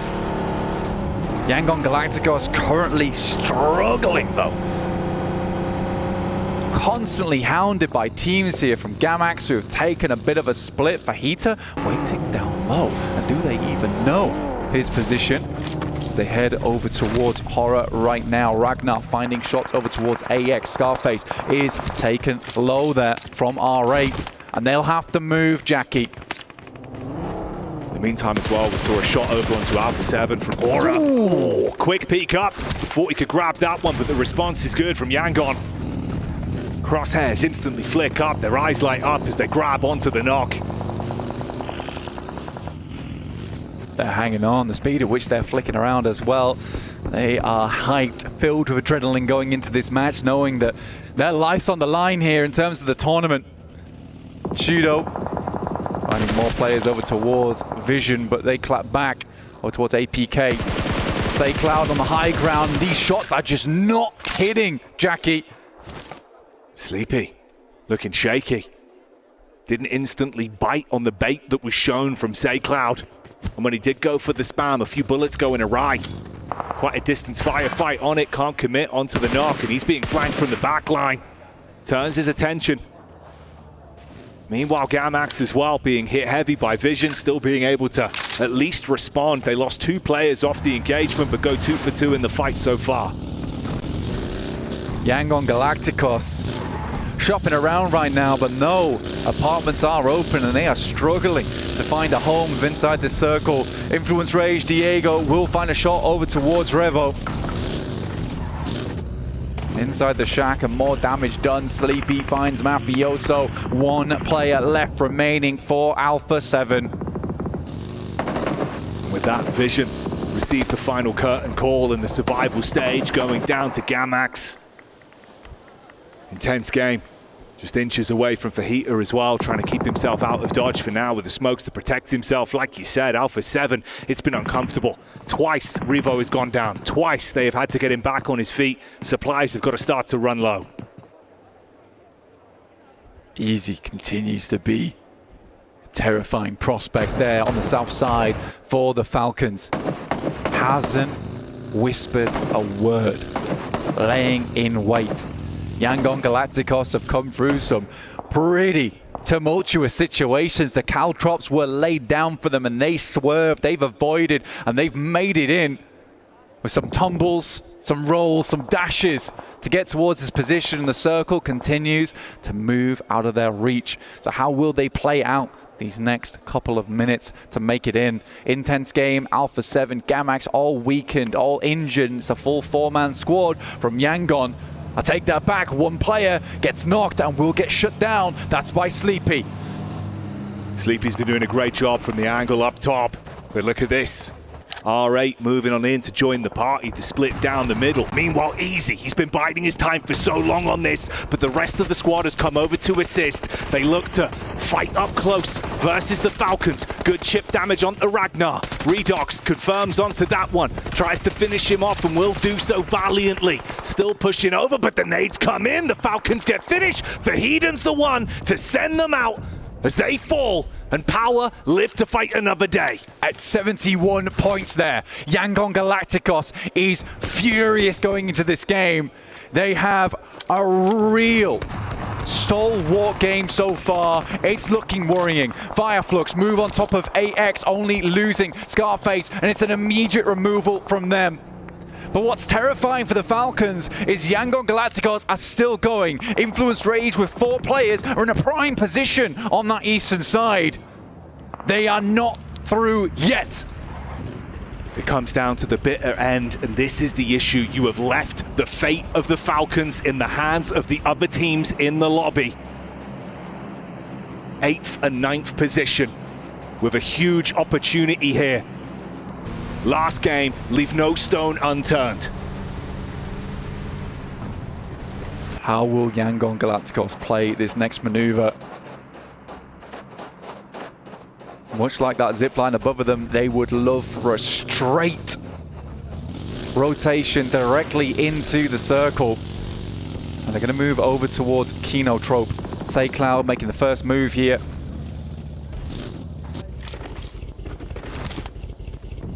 Primes a nade in hand, Finale. One of his own, but he's late. Will his be placed better? It tags, but it won't be able to frag. You get the response back over as well. Easy onto Nongxing Red Force. This is a power squad that are looking lights out at the minute. Fireflux stealing away some of the opportunity on that one with the response from Binny's Bonnet and the follow-up from Tizzy.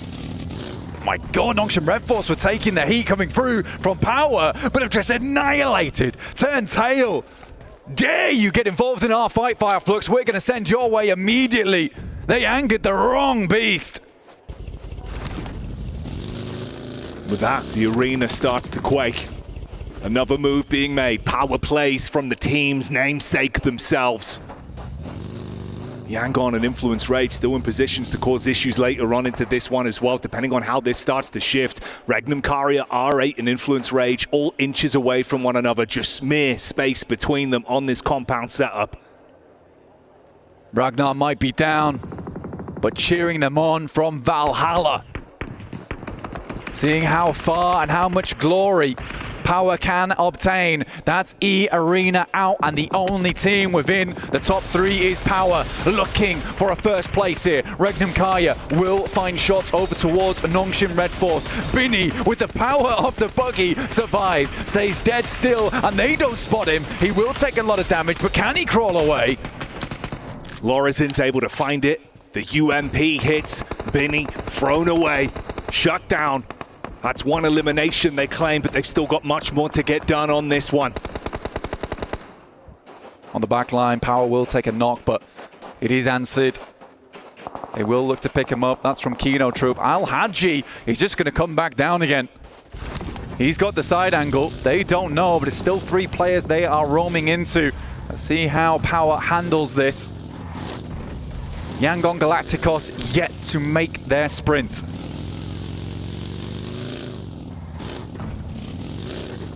When push comes to shove for Heater's position, can it cause issues in the backline?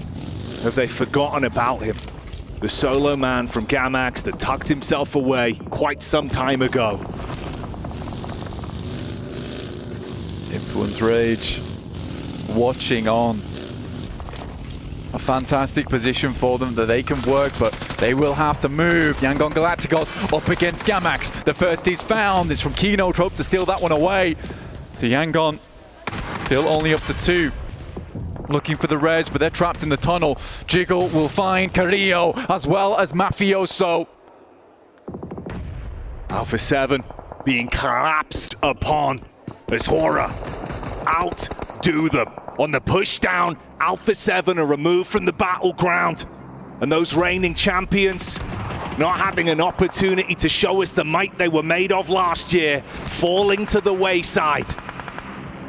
Tamra look to back things off, causing Voice from Power a little bit of a problem, but it is Al-Haji, puffs out his chest, will send them away. Playing on 2 fronts right now. Nongxing Red Force did send forward with Tizzy. Romeo made it into the circle for Yangon Galacticos. With a lasso, he needs to grab the rest of his team and pull them close. Oh, sideline shot, it's quick from Pedrino. Up close against Kinotrope. Tamar trying to deal some damage back, but you could not stop this man. Intense game, showing us what they're made of here. Yangon as well pushing up with the opportunity that's created. They know that Kinotrope were laser focused on that angle. Now they've got room to move. This was the fight in the back line from Hora as well. Petrino with a 1v3 makes it happen. We were watching Alpha 7, but what a display of fortification coming through from Petrino. He was clean with it last game, makes it happen again. And for Intense Game, despite them in 12th place, what a highlight reel for Petrino in the last 2 games. Haji causing issues as well. Power Esports, pinpoint perfection. From the hillside, bullets down, Smile, knocked over instantly. That's Yangdong in a really rough spot now. Yangon Galacticos. Say Cloud looks to move out for Influence Rage. This is massive news for them. They could overtake, and that 0-point game last match could just be the thing that tips Yangon over the edge. Tucked into position. Got to slow down the pace on it. No opportunity to get the third man back up. Just play as the duo from this. That Smile now fully confirmed, of course, from the knock that we saw earlier from Al Haji. You still get the establishing shots of Influence Rage, Regnum Karya, and RA. Influence Rage need to make a move. Slightly sooner than RA as well, unfortunately. Little boy sends down towards that south side. Fahiden moves up over towards Nongshim Red Force. Do they know that Tizzy's playing in this position? Diego spotting over towards Hora for a nice little angle. Nades start to get sent off over towards R8, who are initiating a smoke train. Going early right now. Nade's been sent in. Regnum Karya will have to withstand, but it's a big nade that splashes large. It's instantly hit them, damage done. They start to advance from it. Nade over the top to give them room to move up, but the vehicle throws in some additional carnage. A misplay from Toshpik. That lands on Silas. The flames burning down the potential control inside of the compound, so R8 can actually close the gap onto them. Regnum Karya struggling now, and Nade goes in. It hits hard, but not quite hard enough. But the boys are holding safe. This will be a big turnaround, and Toshpik making it happen. Huge shot onto Prestige. R8 with the momentum that was provided to them. Thought they could crash onto that one. Yes, they really do throw them into an uncomfortable position, but they could still reset from this. They've got an opportunity to try and save themselves the turmoil. Nades are right on target. It's Influence Rage that are looking to set this one up as well, and they need these points. This is a fantastic maneuver for Influence Rage. They saw R8 push ahead. They've moved round. They find Tizzy. They clear him out. Power Esports down to just the one, but they are so close. They need more placement points to overtake over towards Fire Flux. Jiggle will find Toshpik. Despite the early Molotov and almost cooking his team, he was able to get the turnaround. The great hold overall. Law behind the dead tree. Little boy goes for the peek up. Meanwhile, Diego dealing damage back over onto Fahidan as well. So Power being really thrown into the wind. Finished off entirely. Regnum Karya still trapped in position. And unfortunately, the boys from Power will not overtake. A second place comes home, and looks like it's more and more likely to be Fire Flux. Unless Hora can have a massive turn up here. Influence Rage been taken down. Yangon still in the game. Silas goes in for the heads-up call to try and do it himself. Oh, shots this is over. Crazy. Wild, literally going This is crazy. animalistic. The Lanimal brings the claws out, rips his way through Influence Rage. And the sideline shots continue. Hora battling back onto it as well. And Yangon might just have survived long enough. Hora up at 3, look at the challenge for first place, but out of nowhere, in comes Say Cloud. Say Cloud falls out, finished off by Sky. Regnum Karya up against Hora, the last two teams that remain on this one. Silas, the only obstacle between Hora and taking the first place home here at the PMWC survival stage. It would have to be an unfathomable clutch. The 1v3 from Silas. Show us the style that he's made of.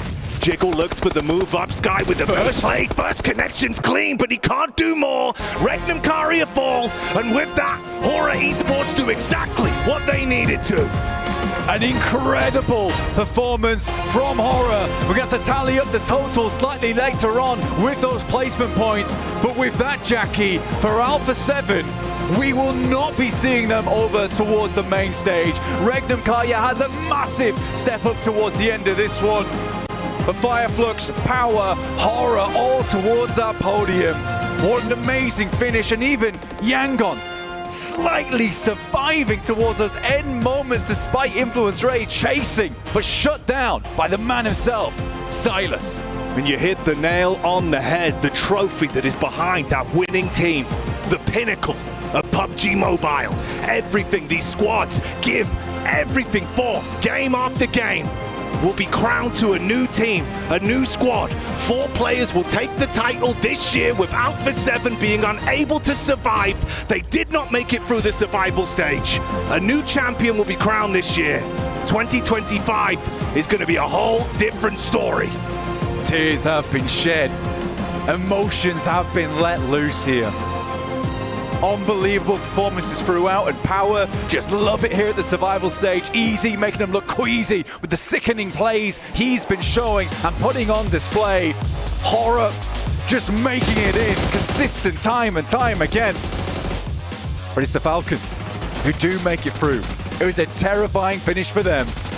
It's crazy how close it was. Falcons potentially could have been lapped. For Alpha 7, they could not do it. Maybe the hunger's gone, maybe the skill ceiling, the gap between the other teams has started to close, but as we've seen here today, Blank, the squads that had to show up, that still had an opportunity to take fate into their own hands, they've absolutely done that. It's an incredible day today, and not only that, yesterday too. I'd go as far to say that the survival stage was more exciting than groups, honestly. Teams fought tooth and nail to make this one happen. And play on your screen has done exactly that. It's Koa from the Falcons holding that team together. Much better performance. Ralph has been taking more aggressive plays, IGLing for the team, but this is a sad sight for Alpha 7. And you can see it, the emotion, the human element on so many of our different squads. Trying to fly the flag of their organizations high. Show the skill ceiling, the commitment, the communication.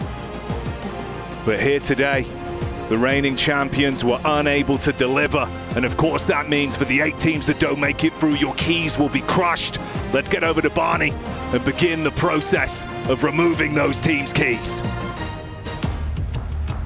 Ladies and gentlemen, the survival stage is now officially over, and I am joined by our highest placing team. It is, of course, Horror Esports with a final flurry. Congratulations, gentlemen, from myself and from everyone, the whole crew. What an amazing way to end out the survival stage. Now, you didn't just survive, you thrived. So congrats to that. Now, one of the things that you get to do because of this honor is you get to crush the keys of the bottom 8 teams from the survival stage. This is the first time we've showed it this week, so we're all really excited. And so I've got Jiggle, I've got Sky, No Fear, and Sleepy. Jiggle, you're going to do me the honor first and foremost to switch the key on and turn on the engines. Okay, the key has been switched. The engines will be turned on. Can you feel it? Can you feel it in your feet? They can feel it. Okay, Sky, I'm going to get you to lift and flick the switch. That is going to open up the iris in the center. We can see all of those menacing teeth ready to chomp up those keys. And now finally, No Fear. I'm going to get you to press the button and send them home. And Sleepy, you can wave at them as they do it. There they go. See you later. And just like that, our 16 teams are locked in for the grand finals. 8 teams have now been sent packing. Well, 7.5, of course. But the job, now there you go. There's the 8th team. But the job is not done. We have a gauntlet of competitors waiting in the grand finals that's going to be happening this weekend. And they've all got their eyes on the prize. $3 million prize pool, and of course the beautiful PMWC trophy. The Horror Esports guys having a great time next to me. But I tell you what, they're not going to be laughing this weekend when they come up against all those other teams. But for now, make sure you're all ready for that weekend slot for the grand finals. And we're going to send you back to the studio to talk about what just happened in the survival stage. Emotions riding high here for the survival stage for PMWC. Unbelievable moments here for some of these teams who are hoping desperately that they were going to be able to claw their way up to that top 8, but it is not good for them. They are done here for the PUBG Mobile World Cup. What a way to end things as well, joined by Seven Neptura as well as Maxman. I can understand why emotions were riding high for a lot of these teams. Unfortunately for them, they now have their keys crushed here at the Esports World Cup. Maxman, what a survival stage. Yeah, I mean, okay, you know what? A lot of unexpected things did happen. Of course, Alpha 7 just absolutely destroyed in this tournament, right? Of course, they got themselves some wins in the group stage, but in the survival stage, we didn't see anything out of this team. And I think that this is going to be a good time for them to go back to the trial grounds and try and get things out, because right now, nothing has been really done for them this tournament. It's for sure the headline of the day, Seven. The fact that we lose the champions here for PMWC, and we will guaranteed be crowning a new champion. It definitely is. Every single time here we come to Riyadh, I feel like we always end up getting a shocker. Last year was Team Falcons getting eliminated at survival stage. Now it's completely the opposite. Now it's going to be the defending champions with Alpha 7. But yeah, I mean, to be fair, even from day one, when they did end up getting those wins, that team just wasn't really doing anything outside the wins. I mean, that's a good point here, Neptura. Are you shocked that we see here as emotions still very much on show here on the stage floor? Are you shocked after seeing how they were playing things that they will not be making finals? I don't think I'm shocked with how that this is the result based on how they've played. Yeah. I think it's a shock that this is how they played. We had a really good day one for group stage, right? 2 wins, massive elimination counts, as well as massive games for them. But then after that, it was just nothing. It kind of just fizzled out. Looking at the last 2 games, we said it. They need to do something big if they want to have an opportunity to make it, right? Looking at Revan, like they could have made it if they at least tried something. But it looked to me on the second half of today, they just gave up. They just like, it's not happening, and it really felt that way through their gameplay. It shows the level that this means to these players.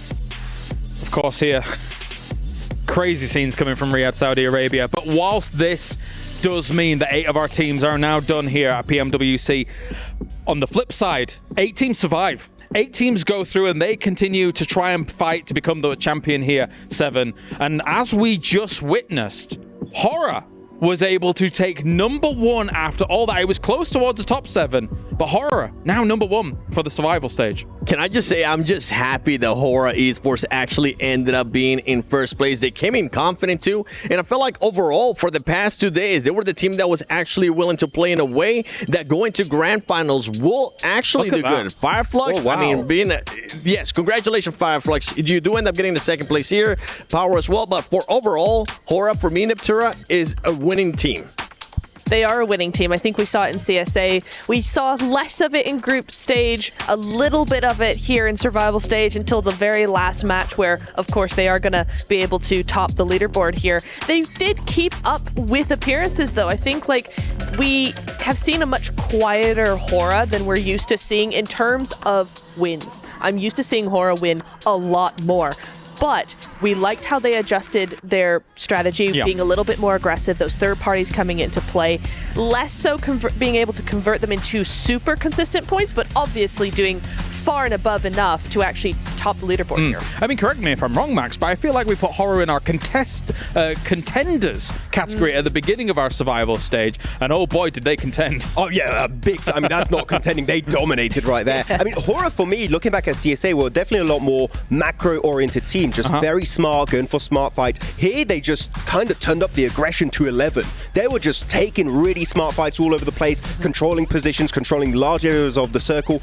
I'm very excited to see this Horror hopefully make it into the finals, because this level of gameplay, you know, towards the top, that could definitely be happening for the Nepali team. And if we do have to nitpick for that team, it has to come down to making sure that they don't end up overextending on third party, because it happened today. We've seen it happen in the past as well. That is one thing that they need to fix, especially going to grand finals with those teams that are just waiting. Absolutely. Well, let's take a look now. As Yangon Galacticos at the very end were able to scramble it out. Influence Rage, 69 points. Unfortunately for them, that is not nice, as they have got themselves an elimination spot there for all of this. But the big name of the day to go out, Alpha 7 in 13th. Obviously, we've kind of addressed that, and we can move on from that. All these other teams, some teams were so close. It felt like R8 had moments and opportunities here to be able to get into that top 8, Max Man, but not to be. I was really expecting to have R8 qualify alongside Power. Those were the two. R8, when it comes to teams from MENA that have global experience, this is one of the most experienced global teams out there from MENA. And the fact they just barely miss out is a big, big surprise. Yeah, quite a few upsets here from Brazil in particular. Like you've seen no intense all of Brazil. 7, all of Brazil missing out here, despite them being one of the most dominant regions in the past. Brazil not having a good time, clearly. It's just going to be a wake-up call for the whole region. I mean, even going back for Alpha 7, they just haven't been performing since last PMGC, if we honestly think about it. Yeah. For Influence Rage, that was one team that I was actually expecting a little bit more coming into this tournament, because they have been outplacing Alpha 7 throughout every single global event. Yeah, they've really been coming into their own in the last few months, in the last season or so, and yet somehow none of them going through is a big wake-up call, as you said, for the whole region. Like, you're not the dominant party anymore. You are not the region that is going to be the leaders when we come into a global stage, and they've got to change something now. The most dejected Do Brazil coming out from 7 backstage. It was sad. I heard it. But anyway, here are our teams advancing into those grand finals. We have ourselves Horror Esports, Fireflux, Power, Regnum Carrier makes it, E-Arena with the back-to-back today, Nongshim Red Force, Team Falcons, and we have, of course, Yangon making it in the end. Our grand finals is set. The question now does stand here, 7. Can these teams coming out from survival stage, they'll come in warm, but can they go up against the likes of teams like Alter Ego, Thrives, DRX looking fantastic at the top of those group stages? It's just going to be full aggression. That's what this lobby has been. That's why we have seen some teams being able to adjust and play a little bit more passive, but I don't think that's going to be working out. And out of all these teams, I can't wait to see what's going to happen in the grand finals, Max. I'm just realizing we have 4 dominant regions here. All the PL teams qualified, all the Korean teams qualified, all of the EU teams qualified, all of the CSA and SEA teams qualified. When you go down to it, so that's it. You just have regions just clearly dominating here at PMWC, which is very surprising when, again, Brazil not showing up. New regions here are on the rise to claim this trophy. Oh, my question is not only can the survival stage teams kind of keep up, I'm concerned about the 6 teams behind Alter Ego and 4 Thrives, the way they were able to set the pace in group stages, Neptura, because they looked spectacular. They did. They really, really did. I'm so excited to see how the two are actually going to end up clashing, because yes, in group stage they all played each other, right? But I think we've seen such a step up, such different adaptations of these team strategy in survival stage that actually going up against the top 8 that went straight to finals is going to be like playing in an entirely different tournament, I feel like. Just because, yes, you had those outstanding performances from many teams over the group stage, but now coming in, it's the finals. You bring an extra level to things. With the survival stage having enabled teams to actually be able to adjust a little bit more and do some better things, I think is going to be very, very interesting. No rotating lobbies. You were able to learn from day to day to day in those 3 days of the grand final how all of these teams are going to be playing things out. Let's take a look at the Gadia top plays of the day as well. See what is going on. Hopefully not those nudes that Max was looking at earlier on. Hopefully not. I was thinking the same. You read my mind. I was like, please don't show those names. Technically, Quad got a triple off of that. So it might be there. After throwing like 5. We were out of nades for the rest of the game. And nearly taking out his own team, but there we go. But let's start with Neptura, of course, with the back-to-back from the White Bunny themselves. E-Arena looked brilliant at the beginning of the day. They really did. I really enjoyed watching them. They had big splits coming in, very controlling, not overextending at all. Backing that up with some great nades, as you're seeing here. Backing that up with some really good synergy. I really liked how they played this. I will interrupt myself here, though. Nongshim coming in, and this in particular, I love. Binny, dude. Jeez. What a play coming in. I will say, Nongshim played that kind of badly, and then for Binny to be the solo was the best thing that happened to them in that game, because he was able to just take them a little extra further. Yeah, Binny just had that one locked down in that shed with the pump, okay, was ready to go. Very happy with the arena, Norman in particular. I think he had a really, really good time. Looking back at some of the plays on Miramar, Influence Rage have really good control in this game, kind of securing their position in the top 8. Their Miramars have been significantly outclassing their Wrangle matches. You talked about it already, Seven. Miramars, when they're going to qualify, and it seems like that was the case for these last 2 matches. That's right. Perfect. Yeah. All right, well, we are ready for the Sony hero of the day. We'll get some predictions. I'm going to go with the S12K, the weapon. Interesting. Come on, you know it's good. You know it's good. Grenade. Even though it's an absolute troll answer. Seven, who do you think? I'm going to be thinking Sleepy from Horror Esports. Okay. Neptura. You know what? Let's go with Binny. Good old Binny with the shotgun. Why not? Still Maxman's choice, maybe. No, I'm going Mormon. Oh, Mormon on this good, one. actually. Nice. Back-to-back win. And he had a really good play versus Scarface or Fireflux, so I think Mormon's the man that's going to get it. All right, well, out of our 4 options, will the S12K be the... No, probably not. They're going to add it there. The Sony... Oh, it's Sky!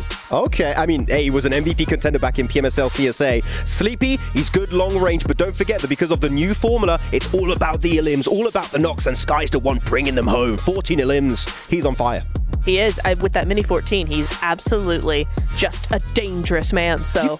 You got so many MVP contenders actually from CSA, right? You're looking at Pop, you're looking at Doc, you're looking at Phallic, you're looking at T24P, you're looking at Sky, Sleepy. All of the guys could take it home, so it's going to be rough to predict. I'm going to throw a random one in there. Seoul.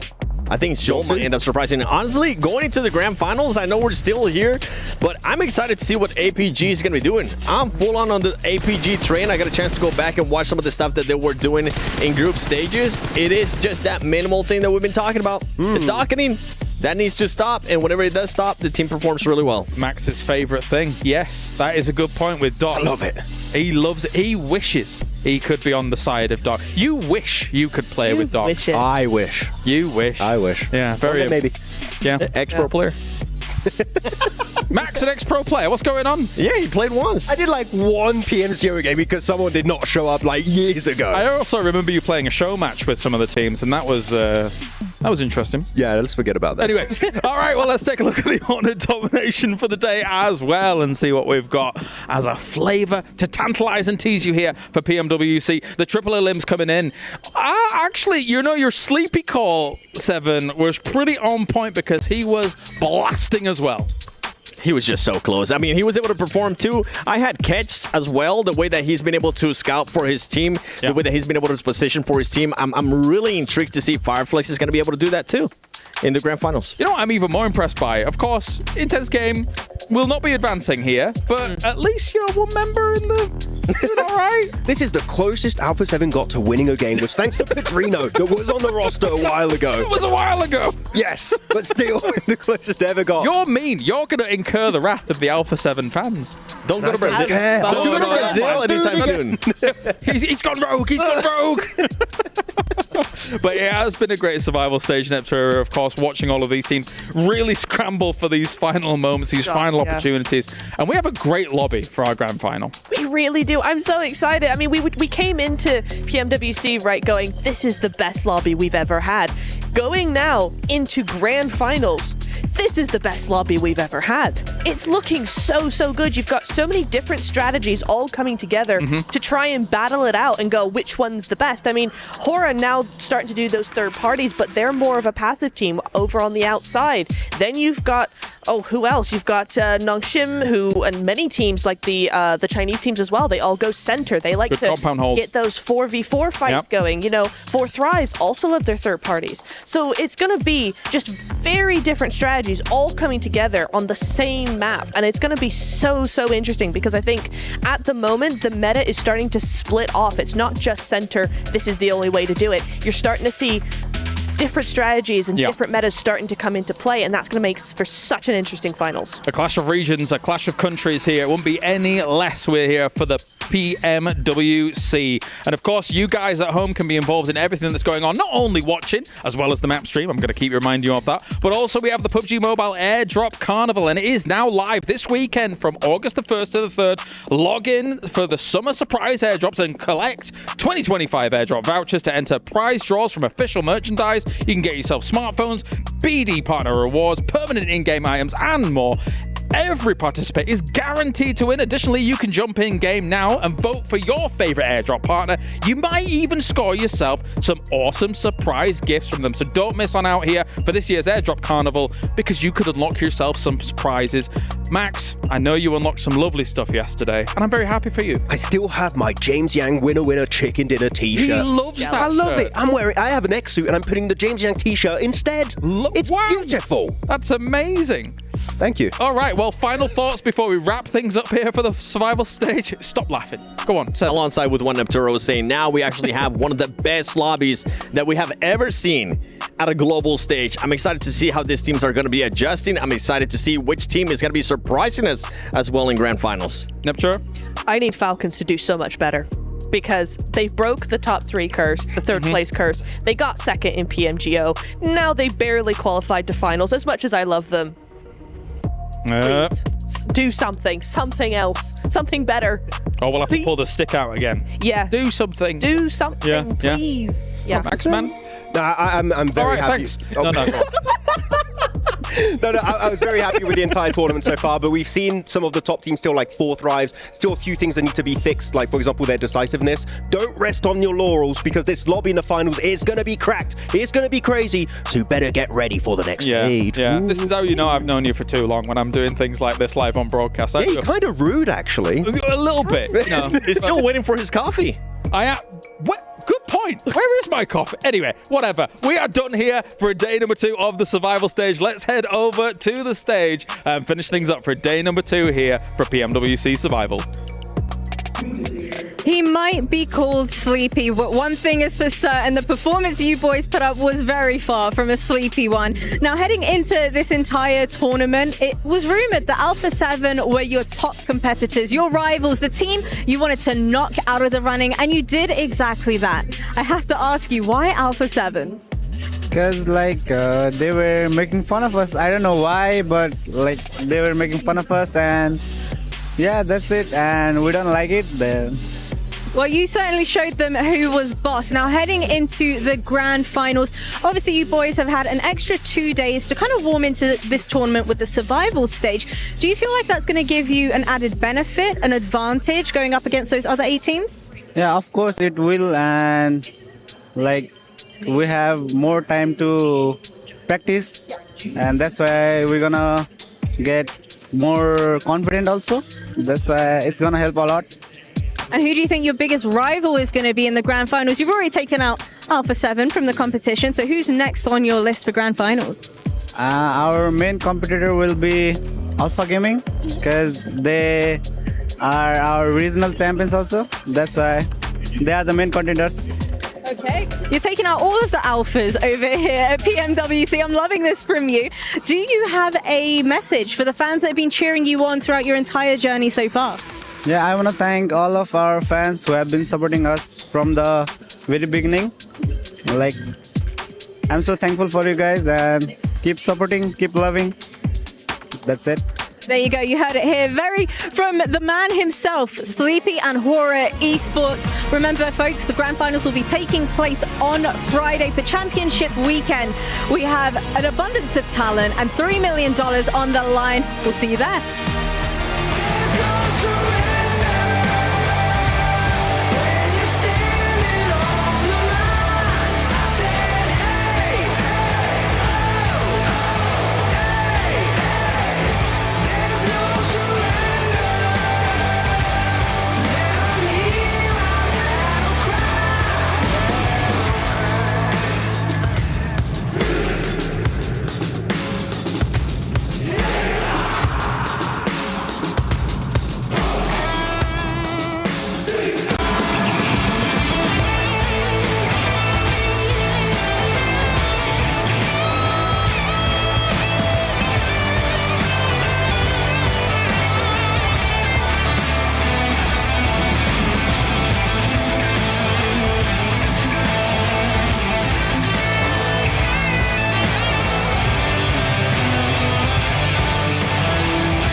The highly anticipated addition to the Mummy series outfits is here. Paired with the new Ice Tube Glider, the Polar Spectrophage set is just what you need to freeze your enemies. Or send them ablaze with the Inferno Fiend set's new upgradable Chain Inferno Uzi. All the Mummy outfits are back. Get them all. Join now and collect the whole series to turn all eyes on the battleground. Event period, July 10th, 2025 through September 2nd, 2025.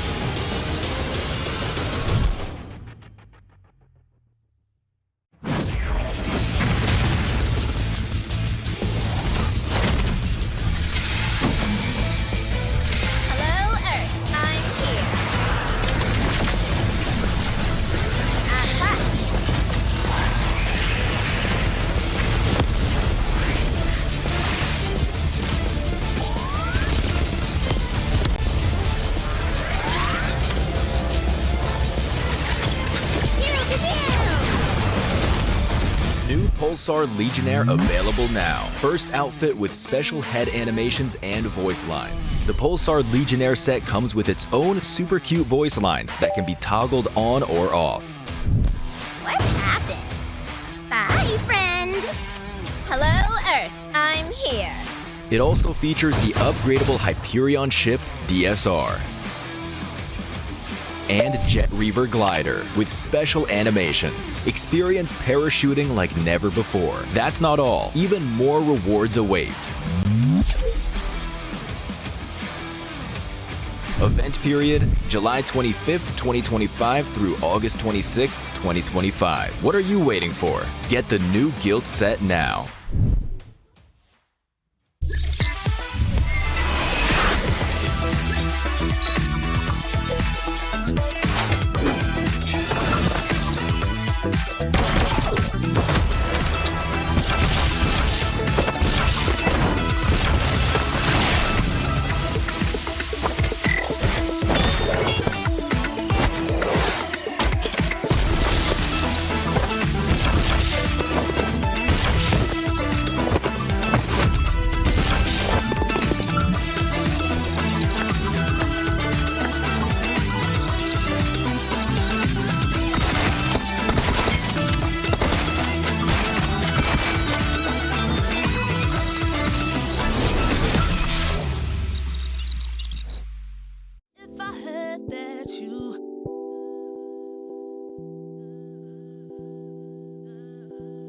If I heard that you